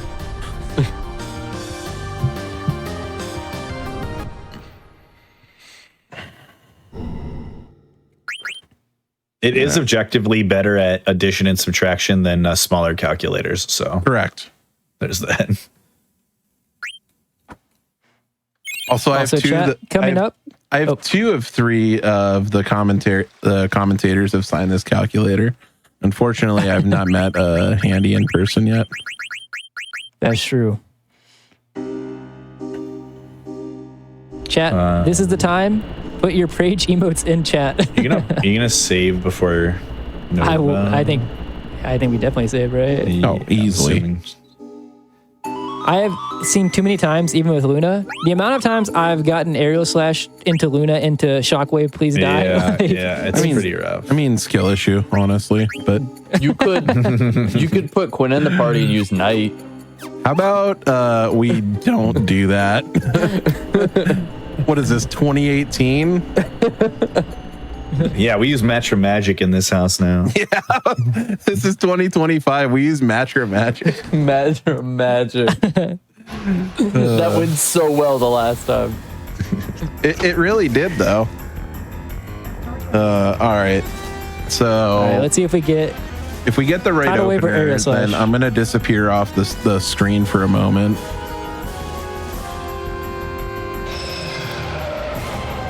All right. No, we're doing it. He's surviving. Dang.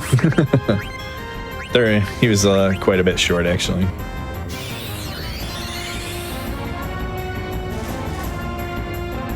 Hear me out. You get no counters. You don't get countered at all here. Then it's a tidal wave. Well, is that where still I don't think Okay. it works. No, it's all right. She's got auto life. It doesn't matter.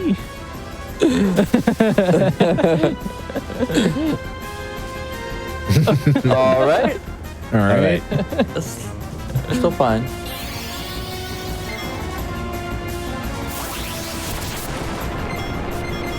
I was gonna say she's gonna get KO'd, but it's okay. Yep. Nice.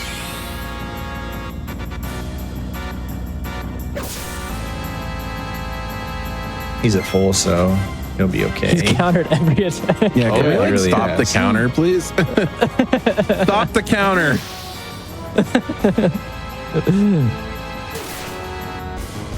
Can't counter these though. All right. Shockwave. That's not very friendly. That's not very cash money of you, friend. Yeah, this has not been the world's kindest It's Nova fine. Dragon. We're just gonna get twisted next turn.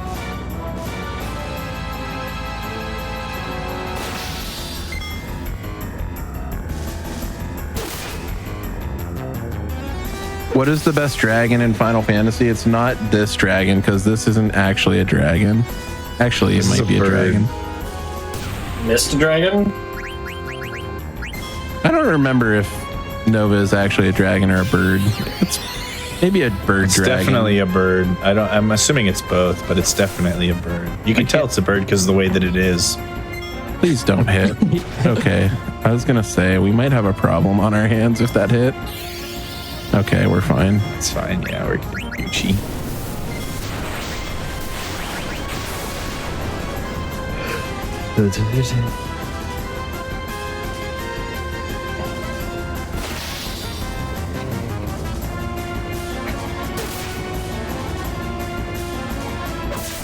Okay, good.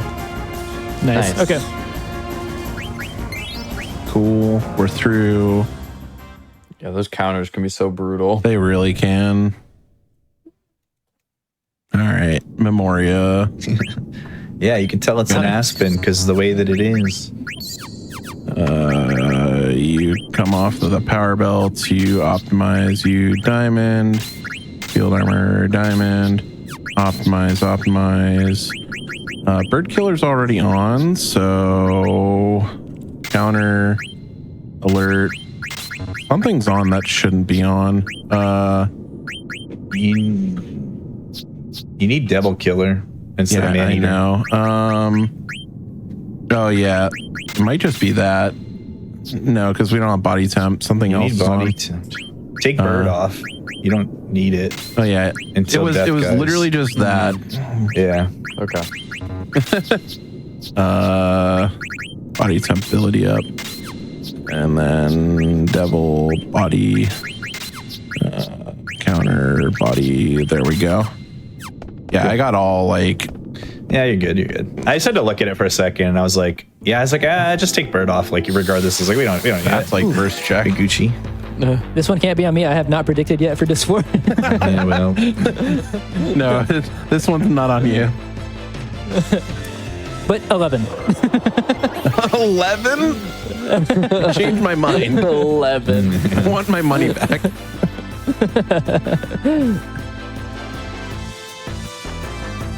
There is getting off this train we're on. This Doom train. I still my Andy. yeah, I think Tiamat is the only thing in Disc 4 that is not either a bird or a devil or both. Dude, what is the Nice.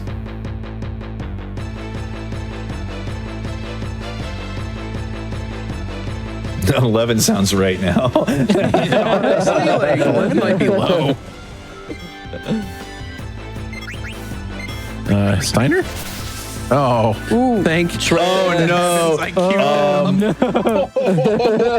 Oh man. No, it's not gonna go. You need to kill it. Oh God, you're right. Yeah. You need to charge. Oh God. No, this is perfect. Now he's gonna be Okay, great, involved. great, Yeah. great, Now great, attack with everybody. Yeah. Oh, we can't flee. I can't. So, I yeah. can't believe that happened. But yeah, you were just sitting there. I'm like, wait, does he think the flea's gonna go? Because it's definitely not. Oh my god, dude, it has so much HP too, or at least How high much HP defense. does this thing have? I think it's like 20k. Okay, well, I'm gonna. You should kill it, but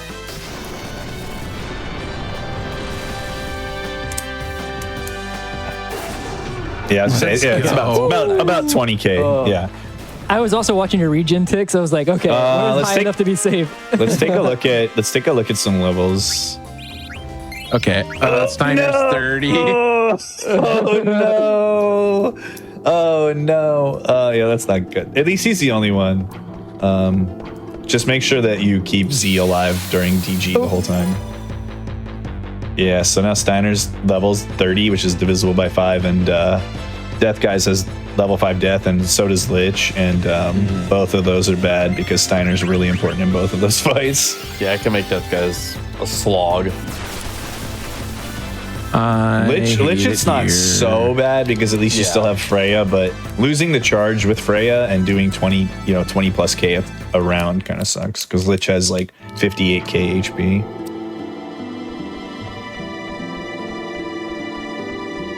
At least we're gonna save before Death Guys, so it'll be fine. It could just be slow, like Zik said, it could just be a slog. Maybe we'll get a veteran that just takes care of that for us, you know? I thought about killing that one, honestly, but the ETB was too good. Give Steiner a rare candies. Give Steiner a rare candy. You're not you when you're hungry.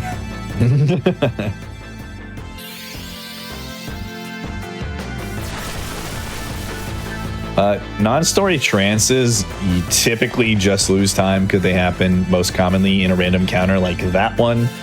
Sometimes they can be useful in boss fights, but we did manage to get one useful trance in this run, but typically they're not super useful.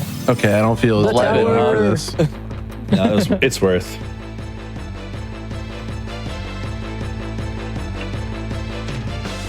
Look, it's only going to be a 6 encounter hilarious.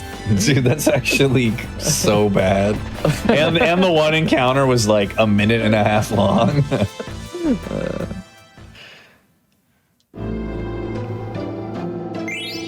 Shoutouts to the tower.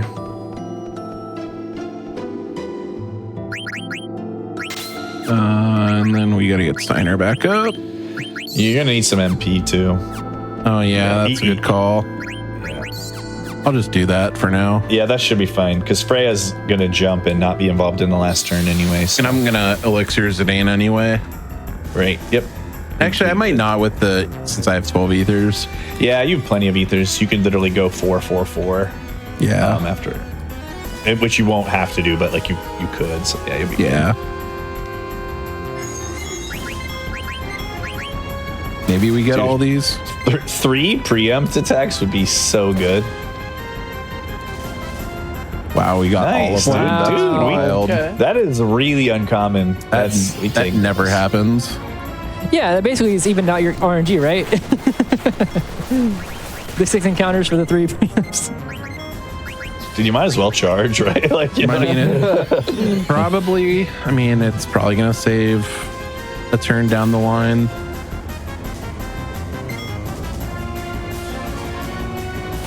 All right.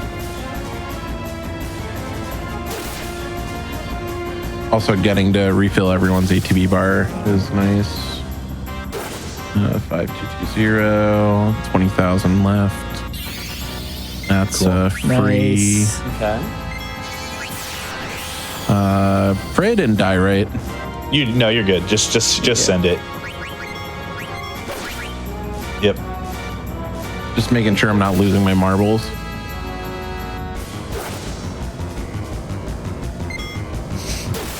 All right. Very good. It's over. I hope Zidane survives this.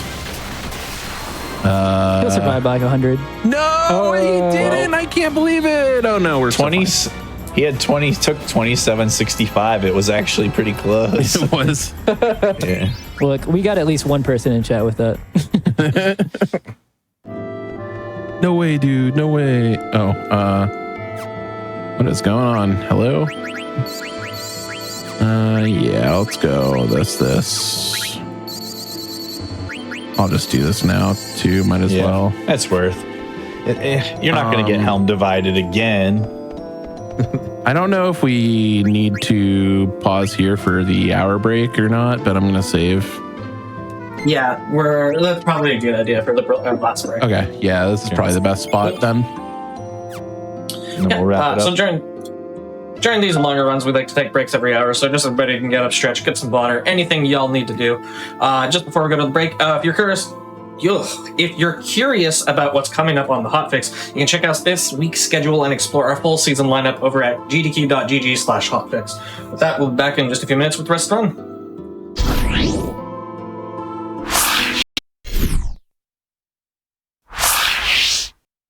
Hello, everybody, and welcome back to the Games Done Quick Hotfix. Today and tomorrow, we are celebrating the 25th anniversary of Final Fantasy IX. We are in the middle of a Final Fantasy... Well, we're near the end, actually, of a Final Fantasy IX run. I'll hand it right back over to you if you want to just give a quick 3, 2, 1 countdown whenever you're ready. All right.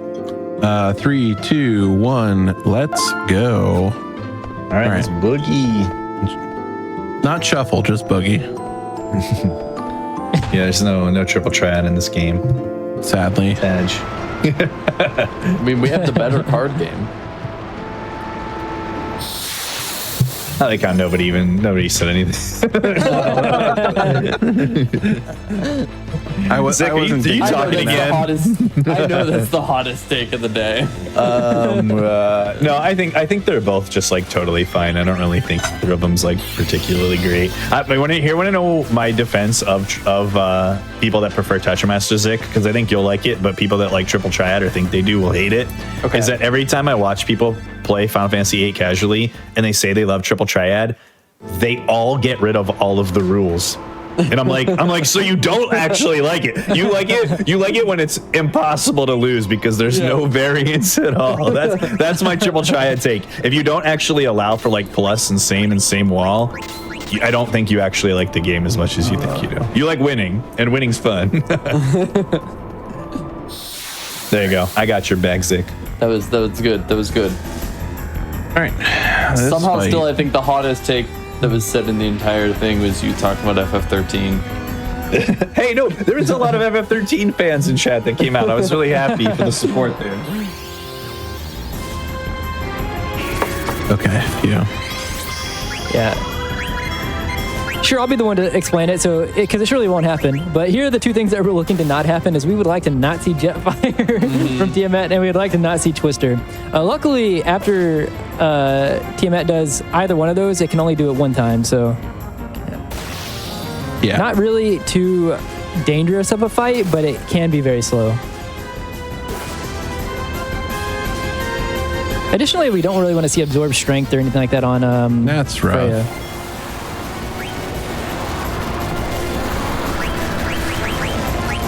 Oh, that rolled a lot on Steiner. Yeah. In before Jetfire. Never. Why would you? I would never curse you like that. Yeah, you would. Are you kidding me? Okay, that was Good fine. dodge. We'll get that bird.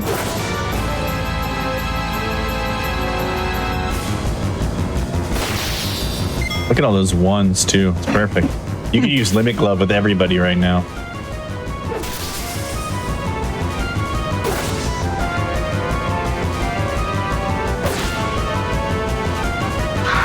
All right. That's a good target for that. I mean, if someone's gonna get by it. Honestly, Man, that was a didn't even pretty do anything. good fight. That was a very good Nice. fight. Nice. We take those. And you didn't get an encounter on the way either, which is also fantastic. I think you got. Yeah, I did. Oh, you got one, yeah. I don't know how I missed it. Probably because I was ranting about Triple Triad. As one does. We've all been there. Yeah. I think Couldn't it's get encounter cell card number first 8. try. I actually have to derust FF8 for the relay soon. Relay submission. Yeah. Just smack out a couple 410s and go on my merry way.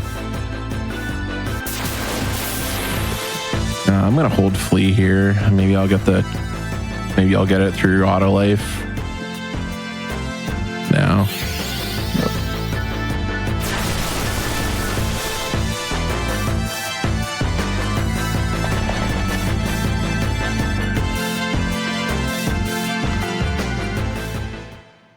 All right.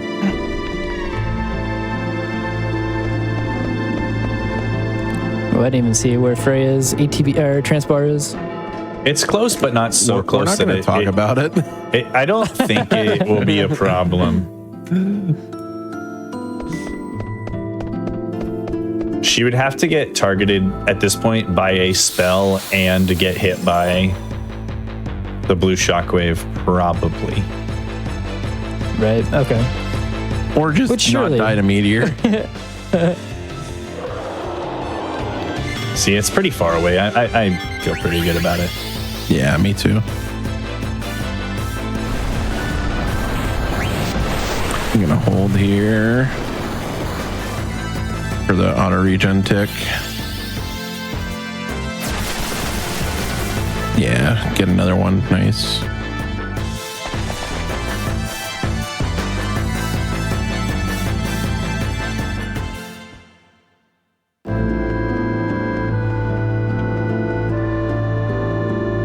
One on that screen I'll take all day, every day. Nice. Yeah.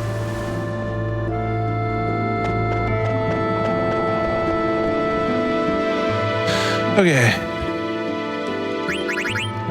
Mithril Helm, Diamond Gloves, Power Belts. I don't have a Sapphire. Rebirth, Mantra, Auto Regen, Protect Girls Alerts, Ability Up, Auto Life, Auto Float, Distract, and Devil. And then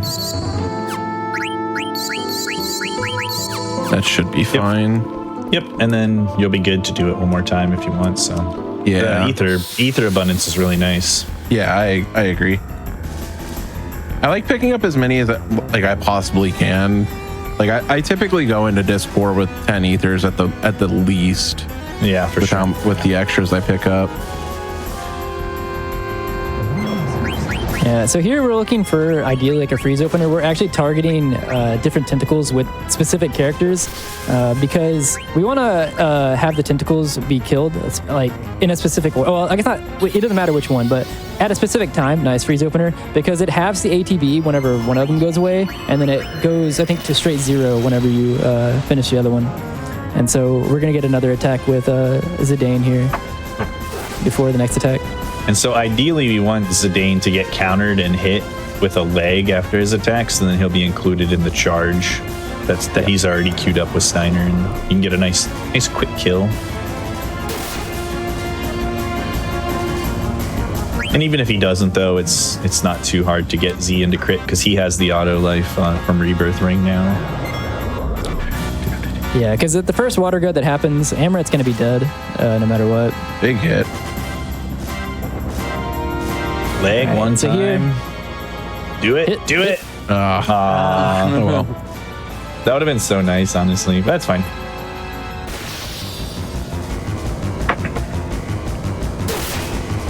Yeah, and then I like to run away as well because Yep. that's a nice one. Steiner's like, I don't even need the Excalibur 2 to hit for 9s. True. Waterga. Yep.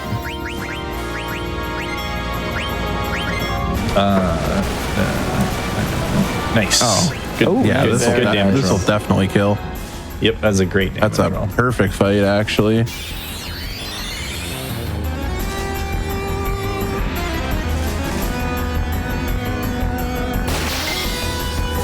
Yeah, I don't think you can have a better Kraken fight than this.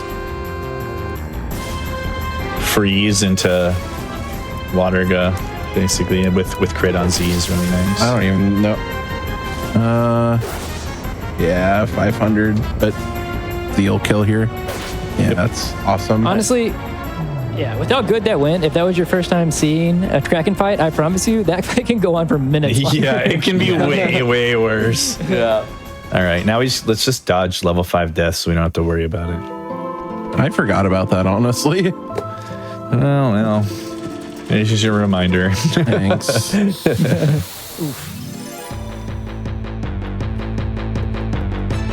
What are we at for Discord? Is that 9? We're at 47 total. I don't know how many we had when we started. Was it 6? 1? I think it was 6 on Malaris, and then it was One, Malaris, and then T-Mat. 1, And then 2, and then this one. Yeah. and then 3. So yeah. So that's 10. Wow. 11 was generous. Yeah. Yeah. Yeah, that's a materia keeper from FS7, by the way.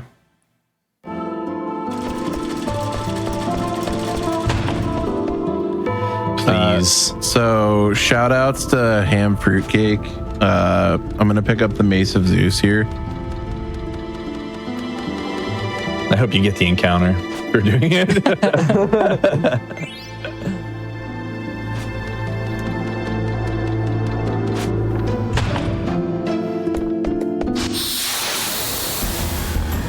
All right. But are we going to get a space encounter? Don't say that. You don't mean that. Look, past double digits, you're just aiming for a high score. You want as many as possible. Yeah, nice preempt Freya. The more encounters you get, the less meteor hits for, I've heard. So Freya's hitting like a truck on this fight because Lich is weak to Holy Elemental, and she has the Holy Lance and the Mithril Helm, which is going to boost Holy Elemental damage by 50%. So Freya's going to hit for over 9k on almost every We single might actually swing in have a this chance fight. at killing here.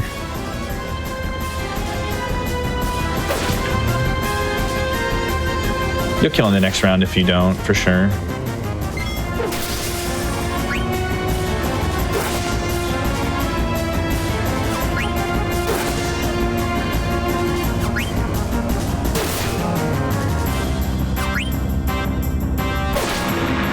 Nice. Wow. That's a really good lovely. Cool. Imagine having that fight go that well. I know, right? Not me ever.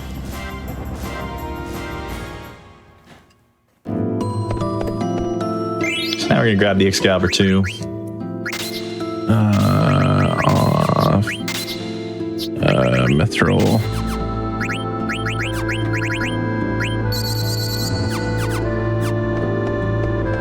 All right, level 30 Steiner.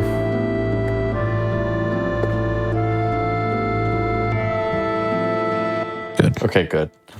Technically, if you only get one Crystal World, my 11 was right. Okay. Okay, well. Yep.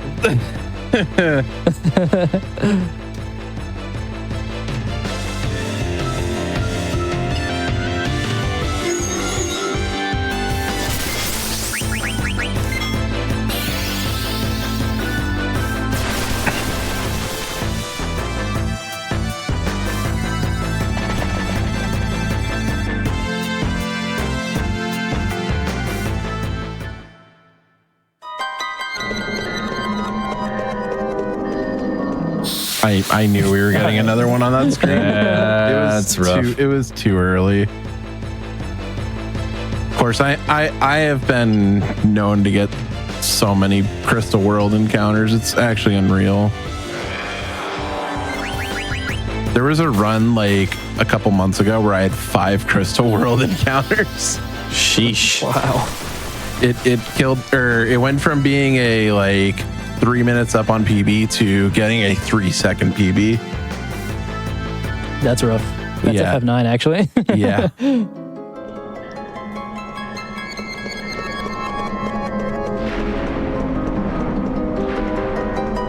Ooh, nice. Kind of averages out the first screen. Yeah, it actually does. They're both like You're definitely expected to get an encounter on both of them by like a small margin. It's like 70 and 70 almost. The third one's the only one that's less than it's a favorable coin flip, and that's only if you skip the last check. So none of them are particularly great. Oh dear. Do you have body temp on? Yeah. Okay. Yeah. Right, yeah. Oh boy. That would have been rough. Boy howdy.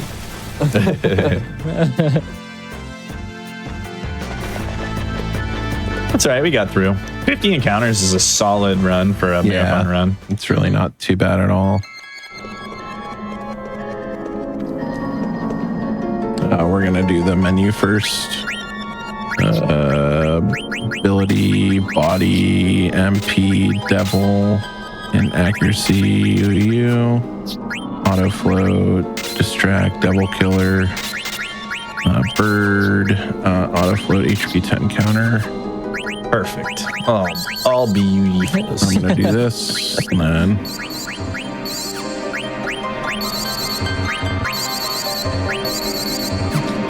I put my numbers in chat. All right. Thanks. Yeah, let's play some. thanks. Your opinion is valued. Just kidding. Except it actually is. Look, I gave you a couple of good rolls. Did I put Zidane in the back row? I did. Okay. Yeah. You did it after Lich. Good luck. I believe. Thank you. It shouldn't be too bad. I say this and then I die to death, guys, 6 times. Now, 50s across the board. He's not even getting the chance to level 5 death. Instant close, level 5 death. Honestly, that would not be the worst way to start the fight. Yeah, it really wouldn't. All right, one thing I like to do is I like to go into everyone's menu and just get them there. Oh, well. Ooh, that's just free. 50 on Steiner. Let's go, dude. That's just actually free. That's fantastic. Someone in chat was wishing for your downfall. They said 4,900 times 4. That's Scott. Oh, it's just Scott. Just ignore Scott. Just ignore Scott. Poor Scott. Can we get a counter? Would be nice, wouldn't it?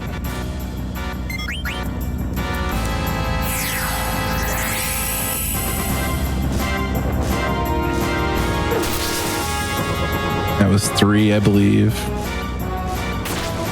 Whoa, chill.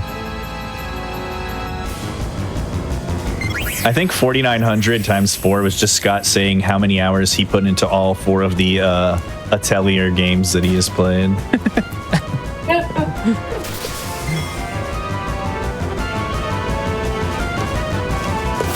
Counter here would be sick, nasty.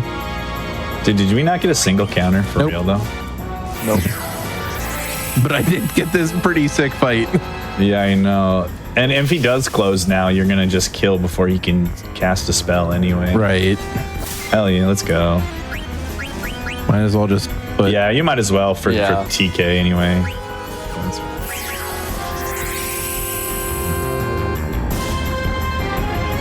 Oh, did I wait too long? I did. A little Yeah. bit, but it's fine. It's fine.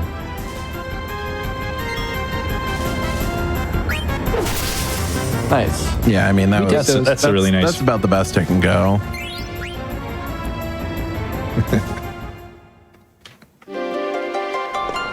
We're gonna save after. Just in case. I respect that. And then we go Zidane Pumice, Freya Rebirth, and the shield armor. Put on auto life, and then we go. No, yeah, it is that.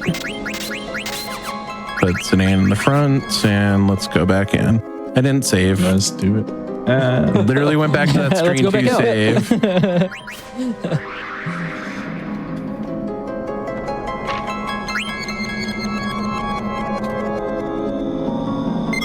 Why are we talking about Meteor on Necron? Let's not even will that into existence. Meteor on Necron in this is actually nice though. Yeah, it's not that bad.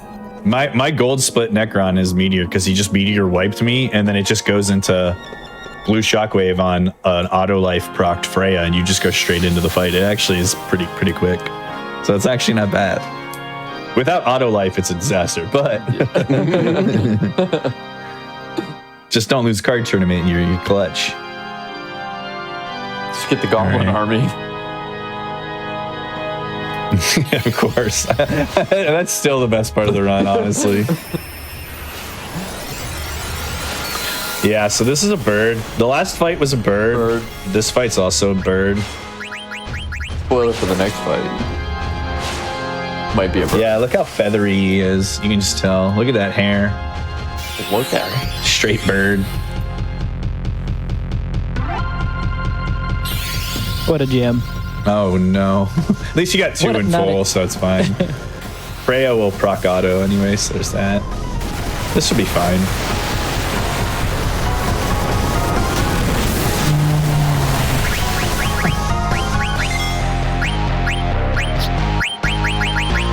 You don't have to heal either because Zia is 16, so he won't die. Even if you get another Flare Star, he'll survive.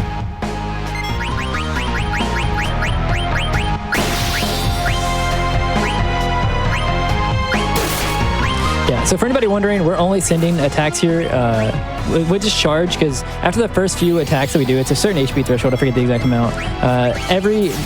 He counters with Flare Star whenever you attack, but charges don't proc the counter. Yeah, his counter rate's like really high. I think it's like 50 or 55% or something. It's insanely high.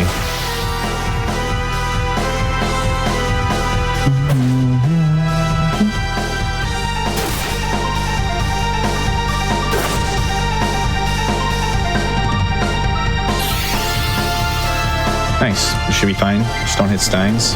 Beautiful.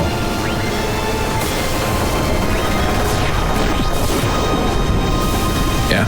You like truly didn't have any bad fights in Disc 4. No, like Nova not really. Nova Dragon, you didn't get to Luna, but you got a good non-Luna fight, honestly. Yeah. Nice. I didn't realize I didn't need to charge there. I missed a count. I typed in 55535 on my calculator, and then I just didn't actually subtract any of the hits. All right, final boss time.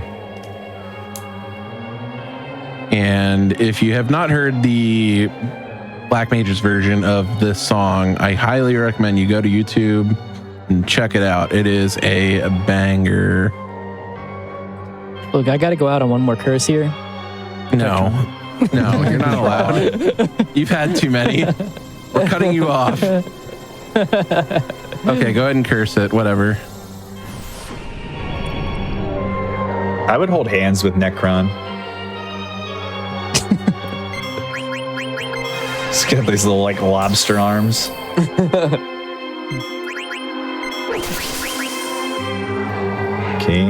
Okay, Amaranth. Let's go. That is a great start. Yeah, we'll take that. That is about as good as this could go. She shouldn't trance on this one either, so you might not actually get Freya trance if you can dodge it on the next turn. Oh, listen, I said shouldn't. Wait, what am I doing? You were waiting for no reason. you were counting jump again. I was. You're right. I said Protectron. Hit Steiner, come on. Yeah. It's fine. That's fine. She'll get trance swing, so like you don't have to do. You don't even need to be waiting, which I guess is nice. Yeah.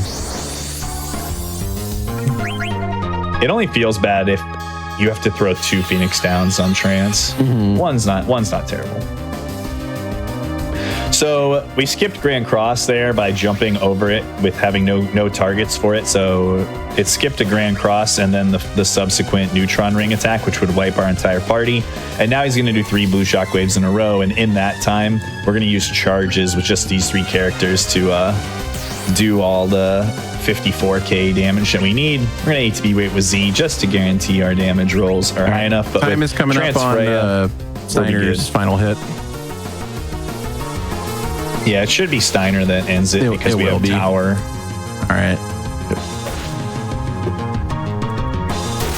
Oh, Freya. Time. Wow, nice. I was like, we have the Tower and Trance, so GG. GG. What was the time? That felt really good. 4:22:07. Ooh, that's 4 minutes faster than my PB. Jeez. Nice. That's really good. Wow. I guess I have to do PB attempts again, huh? Looks like it, unfortunately. Yeah. Or fortunately. Yeah. Oh, what a game. What a game. Yeah, just shout outs to all the FF9 community. Shout outs to my re-commentators, Mutt, Handy, Zick. Love all of you. You're all awesome. That was very sweet. Big shout outs to anyone who's going to SGDQ. I will be on the couch for the FF9 run at SGDQ. I'll be there from Thursday to Sunday. Would love to meet some of you. So if you see me there, just come say hi. I love meeting new people, talking about card games, talking about tons of different things. But yeah, also shout out to my work for letting me come do this run like very last minute. They're awesome over there. So I don't really have much more. So anything from the commentators? I just noticed that your emergency contact is in chat, so shout outs to her.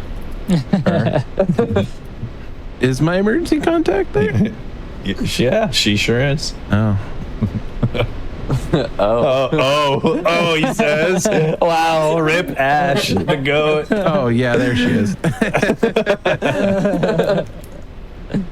No, I'll just say quickly, if you have any interest in learning this run, like the community is really, really great. We have a Discord you can join. There's a ton of great resources that explain a lot of stuff and a ton of people that'll help you out.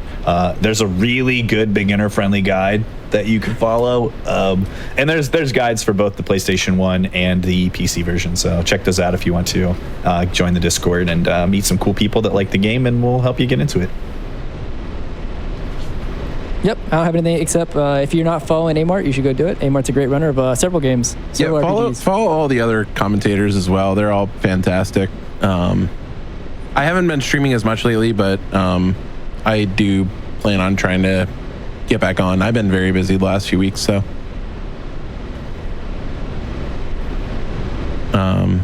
Zick? Cool, thanks for having us.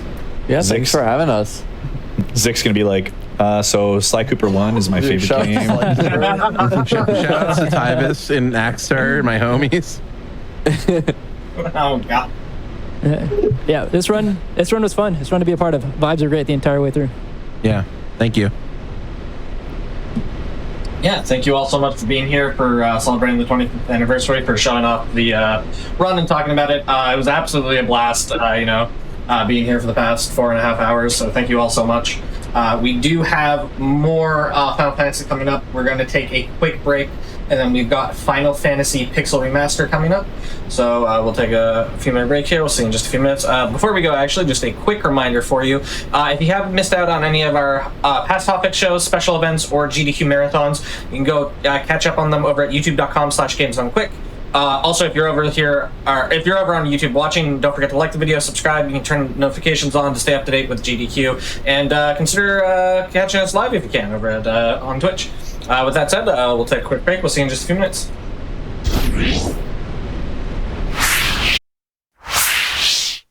Hello, everybody, and welcome back to the Games Done Quick Hotfix. Today and tomorrow, we are celebrating the 25th anniversary of Final Fantasy IX. We've got a bunch of Final Fantasy runs lined up for you. We've got Final Fantasy Pixel Master here. Before we get into the run, just a quick reminder. If you are looking to get more involved with the GDQ community, you can join the official Games Done Quick Discord and add the Hotfix role to stay in the loop on upcoming events, chat with staff, and more. You can use !Discord in Twitch chat for an invite and for more information. With all that said, I will hand it over to our runner commentary here. Let everybody introduce themselves. Hello. My name is Easily18. Also the Pixel Remaster runner and FF9, FF10. Here to just tell you a little bit about FF1 as James runs alongside Cap of the Dorks. Hello, Captain Dorks here. I've run this game maybe once or twice before, maybe more. Only a couple of times, right? Yeah. And I'm James Runs. You can just call me James. I will be running FF1 today, and hopefully RNG will cooperate with us, and at the end, Chaos will let us have a win. But I just want to shout out to Captain and Easily for coming in and doing commentary. They know the game pretty well, so hopefully we'll be able to put on a good show. It's all in your hands. Just let's see what happens. All right. Yep. We're ready whenever you are. If you just want to give a quick countdown when you're ready. All right. I'll hit go in 3, 2, 1, go. Good luck. Time for the major story moment of the entire game, where we sit here and watch the words. Yeah, so Final Fantasy 1, not a lot of storytelling. You pretty much have to find somebody in the game to kind of give you a hint on where to go or whatnot, but it's pretty much your very base dungeon crawler based off of Dungeons and Dragons. So you kind of build the world yourself and the lore, and you get just little snippets there and let your mind kind of fill in the rest. There's a really nice unique quality to it, in that it has a very, very quirky charm to the game in itself. That being said, the speedrun can be a little bit less pleasant in terms of there's a lot of fights that can make you a little bit annoyed as you run through. Fingers crossed that doesn't happen forward, but we'll see, I guess. We'll keep our fingers crossed, but then also prepared. So James, of this run, where would you say you feel you will struggle through most? I'd say the first 20 to 30 minutes is the most cumbersome. I mean, the Chaos Casino gets all the glory or infamy, but really it's just trying to get a run going sometimes, especially when you're shooting for a PB. It can be a bit of a slog. But we'll take a couple of extra safeties here to hopefully avoid some headaches. But here we go. Yep, so gameplay starts here about the 2-minute mark and kind of start our setup sequence here. So we're going to turn on continue auto battle, which makes things a little bit faster. Head into town to pick up a few items.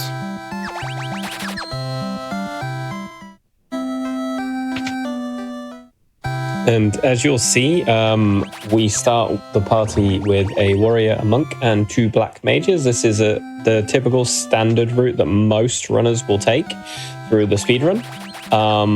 Cap, you know the main other strat better than I. Is that the 2 warrior one? Yeah, so a newer strat that's come out, kind of using a little bit of that buff magic instead of a mage. So we'll save money because spells are very expensive late game. You can use a warrior, you can use a red mage as well, just to have that extra temper cast later on, and then more buff potions. So there's a little bit of a different route that has become a little bit more popular this last year by the majority of the Japanese runners.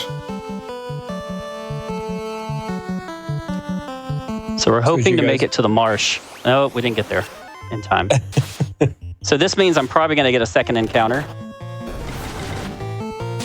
It's pretty late in the forest. We could get lucky here. So the way that Pixel Remasters work compared to the originals is there's no step route because it's all based on some random number generation. And there's a dictation on how many steps until the next encounter, and that doesn't get decided until you finish your next battle. It looks like we decided to take an easier fight here because once we get into the shrine here, it gets a lot harder for encounters. There's certain ones in here that can quite literally just make you reset. And James taking the encounter outside has given a much safer way into Garland, which is our first boss of the entire game. As you see how quick into the run it is. Typically, most speedruns you're looking around the 4-minute mark for Garland, potentially a bit shorter, potentially a bit longer, depending on encounters.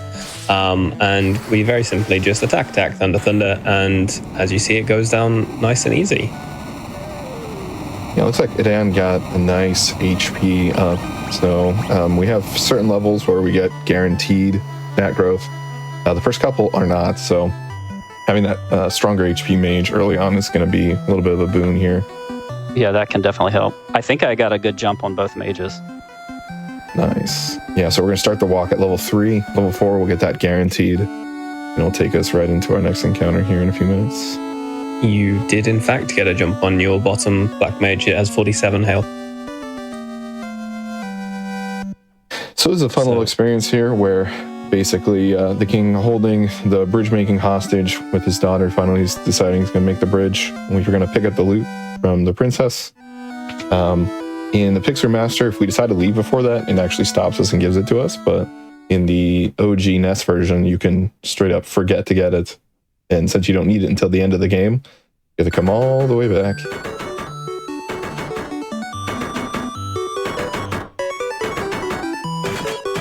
We only get a couple of cutscenes in the entire game, legitimate cutscenes. And you're looking at the intro into the game of the first 2 minutes. We get this one, which is a very short little section, and then we get another minute or so as the full intro into the game, which is as we cross the bridge upcoming. And then we've got a bit of a somewhat scary-ish walk across to the next town, which is called Provoker, which Cap, as you probably would know the encounters a bit better than me. What would you say is the optimal encounters he's going to want? Yeah, so we want some gold. Not quite gil yet. In this version, it's still gold. We still want some gold, and as well as experience. So pretty much that's going to mean ogres. While they are a little bit stronger here, they're going to be the best bang for our buck. Getting a nice double ogre fight is essentially the dream as you walk over, because it's not too risky, but it's worth an awful lot of money and decent experience as well. So it's one of the more favorable fights. There's a particularly scary fight that could happen, which is for crazy horses. All we're saying is that's the one we don't necessarily want to see. Yeah, if we can get 3 ogres on the way. 3 single ogres would be nice, but we'll probably more likely get a double pack. Would be kind of our best setup here. Depending on where we get our first encounter for this chunk, since it decides which encounters based upon the chunk you're in. If we get an early encounter, it's going to be the easier fights, the goblins and whatnot, which we can easily take a run away from. So depending on what we're looking for here, that first fight can be what we need, or it can be just an easy flee. Yeah, we almost always get one the first 3 or 4 steps. If I had not taken that second encounter before going into Garland, then I would probably go ahead and take this one just for the guaranteed level. But since I already took that encounter, we'll probably just flee from this first one. Yeah, the first one is still on the less good tiles as such for the encounters. It's more likely to be goblins, if anything, or wolves. And in either case, depending on numbers, we just don't want them at all. They're not worth the experience at this point, or the time that it takes to beat them. So as you see, it's the 5 goblins as we get in. It's just not worth the time to take, because they're worth almost no experience. That was a little bit later than I thought it was going to be. Only by a few steps, but still. I don't like that. Makes me nervous. I'm very surprised you didn't take that, actually. But and now we're fleeing for sure. So the Gigas worms that were there can be quite scary, as you can see. They can chomp pretty heavily and leave you a little bit a little bit scared if they decide to hit the bottom two. But Final Fantasy 1's got a very unique targeting system where the top slot, which is our warrior, has a 50% chance of taking the hits. The second slot has a 25%, and the bottom two has 12.5. But I guarantee you, as you run it, it does not feel that for the majority of the runs. Well, it's always those bad hits that you realize, not the hits that go to the warrior. I don't have enough. I don't have enough for the gil. other mage. Nope. Not for that other mage. Yeah. So out of force of habit, James bought the 2 tempers that we typically buy here. Unfortunately, it does leave him slightly short. That's 60 the revive there, if I'm not mistaken. I think it's 80. Yeah, it should be 80. Yeah, so he's 23 gold short. That's it. And we're looking at yes, 50 for the inn. And yes, Final Fantasy 1 does have the petrified state exploitation, which when we do get to that point, we will no doubt talk about. So what we're going to see here is we are hoping to get another level up, especially with that early, to just jump us close to that 100 range. Looks like we'll get it on 1 mage. The other mage, we still got at least that 1 HP up, which should be nice to have, but a little bit of a slower fight here, as we have to let more pirates take actions. The nice thing is it's a good chunk more experience there, and he did get some additional health on that mage. Is up to 71 now, which is quite nice. Yeah, so we'll see earlier pieces for that. There are some moments in here where having certain characters down is kind of nice, because we can kind of funnel the experience to other characters to get either faster HP or faster magic slots.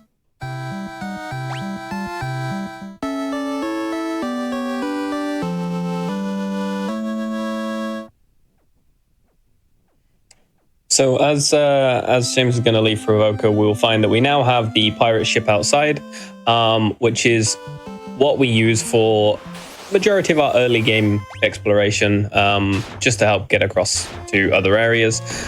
The sea can be a little bit scary depending on the encounters, or it can be a complete waste if you only get the green sahagins there. There's some really quite scary sharks and red sahagins if they appear in large numbers. But you can get some really nice encounters, such as the Buccaneer fights, which are worth a huge amount of gold. Yeah, Buccaneers, great fight to get. Good for gold, good for experience.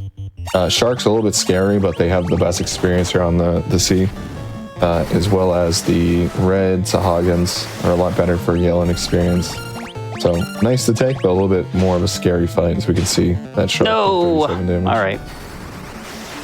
That bottom mage is taking a bit of a beating today, I think.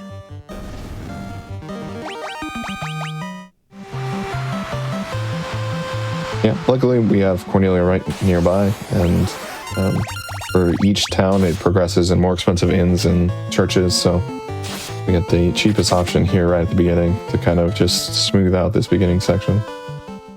An interesting thing, so the seas and the rivers, they have separate encounter tables, but for the entirety of them, it's all the same depending on where you're at. So no matter where in the sea we go, it's all the same table of enemies.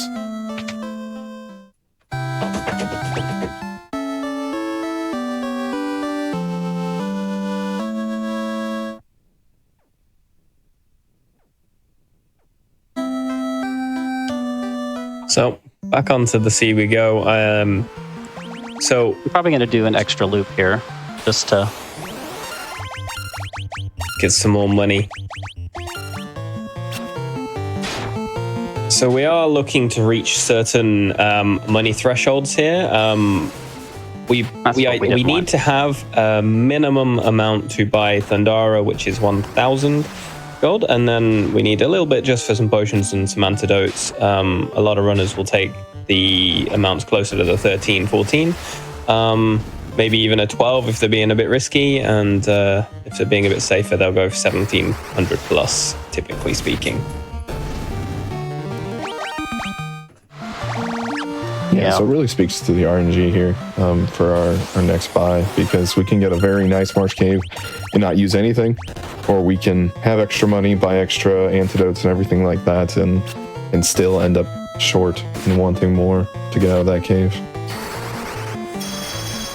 So this fight is absolutely fantastic on the money, but unfortunately the mages still seem to be being the targets. They are punch bags in this fight. Yeah, we'll get a good amount of gold though, as well as we have a nice chance of a saber, and that will really elevate the amount of damage the warrior can do. Yeah, that pretty much guarantees I'll have enough gil. So we will revive and head to the next town. And maybe my mages will survive the trip across. They're not awful on health, that's the thing. I'm sure you've taken runs where you've got one lower as well. Oh yeah.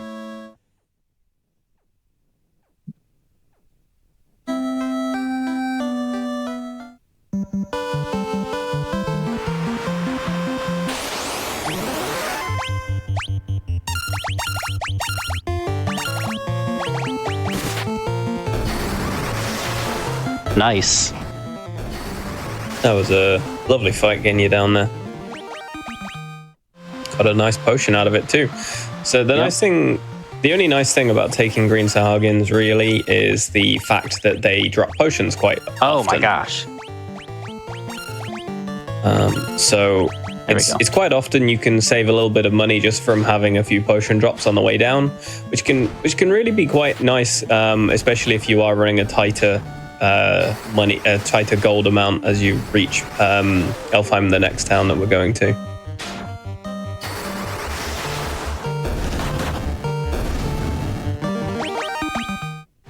It's at 96. That's nice. So we're at 1,544. So we're going to go with that.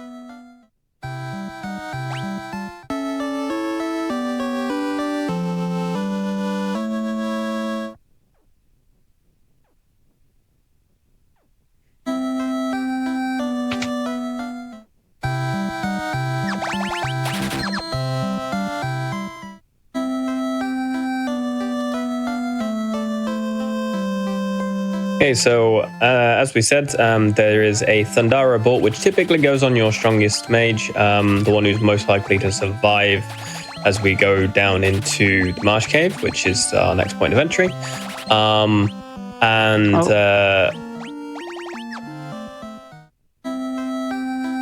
And the rest will go on purely antidotes and potions, unless you're quite wealthy, in which case you may buy a tent just to help with spell charges, so you can maybe take a couple of nice encounters on the way down.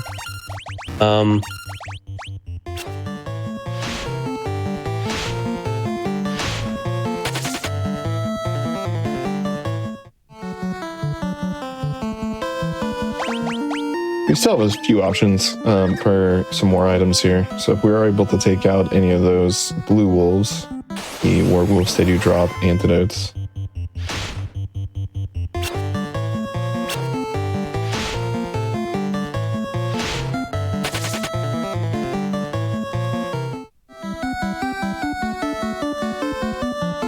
We should be able to get there. Yep. Nice, and we're in. So an interesting thing about encounters too. So if we were to get an encounter on the next step and we take essentially the stairs, or in this case, the hole for the cave, it counts it as the encounter happens, and it recalculates how many steps to the next encounter. So we don't quite have a good way to set that up without spending additional time just checking and auto-saving, but it is nice to see every once in a while, and we can kind of predict it. There's one area where we can definitely set it up later in the game, we'll point out. And that is essentially the only thing that we can do that's kind of step-related, other than the nice addition of being able to walk diagonally that they added. Nice little quality of life update from the original to the Pixel Remaster.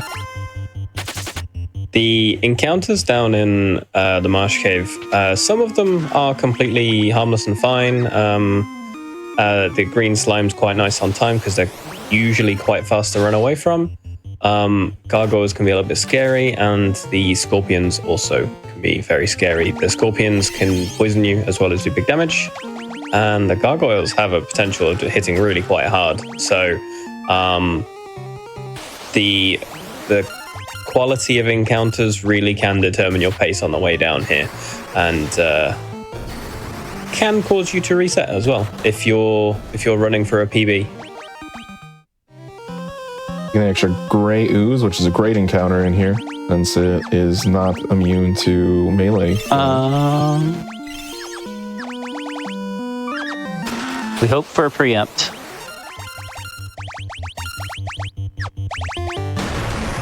So a big piece where we're hoping for that. Oh, a 30! Wow. Those That damage is just to go up top here. Oh, and we got for it. a high roll Thundaros. Wow, the risk paying off there. Beautiful Wow. fight. First Yeah, try. very, very Lovely. nice. That is one of the riskiest early fights we have in the game, because the Piscos have the potential of hitting your mages for over 100. Also can hurt significantly. And as you can see, they can even hit the warrior very, very hard as well. So very nicely managed there, James, and nice to get through that. First try is always a good thing. And I still have a Thundara charge, so I'm going to look for something good to take. Yep. So we got a nice cottage pickup, which we have, don't know if Thundara will kill the crawlers. It doesn't kill the crawlers, to my knowledge. I didn't think so. We have a nice cottage coming up, which is going to do a full heal as well as a full magic restore. So with an extra Thundara, we can get a nice kill, which James is talking about. And hopefully a little more HP for Astos, which has some AoEs that can get a little bit nasty. Looking really great on HP at the moment, other than the lower mage. We're above the one-shot threshold for Astos. If we're fortunate along the way, there'll be a nice encounter that James may feel that he can take. And that might be enough experience to gain another level and hopefully some more health on the bottom mage. Unlikely, but it's possible. I think I'm out of potions, so we're gonna Just run. We're just gonna go straight Just straight stop through it. and hope. Yeah.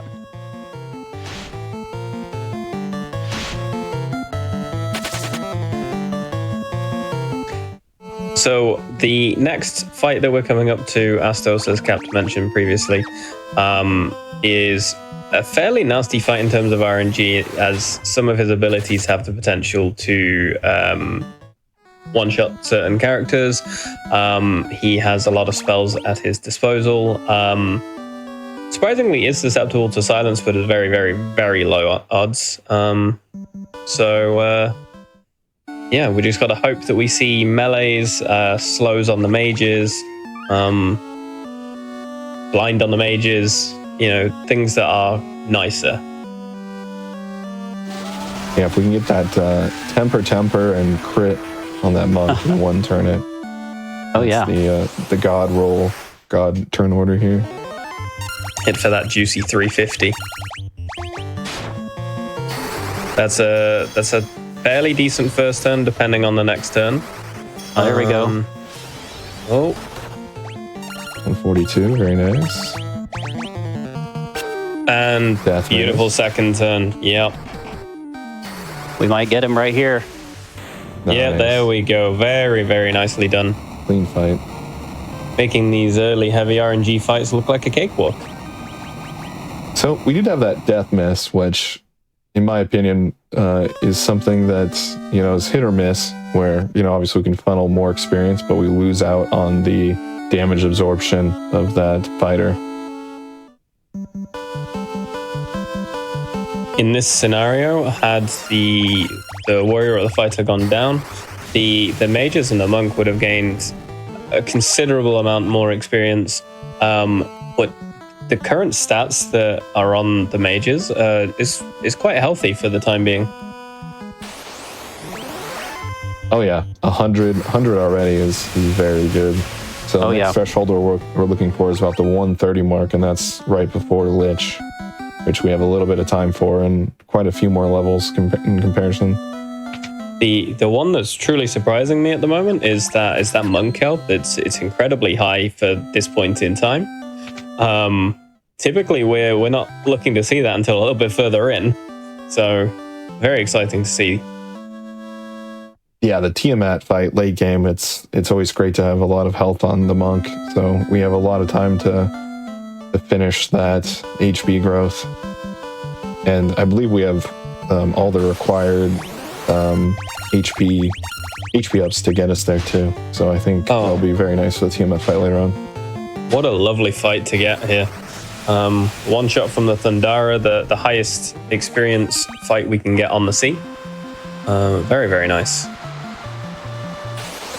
Yeah, so smooth sailing, pun intended there, for pretty much here with the Thundara along the way. Can one-shot everything. It's just a matter of, not I'm getting this encounter, but do I take this encounter with the amount of charges that I have left, or do I go ahead and just flee to save those? So there will be several spots where I mix flee and an attack by the mages, strictly just to get the quickest outcome.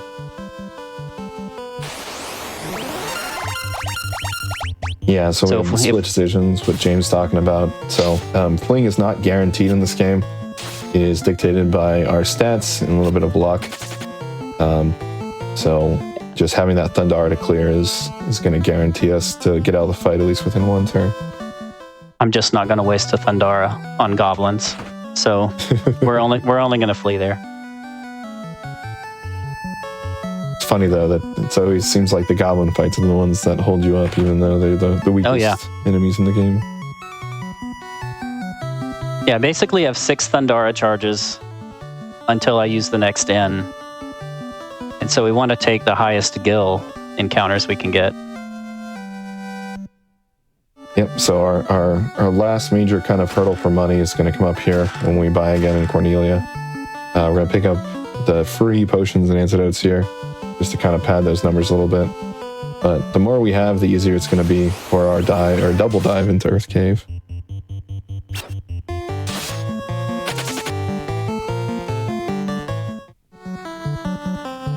So now that we've been up to Matoya, we then sail all the way back down, because we need to go and hand over the Jolt Tonic, as it's called, which was the herb, I believe, in the original. I believe so. Yeah, to revive the king, and then we'll get handed the Mystic Key, which we need to access certain closed doors.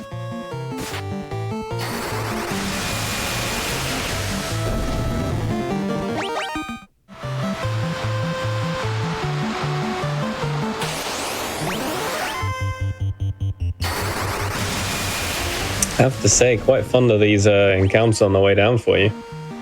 Oh, it's been excellent. So yeah, quite a beautiful set. So quite interestingly, as James was entering Alfheim then, if you are aware that your steps are going to give you an encounter before you can walk around to the front there, you can enter the town and leave the town, and you will skip a few steps and you might be able to skip that last encounter check.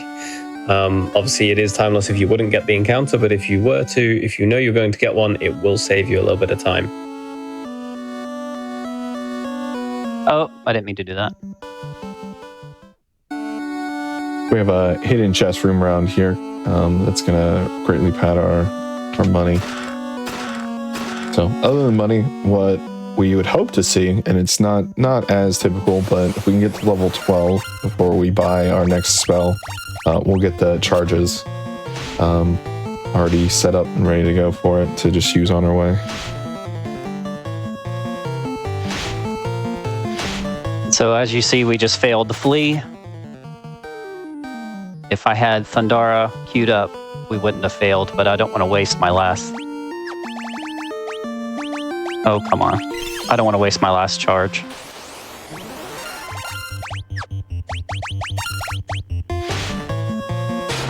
And it gets used on a much nicer fight here.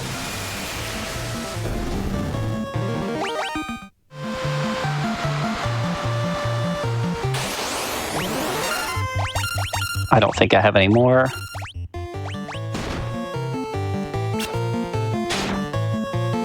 So as we approach Cornelia again, as Cap said, we will be doing another shop menu here. But on top of that, we need to go and use the Mystic Key to open some doors so that we can obtain the Nitro Powder, or TNT as some people would have it listed as, in order for us to go and take that to the dwarves to allow us safe passage through to the next area. But as we're here, there are some more chests with some more of the loot, which all of this adds to a nice little bit of extra money, so we can buy plenty of resources to get us through the Earth Cave, as Cap said.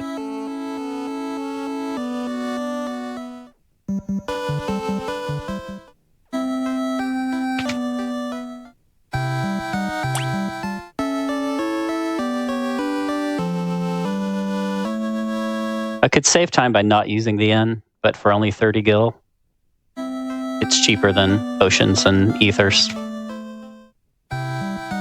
Yeah, pretty hard to pass up. Oh, why are these way up here? So we're gonna buy a bunch of potions, gonna buy some ethers, get some PDs, some antidotes, and a couple of golden needles. Gold needles because, just first of all, we are gonna do that petrification kind of exploit, and we want to make sure we have something to kind of unpetrify if we get one too many, or it's a pre-buy for later in the game. We go ahead and remove that for the month. I have got to say, you had a lot of money there. It makes me a little less worried about the next section. Yeah, that many ethers, that many PDs. That's a very nice shop to be able to get there. Looks like we're level 11 for all our warriors. What's really nice here is in the Dwarven area, we are going to get some more items to sell, which will be the money that we need to buy our next spells, which will be Fire Augurs. It's really nice that we don't have to do any grinding for money in that situation. We almost always end up with roughly the same amount of money by the next shop, which is between 8,500 and 9,100 in most occasions. So that's always quite a nice free area that we know that we're guaranteed to have the money that we need.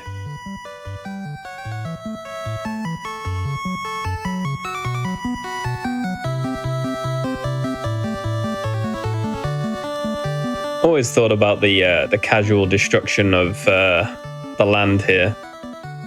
Like, no consequences, just paving the way, right? No ecological studies. I'm more curious where this excess water goes, you know? Like, they must have made some incredibly structurally sound tunnels that somehow don't get ruined by an explosion big enough to destroy part of a continent.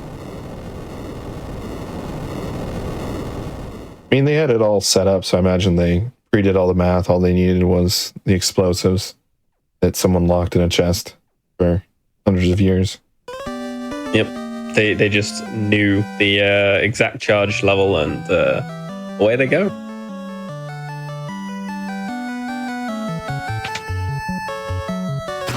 Another little bit of a boon of equipment here. I'm gonna pick up some things here that are gonna get us pretty close to 8,000 gold, which is almost just a free buy of our two next spells.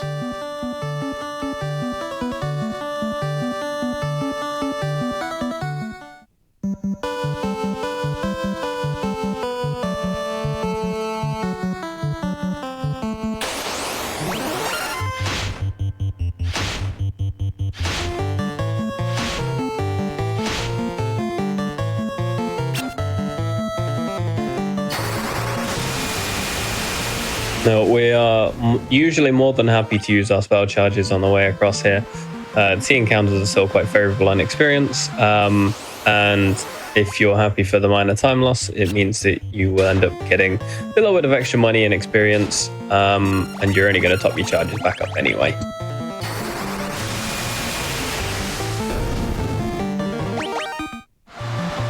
Of course, this is where James proves me wrong and just does not go to the inn.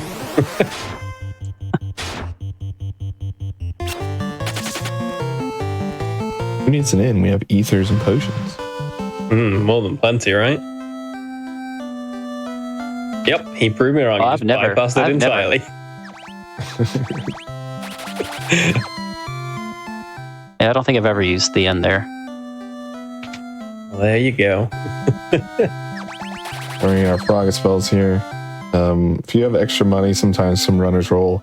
Run up to the armor shop and get some silver armlets, which have 8 damage absorption, which is pretty great for safety if you have the money.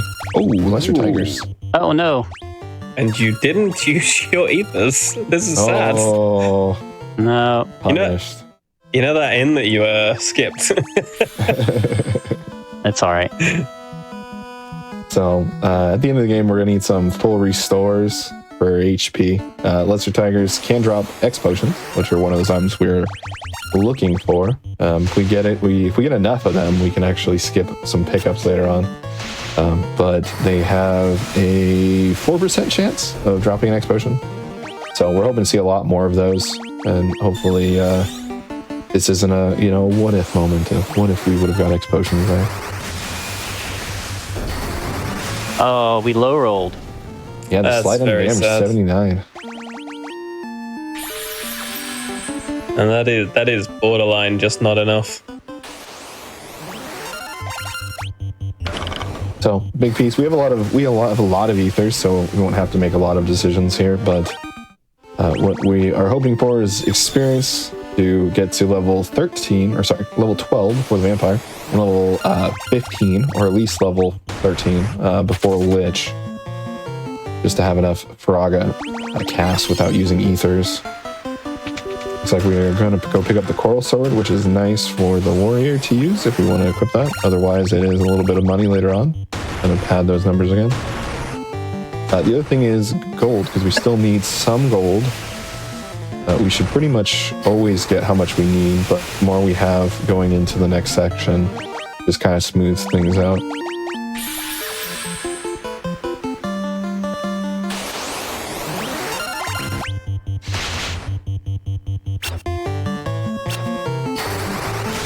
So each floor we have a little bit different variation of the enemies that we can encounter. Where it gets kind of insane on the counts is going to be floor 4 and 5, but floor 3 here is where we first can see those cockatrices. And double sleep on mummies, you hardly ever see that one. We're hoping that effect status, the static touches that happen there, will happen the same for some cockatrices that come here, also known as jerk birds. Get those petrifications. There we go. And the big reason we are looking for the petrification is the characters that are petrified, they are still targetable and they still gain experience. So the top 2 slots effectively would be taking up roughly 75% of the hits if we're fortunate, and they would still be gaining experience. So we're still padding our monk for later on in the game, whilst keeping our mages, who are our carries through this early part of the game, we're keeping them considerably safer. Seem to like your Grogers today. Yeah, these are great packs here. This is one of the largest packs you can get. It's great for money. Pretty good for experience as well. The only caveat is we do need that double cast to clear them out. And whilst 2 Thunderers does beat them, typically we will use the higher cost spell while we don't have full charges, so that when we do use an ether, we get charges in each slot, rather than just in the high cost spell, just for a bit of ether economy. So fortunately we do have one character already petrified, And there is the second one. And Very unfortunate the Oh. third, but that will be fine. That will be took away, and we get the And gold needle drop. Nice. Yeah, get one back. That's always nice about that fight where they drop the item you need to fix it. Very nicely timed on when it came as well, just before the next mini boss that's here. The vampire, very nice and straightforward. We just hope that it doesn't one-shot a mage, but it's just 2 fire augers and it goes down.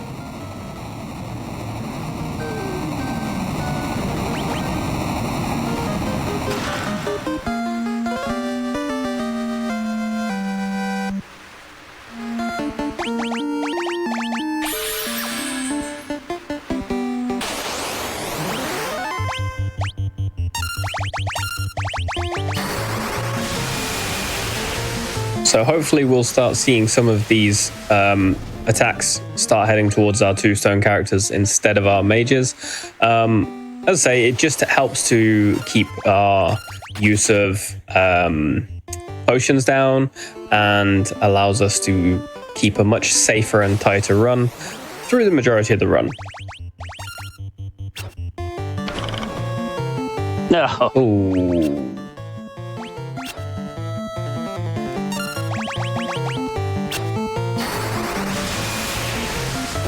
It's a good thing we got that. Oh, we got another And one. you got her. Ooh. Nice. And you got another. That's very, very fortunate timing there.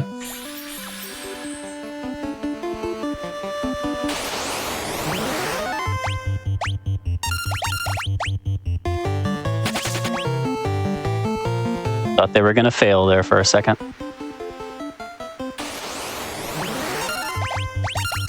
So far, James giving us a good idea of how the run can be done in a smoother fashion. There's so far, this is what we like to see. This run can be quite heavy on the RNG in terms of some of the fights, but this is how nice and smooth things can be, and it's nice to see.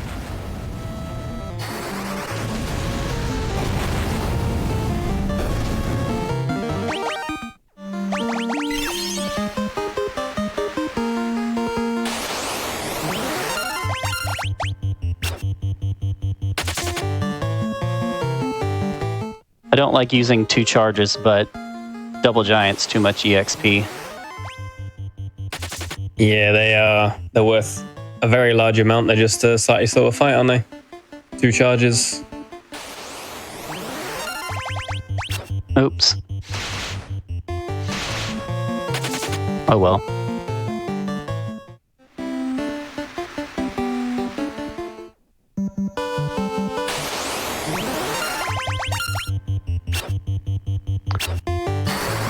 So I'm a little ahead of pace on where I usually like to be on levels, which is good.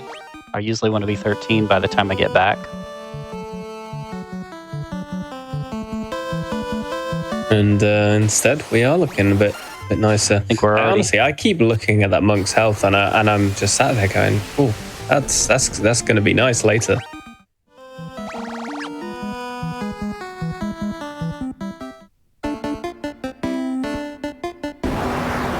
So the item that is in the chest behind the vampire is this star ruby. We need to hand it over to give a safe passage so that we can go and get what we need to get down to Lich. So it's all a bit of a back and forth, but it's all for the state of progression.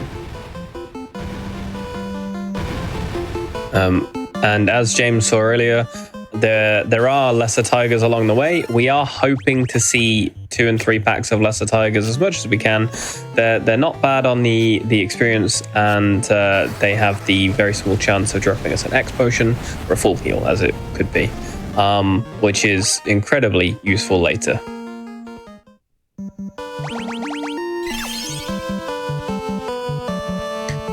But there's something really quite interesting about the last tiles down on the bottom of this part of the map, in that you will always only ever see goblins there, if I'm not mistaken. Okay. Yeah, so for some reason there, the devs didn't program in I thought I had one more Faraga.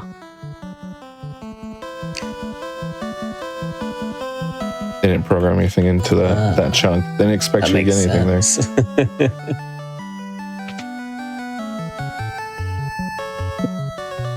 I will use a tent at some point between here and on the way back.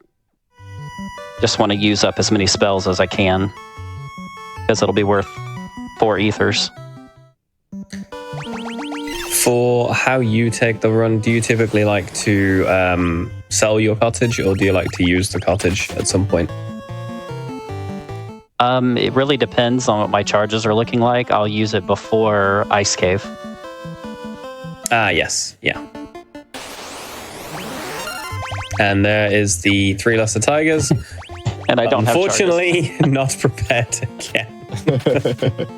I'm not so worried about it because I know I'm going to pick up the extra elixir. Yeah, you'll still have the elixir and the explosion that are guaranteed anyway, won't you? So yeah, I'll probably even go grab the one before Marilith.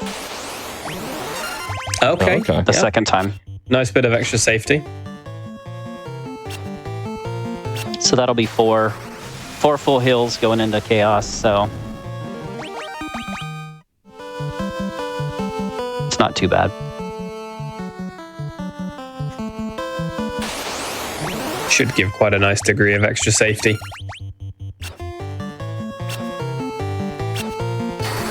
It's about a minute to a minute and a half. So if it saves one round of trying to beat chaos, then it's okay.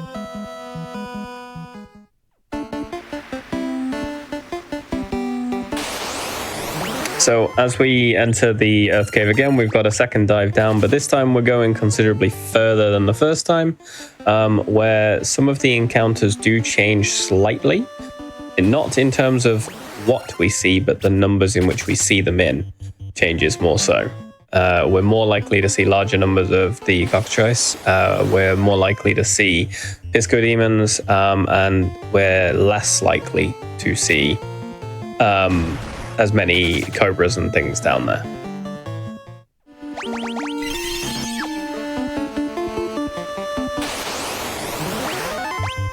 I do need more HP on that bottom mage. Yeah, it's that's the borderline to, you know, it might survive one spell if you're fortunate and it's not one of the high damage spells. I see it's level 14. I think I'm at 14 already. Well, let's hope for a minimum 120.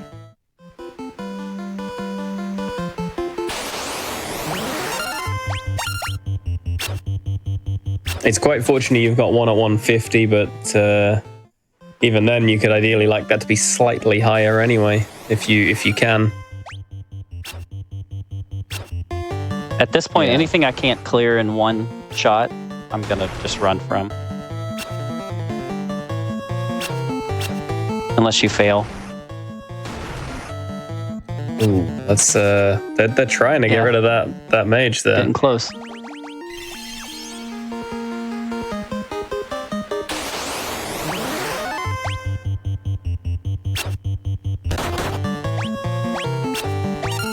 Well, I guess that's the one shot up there then, I guess. yeah, that's what we're doing. Oh, he's at 14 Okay, now. I think I saw a nice jump of health there. Yeah, 132. That was a very nice jump. Oh yeah, very good.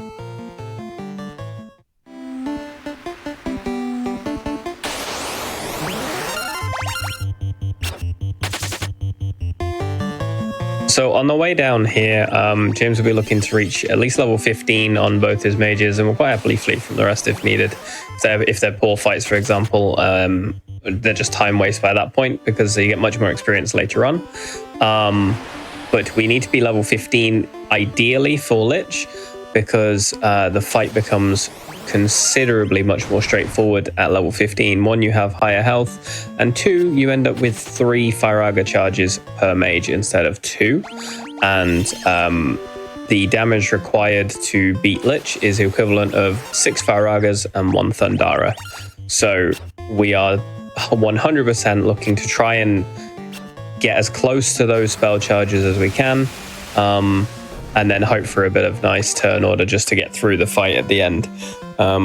Lich can be a little bit mean, but he can also give you safe passage. It depends on his mood, I guess, would be the nice way of saying that.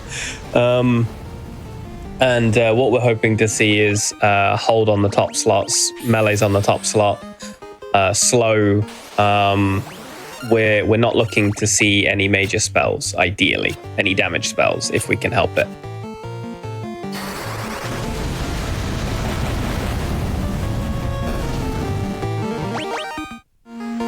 I think the most fun one is just a sleep cast, because usually our mages wake up anyways. That's kind of just a time waster.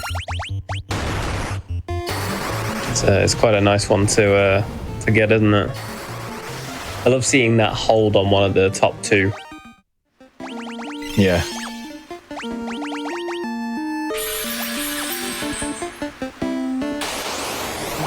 Anytime we get some type of slow as well on the mages makes me giggle a little bit. Yeah, the fact it does nothing. All right, so we're cutting it close. A little bit. Yeah. So slow is interesting in this game by comparison to what you may think of when you think of, say, for example, Final Fantasy VII or Final Fantasy IX, as we just saw. Slow in this one, because they don't have a speed stat per se, changes the number of physical hits the character does. So on our monk later on, slow is very detrimental because it will reduce the number of times he hits attack, versus the mages that don't hit multiple times with a spell, they just hit you with a spell. The slow does precisely nothing to the mage. Oh, 175? That's a nice jump. Was that your level 15 jump? Yeah, top mage is 15, bottom mage is about 15. All right. They only go into 134, I think. Yeah, that's a bit sad you didn't get another big jump, but the 175 is a very nice amount going into this fight.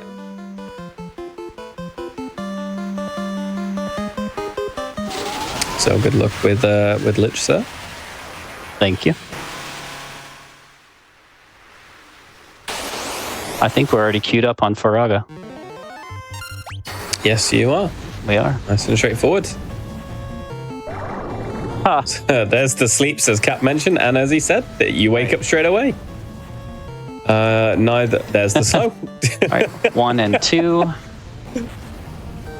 Right. Unfortunately, neither 3, mage gaining an early intellect bonus. 2. If we do see that, it's incredibly nice. And there is the hold on the top slot.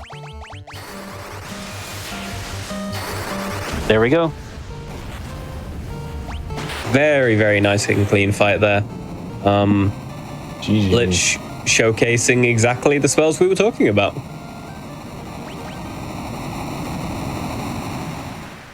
Yep, and we have a nice leisure stroll through the rest of this mid-game.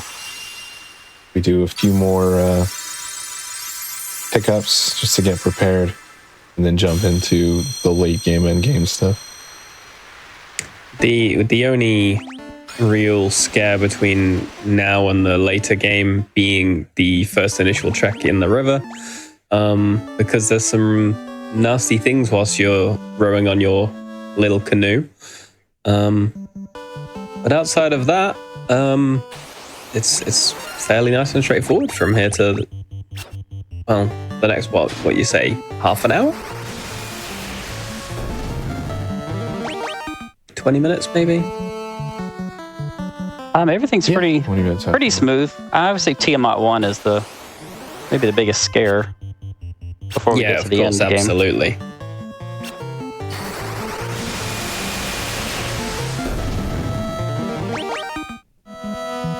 Quite nicely, both Malareth and Kraken fairly nice by comparison to Tiamat 1 and Lich 1, but Lich 1 proving that it can be nice. Yeah, I'm not sad about a 52-minute Lich. No, that's not bad with the little safeties you've been putting in here. And the sheer number of character deaths early.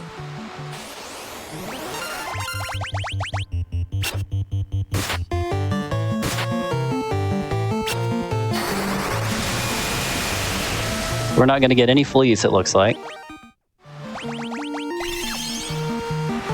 James utilizing that split flea Thundara on the way down.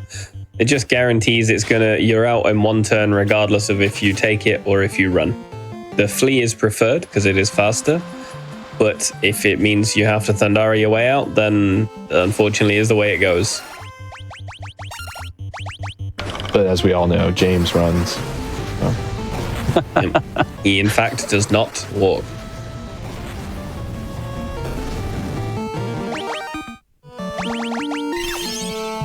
I guess the next big milestone is going to be one of our mages getting 30 in INT, which ups our magic damage by 50%. It's a very nice jump. As I mentioned, you can get it early, you can have it by Lich, and it ups that damage from the 180, 190 up to about a 240, 250, 260 kind of range. And it definitely is noticeable and is very helpful through some of these sections here.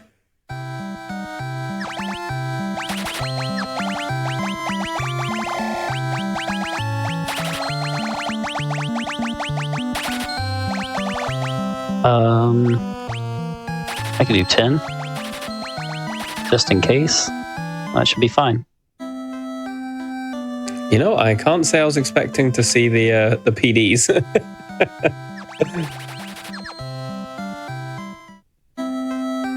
But it's nice to see the safety coming through to ensure we can get through some nice sections.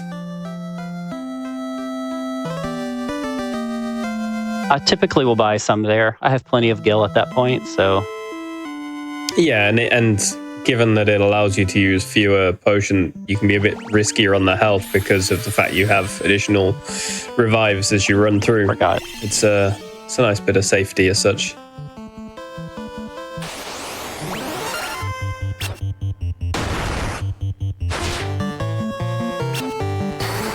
I want to try and get to level 16 before I get to the next little canoe section, so that I get a Thundaga charge. Actually, I'm already there. I didn't even realize. Am I? On the top one. No, somebody Went up by 2 else health. was. Oh, yep. That fight Yeah. gave level 16.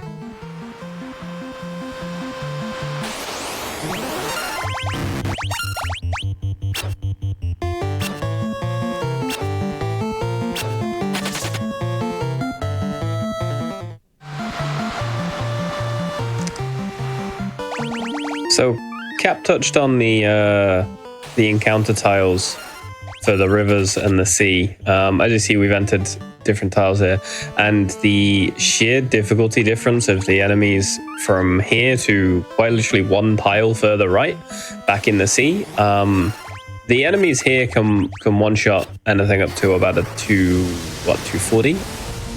Oh, they can hit 300. Those white crocs can hit very high. There we go. And Cap, would you say any are actually worth taking along the way? Yeah. I mean, if you need the levels and you have the Thundaga charges, that's good. The Neo Ochus are the only thing on the river as well that aren't resistant to fire damage. So you do have those Faraga charges most likely from kind of charging up those Thundaga spell slots. Oh, that's risky. This one's a little bit trickier here. The We're Hydras, they do hit pretty hard like we see, but they also have a weird HP where we just don't quite kill them with one Thundaga charge. We would have to high roll. It's a little bit of a harder beat to take. So James taking the nice safety save along the river is quite a common practice to safety save along here because of, as you saw, those encounters quite literally can just say not today and don't let you pass. So good to see the nice safety save, and it utilizes a nice feature that is in all of the Pixel remasters, where you can quick save anywhere you like. It isn't a permanent save, and it will be overwrote by another quick save, but it allows you to just immediately go back to where you were.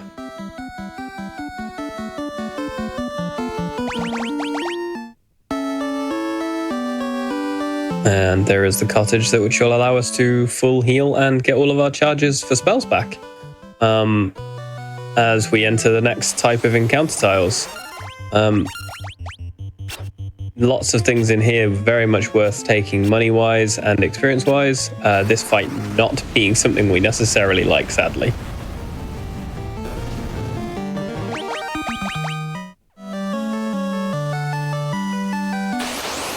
Yeah, so Ice Cave has a lot of great experience too. It's a good place to take fights.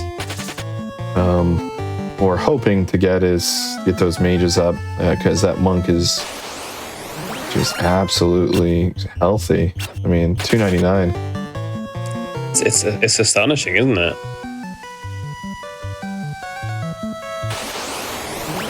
Typically speaking, on your average run, the monk may well be 60, 70 health lower than this. That is not an uncommon thing to see. So seeing the monk with higher health than the warrior is incredibly rare.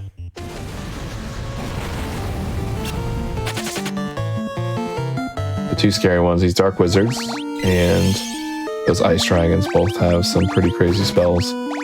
We got 2 casts off. It's no bueno. However, the ice dragons are nice to take if you see them. A lot of good stuff with our Faraga. It's another kind of point towards Faraga. We get the 1 spell kills.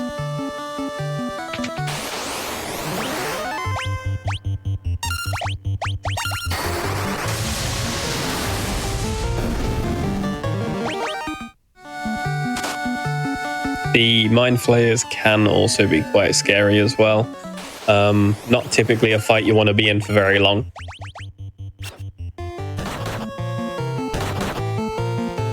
Here you see that we have a forced encounter. This encounter will be here every single time you enter that room from a different floor. And so if you if you take the wrong way and you end up falling down again, you will have to fight them again every single time. It's not a difficult fight, but it is just a bit of time if you happen to have to fight it again for whatever reason.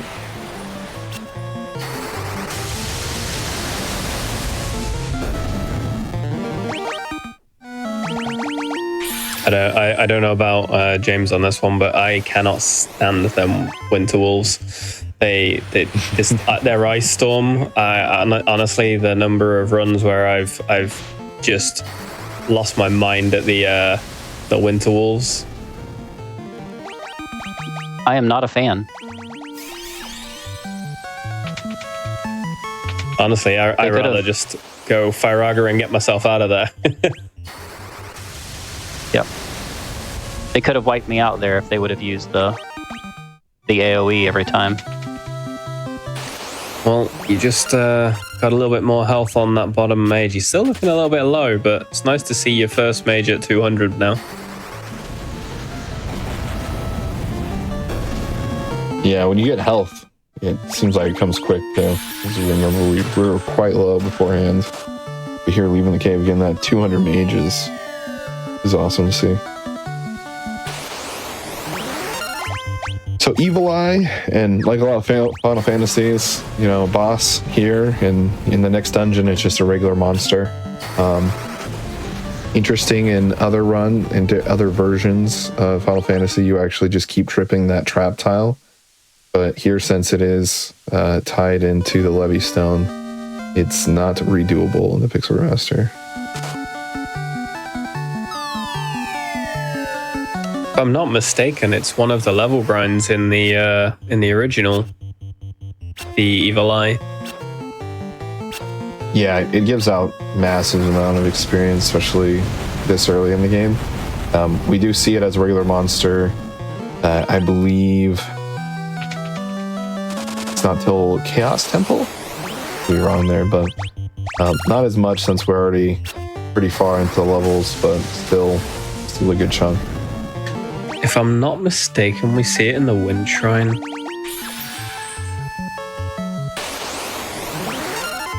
That would make sense. Yeah, I think I'm fairly certain I remember them from the Wind Shrine as well. The home of Tiamat. Yeah, we do see them in there. Tiamat the second. Tiamat second. But we do have some options here too. If we don't have our int increase to get it to 30 by now, we have Thundaga, which can one-shot, which we're using. Otherwise, once we get our intellect to 30, we get a 50% damage increase, which is pretty great for our spells, but also lets Braga do enough damage there. So we are at that break point. Yeah, whenever you're ready, if you want to just pause the game, we can take a break. I'll stop it right here. Perfect. So yeah, during these longer runs, we like to take breaks about every hour or so everybody can get up, stretch, get some water, anything you all need to do. Just a quick reminder before you go. Your subs, Prime Gaming subs, gift subs, and bitch cheered on the GDQ Twitch channel do help support the GDQ Hotfix. So if you enjoy the stream, if you enjoy watching these anniversary specials where we celebrate games and the games communities, if you like any of our regular shows, it does really help us put on these shows. Also, if you do end up supporting or subscribing, you do get access to our exclusive emotes, ad-free viewing, and access to chat during replays. You can also always support the stream by sharing the Game Zone Quick channel with all your friends. All of that said, we're going to take a quick break. We'll be back the rest of the run. See you in just a few minutes. Hello, everybody, and welcome back to the Game Zone Quick Hotfix. Today and tomorrow, we are celebrating the 25th anniversary of Final Fantasy IX. We are in the middle of a Final Fantasy Pixel Remaster run. I'll hand it right back over to you whenever you're ready, if you just want to give a quick 3, 2, 1 countdown. All right, here we go. 3, 2, 1. Yeah, welcome back, everyone. I hope you all had a nice little break. Stretch your legs, got something to drink, eat, whatever you needed. We have a nice, just under an hour left of the run, hopefully, all things permitting, and winter where it gets a nice bit more exciting soon as well. Yeah, definitely queue up a lot of things here and kind of rush to the end. We're kind of in our last fetch quest major section here. We're gonna pick up the last couple spells we need, as well as pick up a few of our key items. Our big problem right now is we do not have our 30 INT yet. So all of our spell damage is really low. Yeah, not the best, but we still have some time. We still have the sea and a few other things here. We do have that HP though. We're looking at our monk. We're hoping to have 300 by the last boss. We're well over that. And then 240 for the mages. Any more than that, it's kind of a bonus and helps survivability. But I'd say we're looking pretty solid, and we still have quite a bit of levels left. We're guaranteed that 30 int by level 20. And we usually reach somewhere around level 26 by the end of the game. So if we don't have it quite yet, we still have quite a bit of levels left to gain. The main next step we realistically hugely want the intellect for is for our Kraken fight, but we are more than leveled enough for that to be the case. Yeah, at this point, it's just being able to quickly clear out the mobs so that we can get through fights quickly. And if I can't one-shot, then it's going to make it take longer.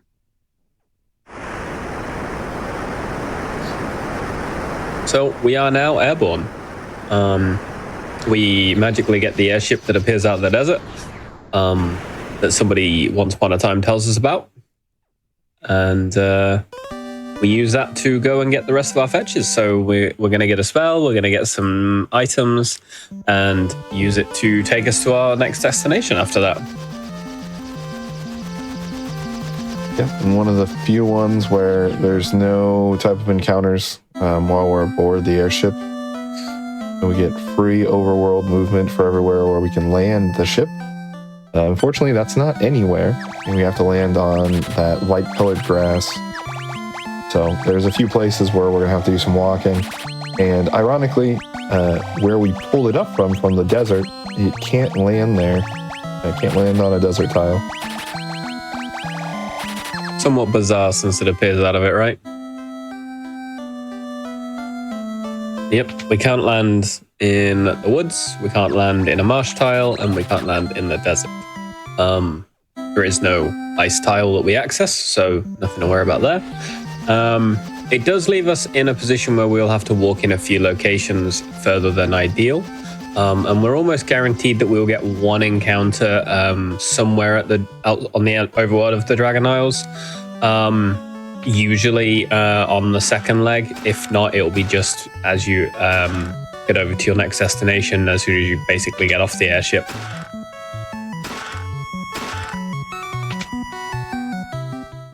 So Dragon Isles, we got a bunch of nice pickups, a lot of money, as well as we're going to pick up our first and second full restore, our elixir, and our X potion. Only accessible via airship. We did buy haste there back in Alpheim because it is pretty pricey. What haste is going to do is it's going to allow us to double the amount of hits our monk's going to do later on in the game. We do get some unique setup with the monk once we start punching later on. So everybody can hit for a max of 8 hits, and that would be just basically 8 times your damage roll. Those damage rolls can kind of vary pretty greatly, but the unequipped monk can hit for 16, and with that times 2 multiplier, we can hit for up to 32 hits, which gives us quite a large amount of damage we can do if we, especially if we get crits, but later on, once we get all our buffing in. Just get ready to see that these 200 damage rolls are not even a scratch on the enemies. We're going to be looking for some very nice big damage numbers that you probably, if you have not speedrun this game, may not know about, because most people on their initial playthroughs don't really hit more than the 1,000 damage, but we absolutely do in this. We are in Waterfall Cave, which we have some new unique monsters. Unique New York, Somewhere right? in there, Cap got his words. Yeah. We don't really like the golems because they do take a lot of spells, but we do have those nightmares, which are pretty great, especially with the Thundaga charges. We do have our first sighting of the green dragons as well, which are our strongest dragon and have one of the most amount of experiences in the game. Love seeing a nice multi-pack of green dragons, as long as you take the turn first.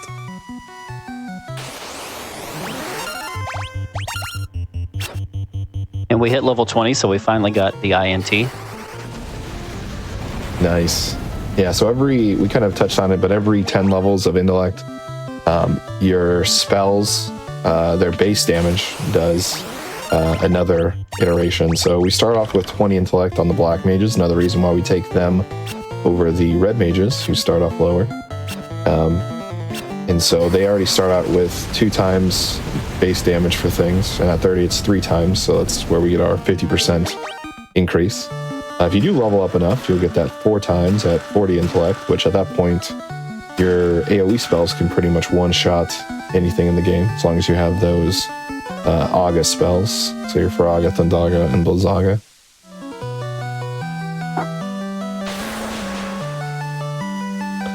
We picked up our Warp Stone here, along with our last items that are going to give us our last amount of gold to buy our last spells, our last kind of item pickup.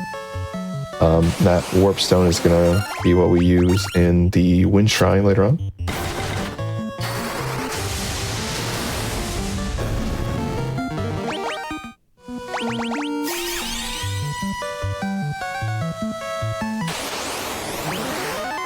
And get our green dragon here. No. Flee on a green dragon. Oh, that's heartbreaking. I know. Sacrilege. I don't like using 2 charges. No, I will take them later when I get Blizzaga. If you can run into a 4-pack in the Chaos Shrine. Big juicy amounts of experience there. Oh, they give a lot. Yep, so dragons weak to, or the majority of them weak to our ice magic. A few of them to fire magic, which we might see here in a couple minutes.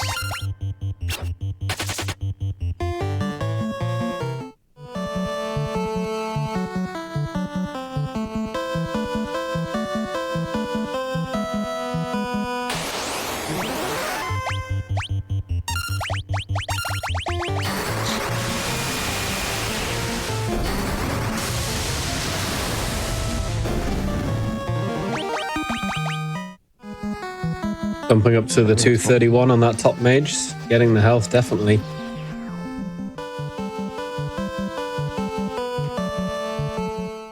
And my opinion, my most favorite place in the game, because a lot of people don't understand how to really get there. It isn't really marked by anything. The directions that are given by the NPC is basically just in the desert. So most people go to the other desert. Don't generally go to the caravan location, but that's the only place we can buy those buff potions. Our giant socks to add additional HP, our strength, which we're not going to use, speed drink, which we'll use, which speed drink is an interesting case to kind of help us get the amount of hits we need if we don't have those stats.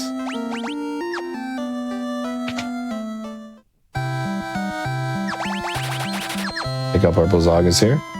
There's some routes that we save the money because it is 30,000 per to use on some other items. But in general, it's pretty good to pick that up. But we're going to forego items. I take it James has enough. And we're going to go pick up probably an on-rock. I should have enough to get me through.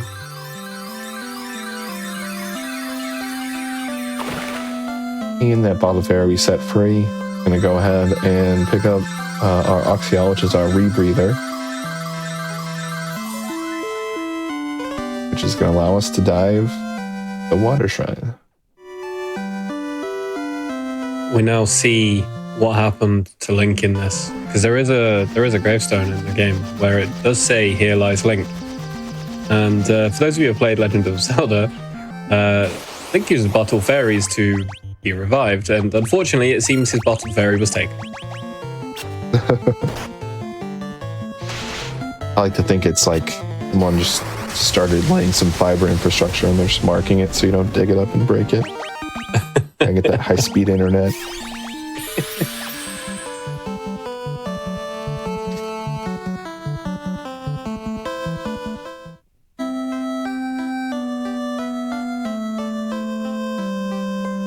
We're just gonna cruise on over and talk to a mermaid.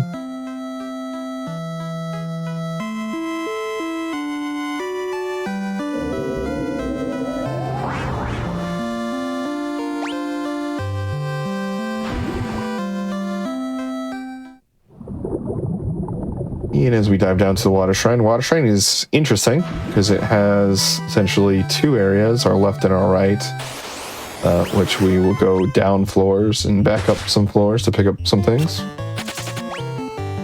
We have a key item as well as our greatest piece of equipment. So if you don't know, for Final Fantasy 1, as well as some of the other Pixel remasters, you can use equipment to cast spells.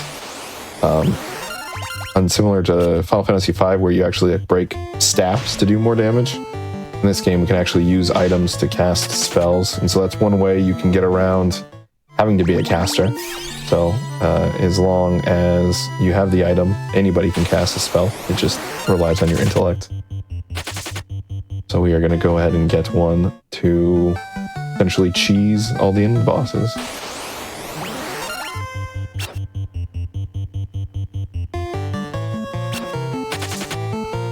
So, You will Water Shrine, a lot of experience in here. We're looking for pretty much all those 1 casts. We're skipping everything else. Blizzaga, Thundaga will kill, but those white sharks take a lot of magic to take down, so we'll usually skip those. It will be a situation where if it is not a one-hit fight, James is incredibly unlikely to take the fight.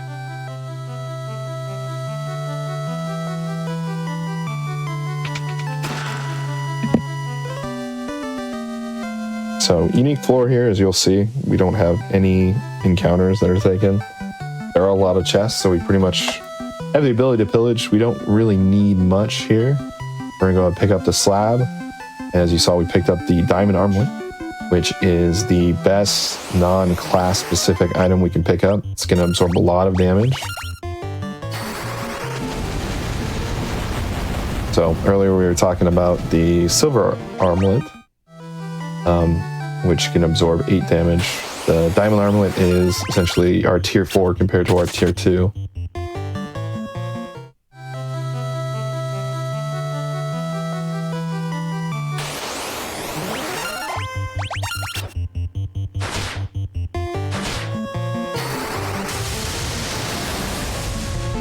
As always, the scorpion type enemies always being a bit mean. You know, I think at no point in this run are they ever nice to deal with.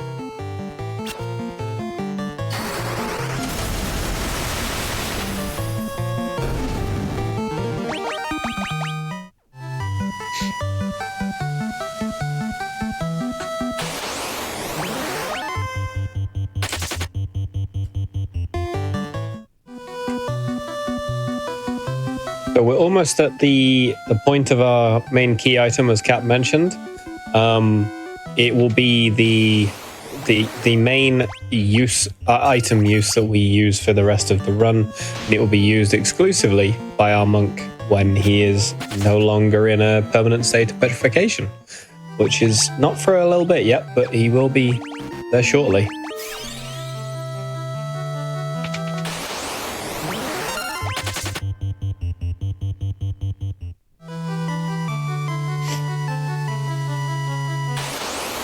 Shrunken Shrine, probably one of my favorite soundtracks for Final Fantasy 1. It's very nice, isn't it?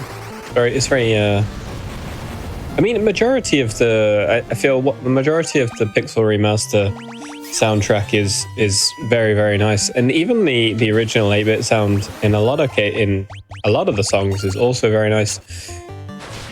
Rather uniquely, some runners choose to do. This is bad.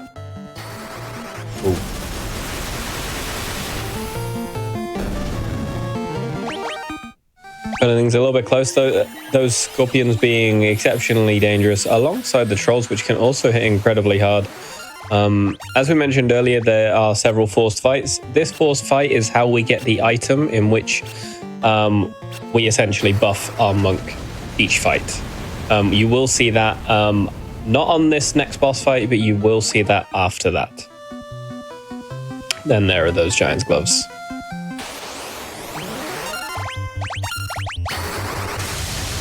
You know, what would you say is your favorite location in this run, Cap? Ooh, interesting one. I think Citadel Trials is kind of fun since we don't, but it's not in the run, so that might not quite answer your question. No. If Trials is your favorite place in the game itself, I like that as an answer anyway. Nice and unique. Yeah, we don't get too many puzzles in this one, so that one's an interesting puzzle to think about. Other than that, I would say probably the temple at the end, Temple of Futures Past. Yeah, probably great. Yeah, I especially love the different themed floors. Gives you a lot of uniqueness.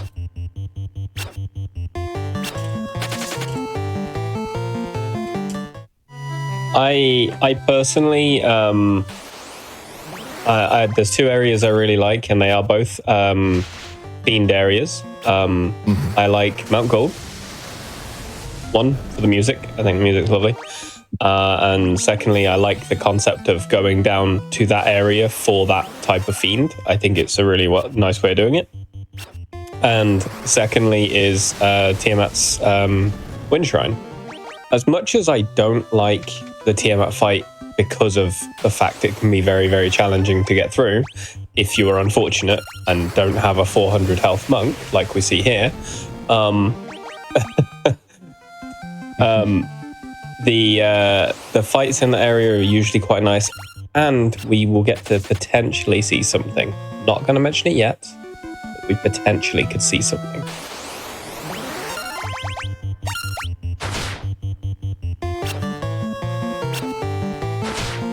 Oh, they have got to leave that bottom mage alone.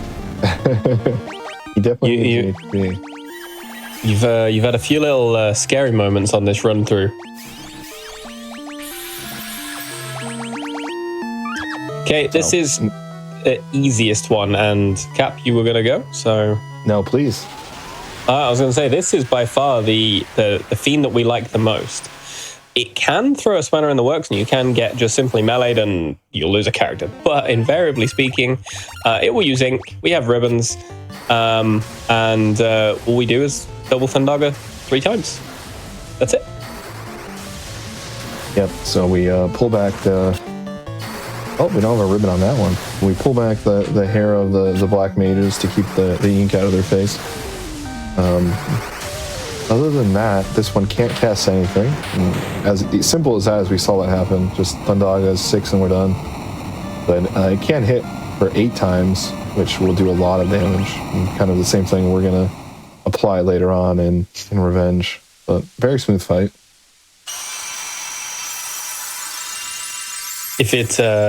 If Kraken decides to hit the mage that doesn't have the diamond armlet on, it'll hit for about a 700 or 800 if I'm not mistaken. Whereas if you somehow have an incredibly high health mage, it can survive with the diamond armlet.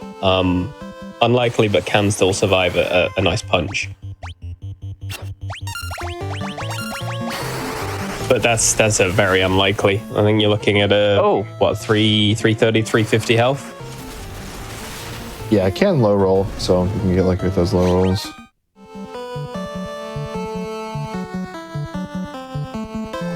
So we got that slab. We're gonna go ahead and have our favorite Dr. Oon go ahead and decipher it for us. Probably the greatest marketing we have here. Just Rosetta will teach you a language in a day. Even less than a day. Takes what? A couple seconds here. And then it's pretty much done already. I like the nice little throwback. It's you know, you got Un here, different spelling to FF9's version, but it's a nice little first introduction to that character.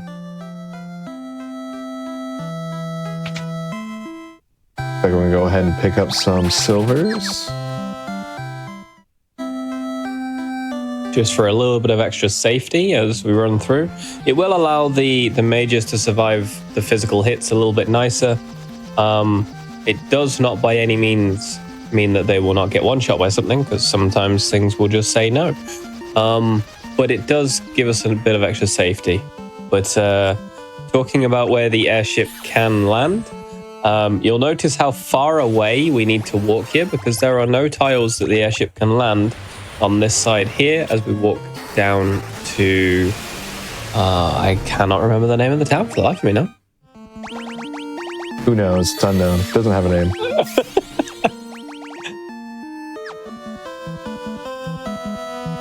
We're gonna head down to Lufinia, There we go. where the Lufinians live. We just learned Lufinian. And they know the secret to the Wind Shrine. So we're gonna go head all the way down. And we didn't get any that got stuck in our way, so that's great. NPC placement, RNG. We're at the Chime, which is our second key item that gets us through. We have the Warp Stone, the Chime. Chime gets us in. Essentially, it's called the Mirage Tower because there's 2 levels. So we're gonna go ahead and be able to kind of work through that Mirage and get in. There's also a very nice hidden black and white mage shop in the top right, which has our strongest spells in the game. We have enough money. but we don't need those. You would also have to elevate, or essentially go through the trials to create our black mages into black wizards. Another fun thing you can do, which we don't do in the speedrun. Simply because we don't need to. So, as you see, James has unpetrified the monk. The monk will be our damage dealer for the entire rest of the run. The mages basically will not use offensive spells, pretty much other than on these trash packs where we just one-shot them with the mage. But for every boss now, for the rest of the game, we are only concerned about the monk, really. Yeah, Chimera's great experience. Our next new here. We also have these King Mummies still in larger packs, which give a good amount of experience. So, I think my favorite encounter through here are the large packs of Black Flans, because they did good experience. They die in one Faraga cast. They're not overly harmful, and you tend to outspeed them.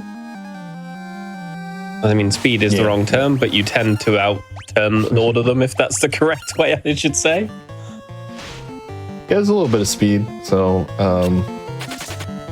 if it's tied in directly to agility, which is tied in with your stamina a little bit. So it is kind of speed-based and luck-based, but they are quite slower in regard to getting that turn order. We also have the extra set of legs to flee, which is very nice, which is luck-based, which is also a fun one. And our forced pile here, which is a blue dragon, which is kind of funny thing about blue dragon, but it is weakest to ice magic. Those Blizzagas come in handy. Always a bizarre one, that one. And we're going to use that warp cube we picked up, remember that from earlier, to get into the Flying Fortress. A lot of good stuff here. It's where we can actually find, I believe it's called Adamantite in this version, which we can turn into Excalibur back in the Dwarf Cave if we wanted to. Well, unfortunately, only can be used by a knight, so we'd have to job change. We'd also have to unpetrify our lovely damage soaker. It's always a fun thing to think about. We flee there, but our petrified character stays there. Do they come back and just drag them off once the monsters leave, or what? Yeah, I think we run back for them. You know, it's the only logical solution here. Our last ribbon, which ribbon's going to have any type of elemental damage, as well as takes our stats effect chance down to a 3 and 256. If we get lucky, we'll see that lovely stun touch get through the ribbons here at the end of the game during chaos. Shh, don't say that. One of those knock on wood moments. Fun fact, James, that happened in my my PB of 1. That's why I have 3 minutes time save on chaos there. I think my first sub-hour run possibility on a boost route, he stun touched me on the very last attack. For me, I had queued the elixir to full heal, and he stun touched me and then killed me.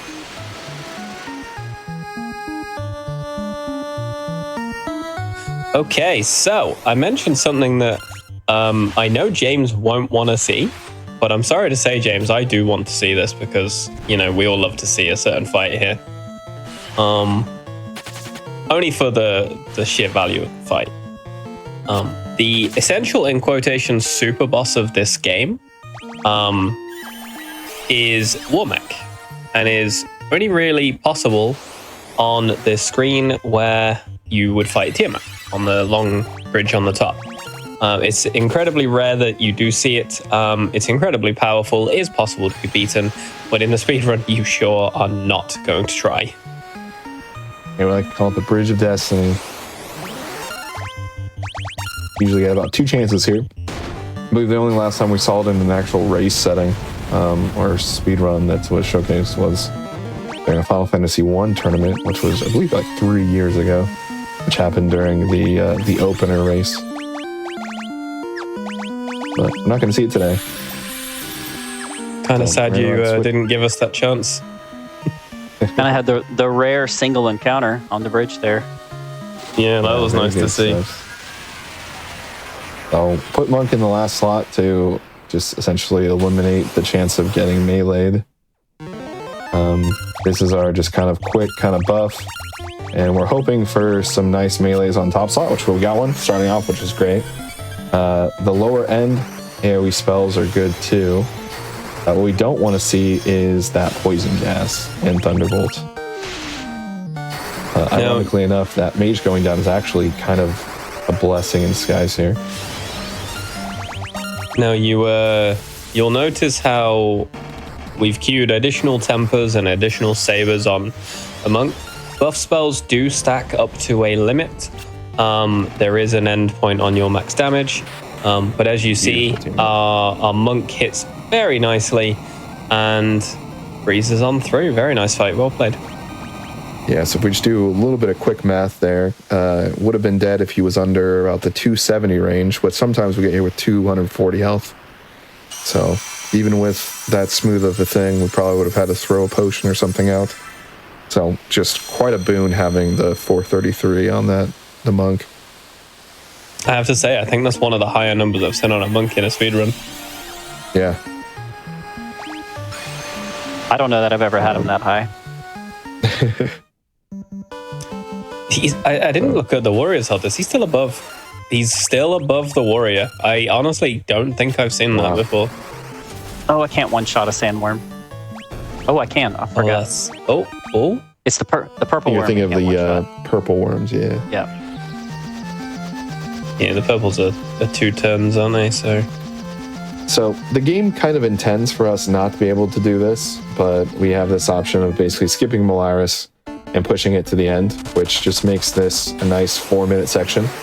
Instead of having to canoe into the volcano, we can just fly in and kind of just forget about anything else that's here and kind of just, brush her off for the weaker of the fiends that she is. We do have some unique things here we'll see on this floor. As you'll see, we're walking on all lava tiles. The lava tiles, while we do take damage, they don't have the possibility to generate a fight. And so with that, the next time we would step on land would have been that staircase, so we do get a skip and encounter, which we did right there. Beautiful movement.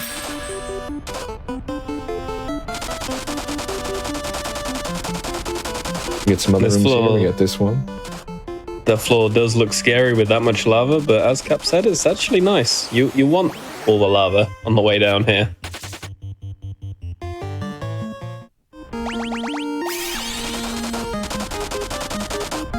James not going to go ahead and take the extra steps, so we could go ahead and take extra steps and essentially ensure that we get a late encounter. A little bit of a trade-off there. Doesn't save you too much. Since this showcase is to celebrate the 25th anniversary of Final Fantasy IX, we'll talk about the location we're in. This is Mount Gulg, or as Final Fantasy IX would have it, as Mount Gulag instead.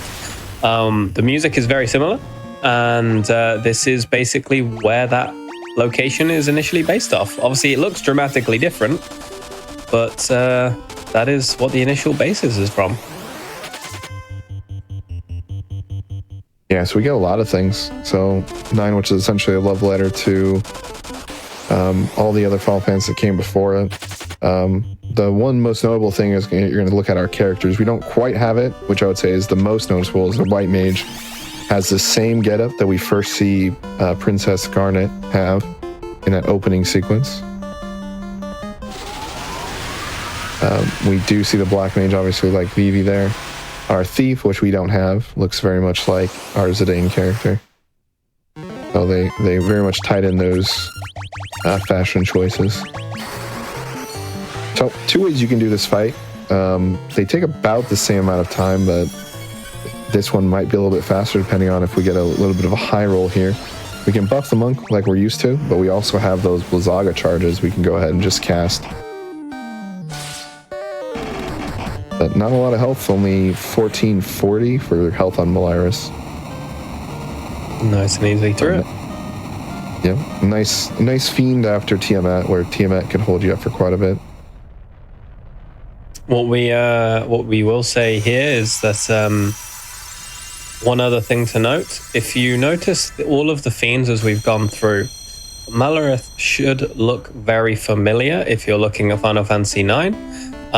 Tiamat should also be very familiar. Same with Kraken. And design might be slightly different, but even Lich, because that is the initial base that Final Fantasy IX took them from.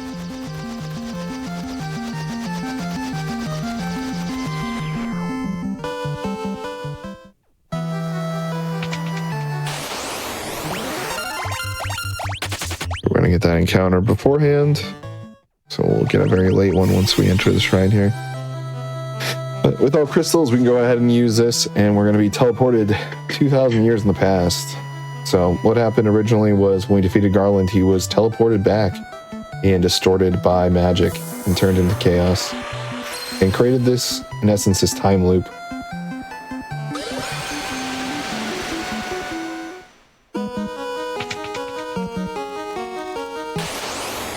A lot of these encounters in this area here, they will be your stronger, more experienced fights, but due to the strength that we now have, most of them we can one-shot.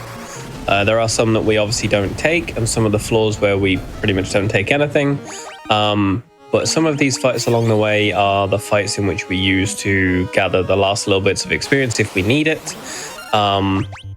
Make sure that we're nice and buffed for the final fights on the way down. And just to ensure that we have everything we need in order for chaos. Yeah, so one thing that we're not hoping to see are those flares. But our monk right now can actually tank a flare. So that'll be nice. You can almost tank 2 at that health. Depending on who casts it, yeah. Oh, 4 green dragons. That is a beautiful fight to get. That was preempt as well, if I'm not mistaken. Yep.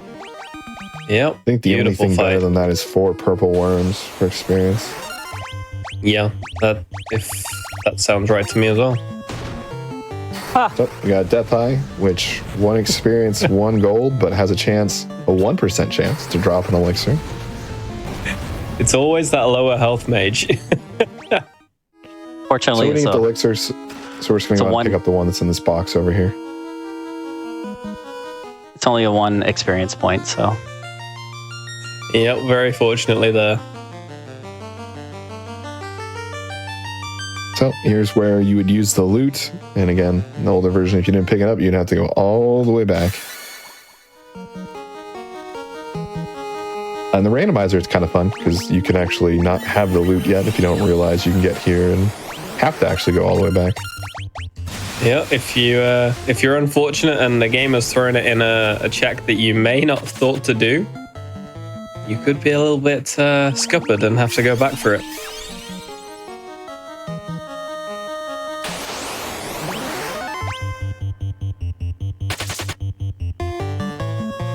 As you see, yeah, sorry, no, you go. Vampire Lords are kind of first piece here. So we had vampires earlier.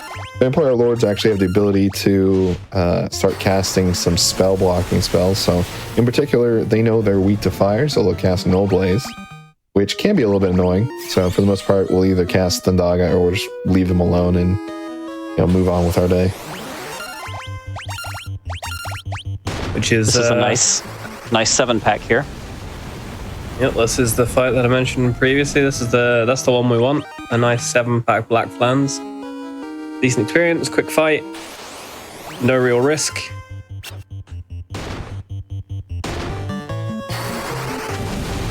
Some other cool things we can pick up here. We can pick up the Matsumune later on. We can pick up a few extra elixirs. I believe there's an extra ribbon hiding here somewhere.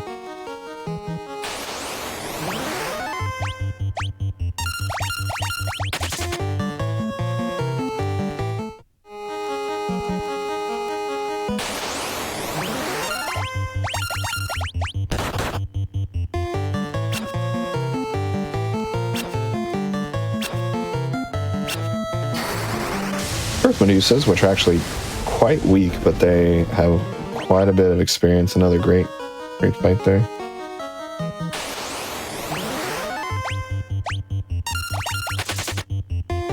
Nice quick flee on the golems there. So here's our first floor, which is themed around Earth. And you might guess which fiend we're going to have coming up next.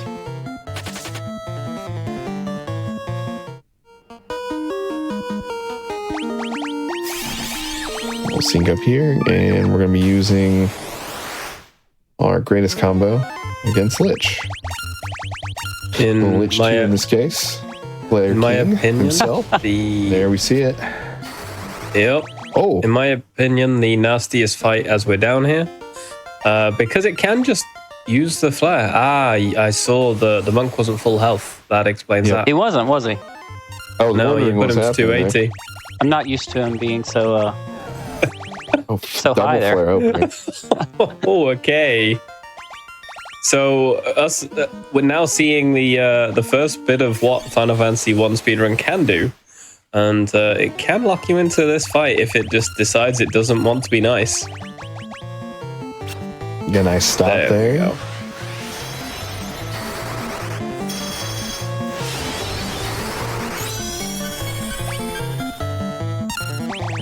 So, cast haste for that ×2.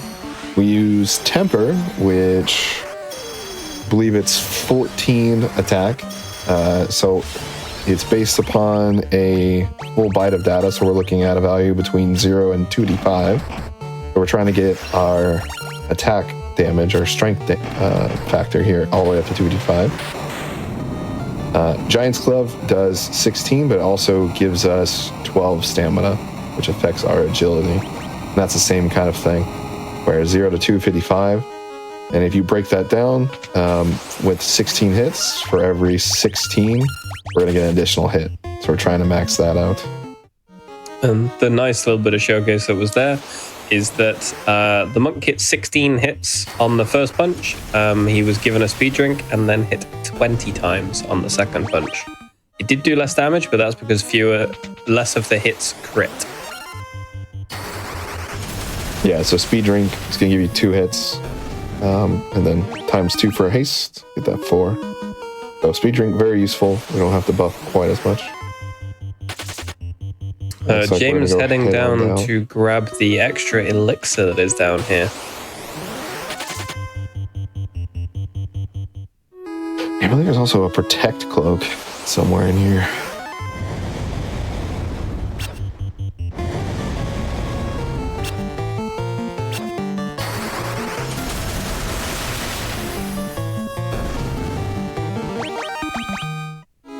That's a 482 monk. Wow, okay. Jeez Louise.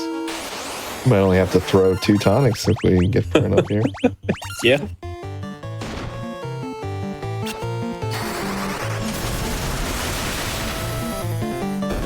Double tonic Giant's Glove first turn, you know? Throw that tonic on one of the mages. Yeah, you could do, yeah.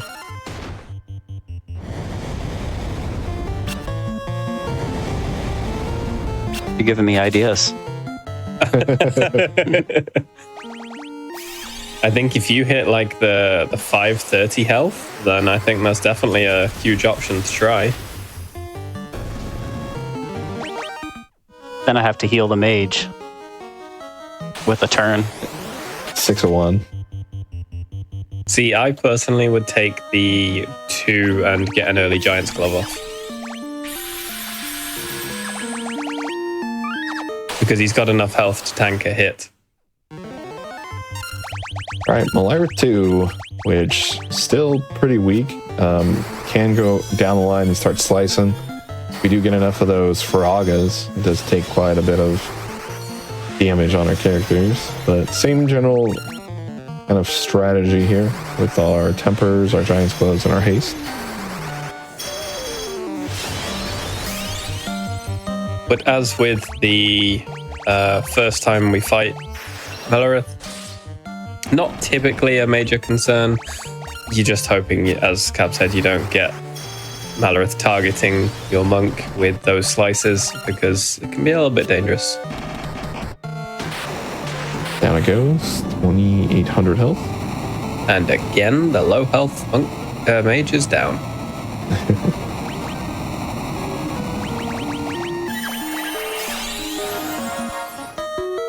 All right, probably the greatest area for experience, very easy experience right here, which is super large packs. What we'd hope to see, our best possible thing we could see, is 2 water nagas and 8 of the water elementals. One of the best experience fights in the game. Yep, just requires the 2 spells to get through it, but it does get through. Deep Eye is really good too, 4,000 experience alone, but with those white sharks, still takes quite a bit of time. So not quite the numbers Cap mentioned, but this is still a very good fight to take. Very good experience on this fight.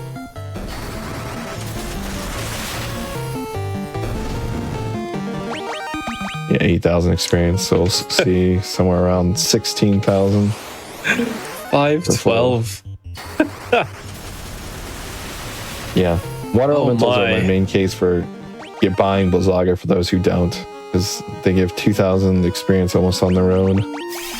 Congratulations on your 300 health mage as well.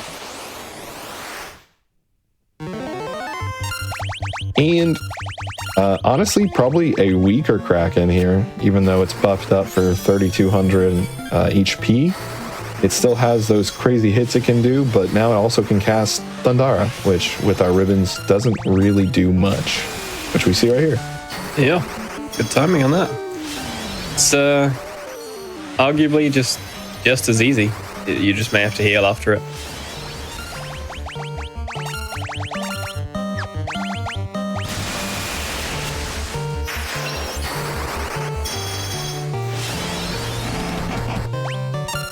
Oh, just shy of that one hit.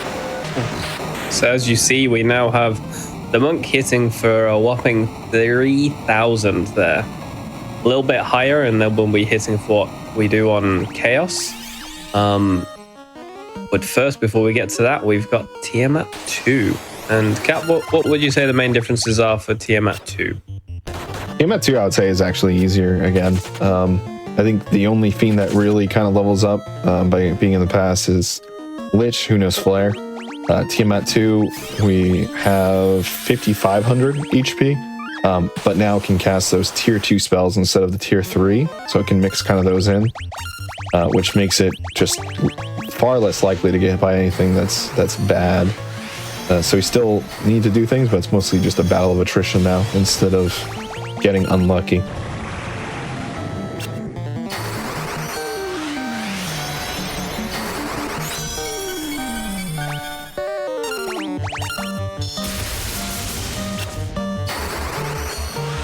Good choice on the high pot to keep the monk healthier.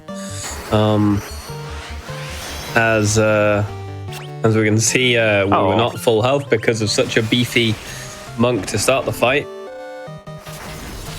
Those are nice.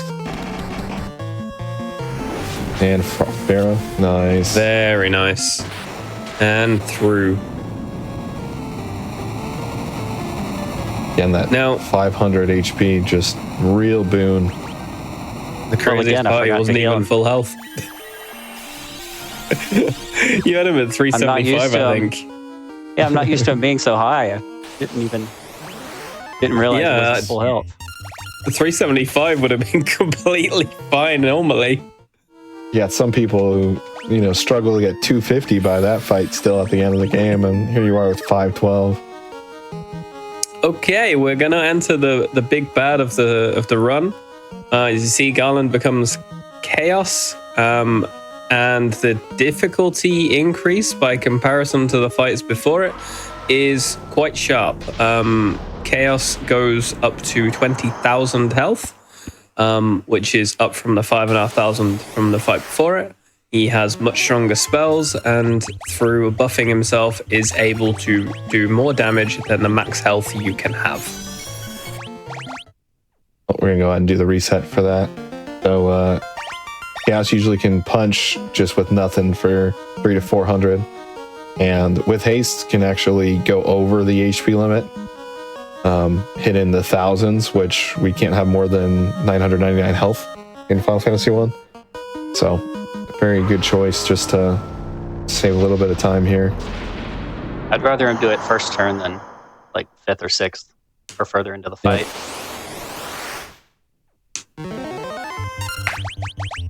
So this is where we want our HP, because the mages essentially just need to do their job early on. Lovely slow roll on top slot, basically a useless turn. Other useless things, Earthquake is great, because with Ribbon it does nothing.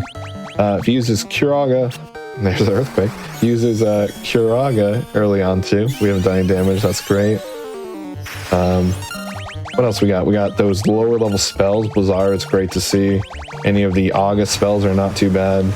The unique ones are the ones we're not really looking forward to. You saw that one did basically 230 health. There's that 300 melee. But kind of expected. We just want to get a few turns to be able to get the monk to max health, get him hasted, get a few tempers off, and then we're going to just savor in here. Oh, we got a crit. I just got to hope that I get... well, we're going to roll with it. See what happens. So not the best, but free turn. So yeah, and the thing that you will find a bit crazy. You see how many times we're using this Giant's Glove and the tempers. We take our damage from the 1, 2, 3,000 all the way up to the 5,000 damage, and it will take us as little as 4 hits to knock down Chaos. All things hopeful. He loves that haste. So haste is only really useful one time, unless you get slowed back down. Loving to see those Blizzaros. We're at 2 hits here. It was a low roll. We're gonna be close. It's the 5-hit fight. We got him. GG, it's done. GG. Very well handled fight. Nice to see Chaos go down on a fairly early attempt. Yeah, very nice time too with the 154. Kind of your benchmark is about a 2 hour, and a lot harder to get down below that. The sub 155s especially get more challenging. So for a one try like this, very good. And to get a 154 on a route that it was done with a lot of safety involved, that's an exceptionally good time. I had an extra elixir in there as well. I didn't use. Yep. Yeah, I know that there's some things in there that you would not have done on your full PB attempts, because it's much riskier. But very well run there, James. Probably would have reset some point in the beginning, just because. All those early knockdowns. It was pretty rough there in the beginning. So, but I mean, sub 155. If you would have told me I would have been sub 2 hours, I would have been more than happy with that. So, that's Final Fantasy 1. So,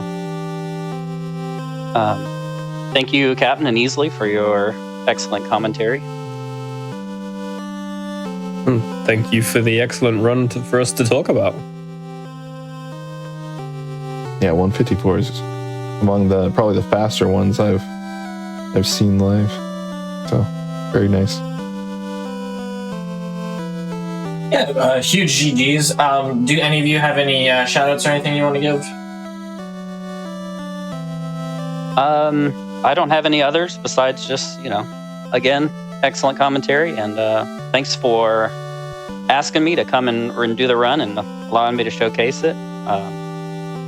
Kind of honored to have been asked to do this, so thanks again for that. Yeah, thank you so much for being here for showcasing the run. Thank you. Oh, sorry, go ahead.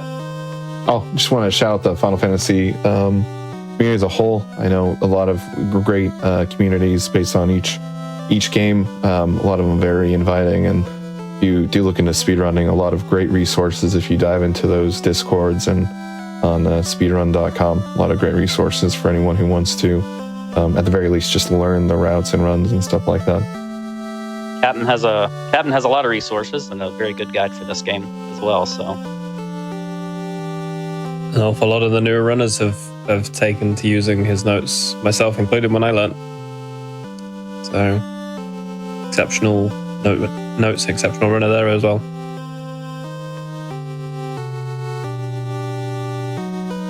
Yeah, and thank you both so much for being on, for doing commentary as well as, running, James. With all that said, we do not have anything else for you tonight, but as I've been saying all day, this is a 2-day event, so we will be back tomorrow. We've got Final Fantasy IX HD cutscene remover, and then we've got Final Fantasy VII Any % No Turbo. That's going to be starting at 1 p.m. Eastern tomorrow. And again, thank you both, thank all three of you for being here. Appreciate you representing the community and celebrating with us. With all that said, we are going to replay the entire day for you right after stream ends, and like I said, we're coming back here 1 p.m. Eastern for the second part of the show. Have a great night, everyone.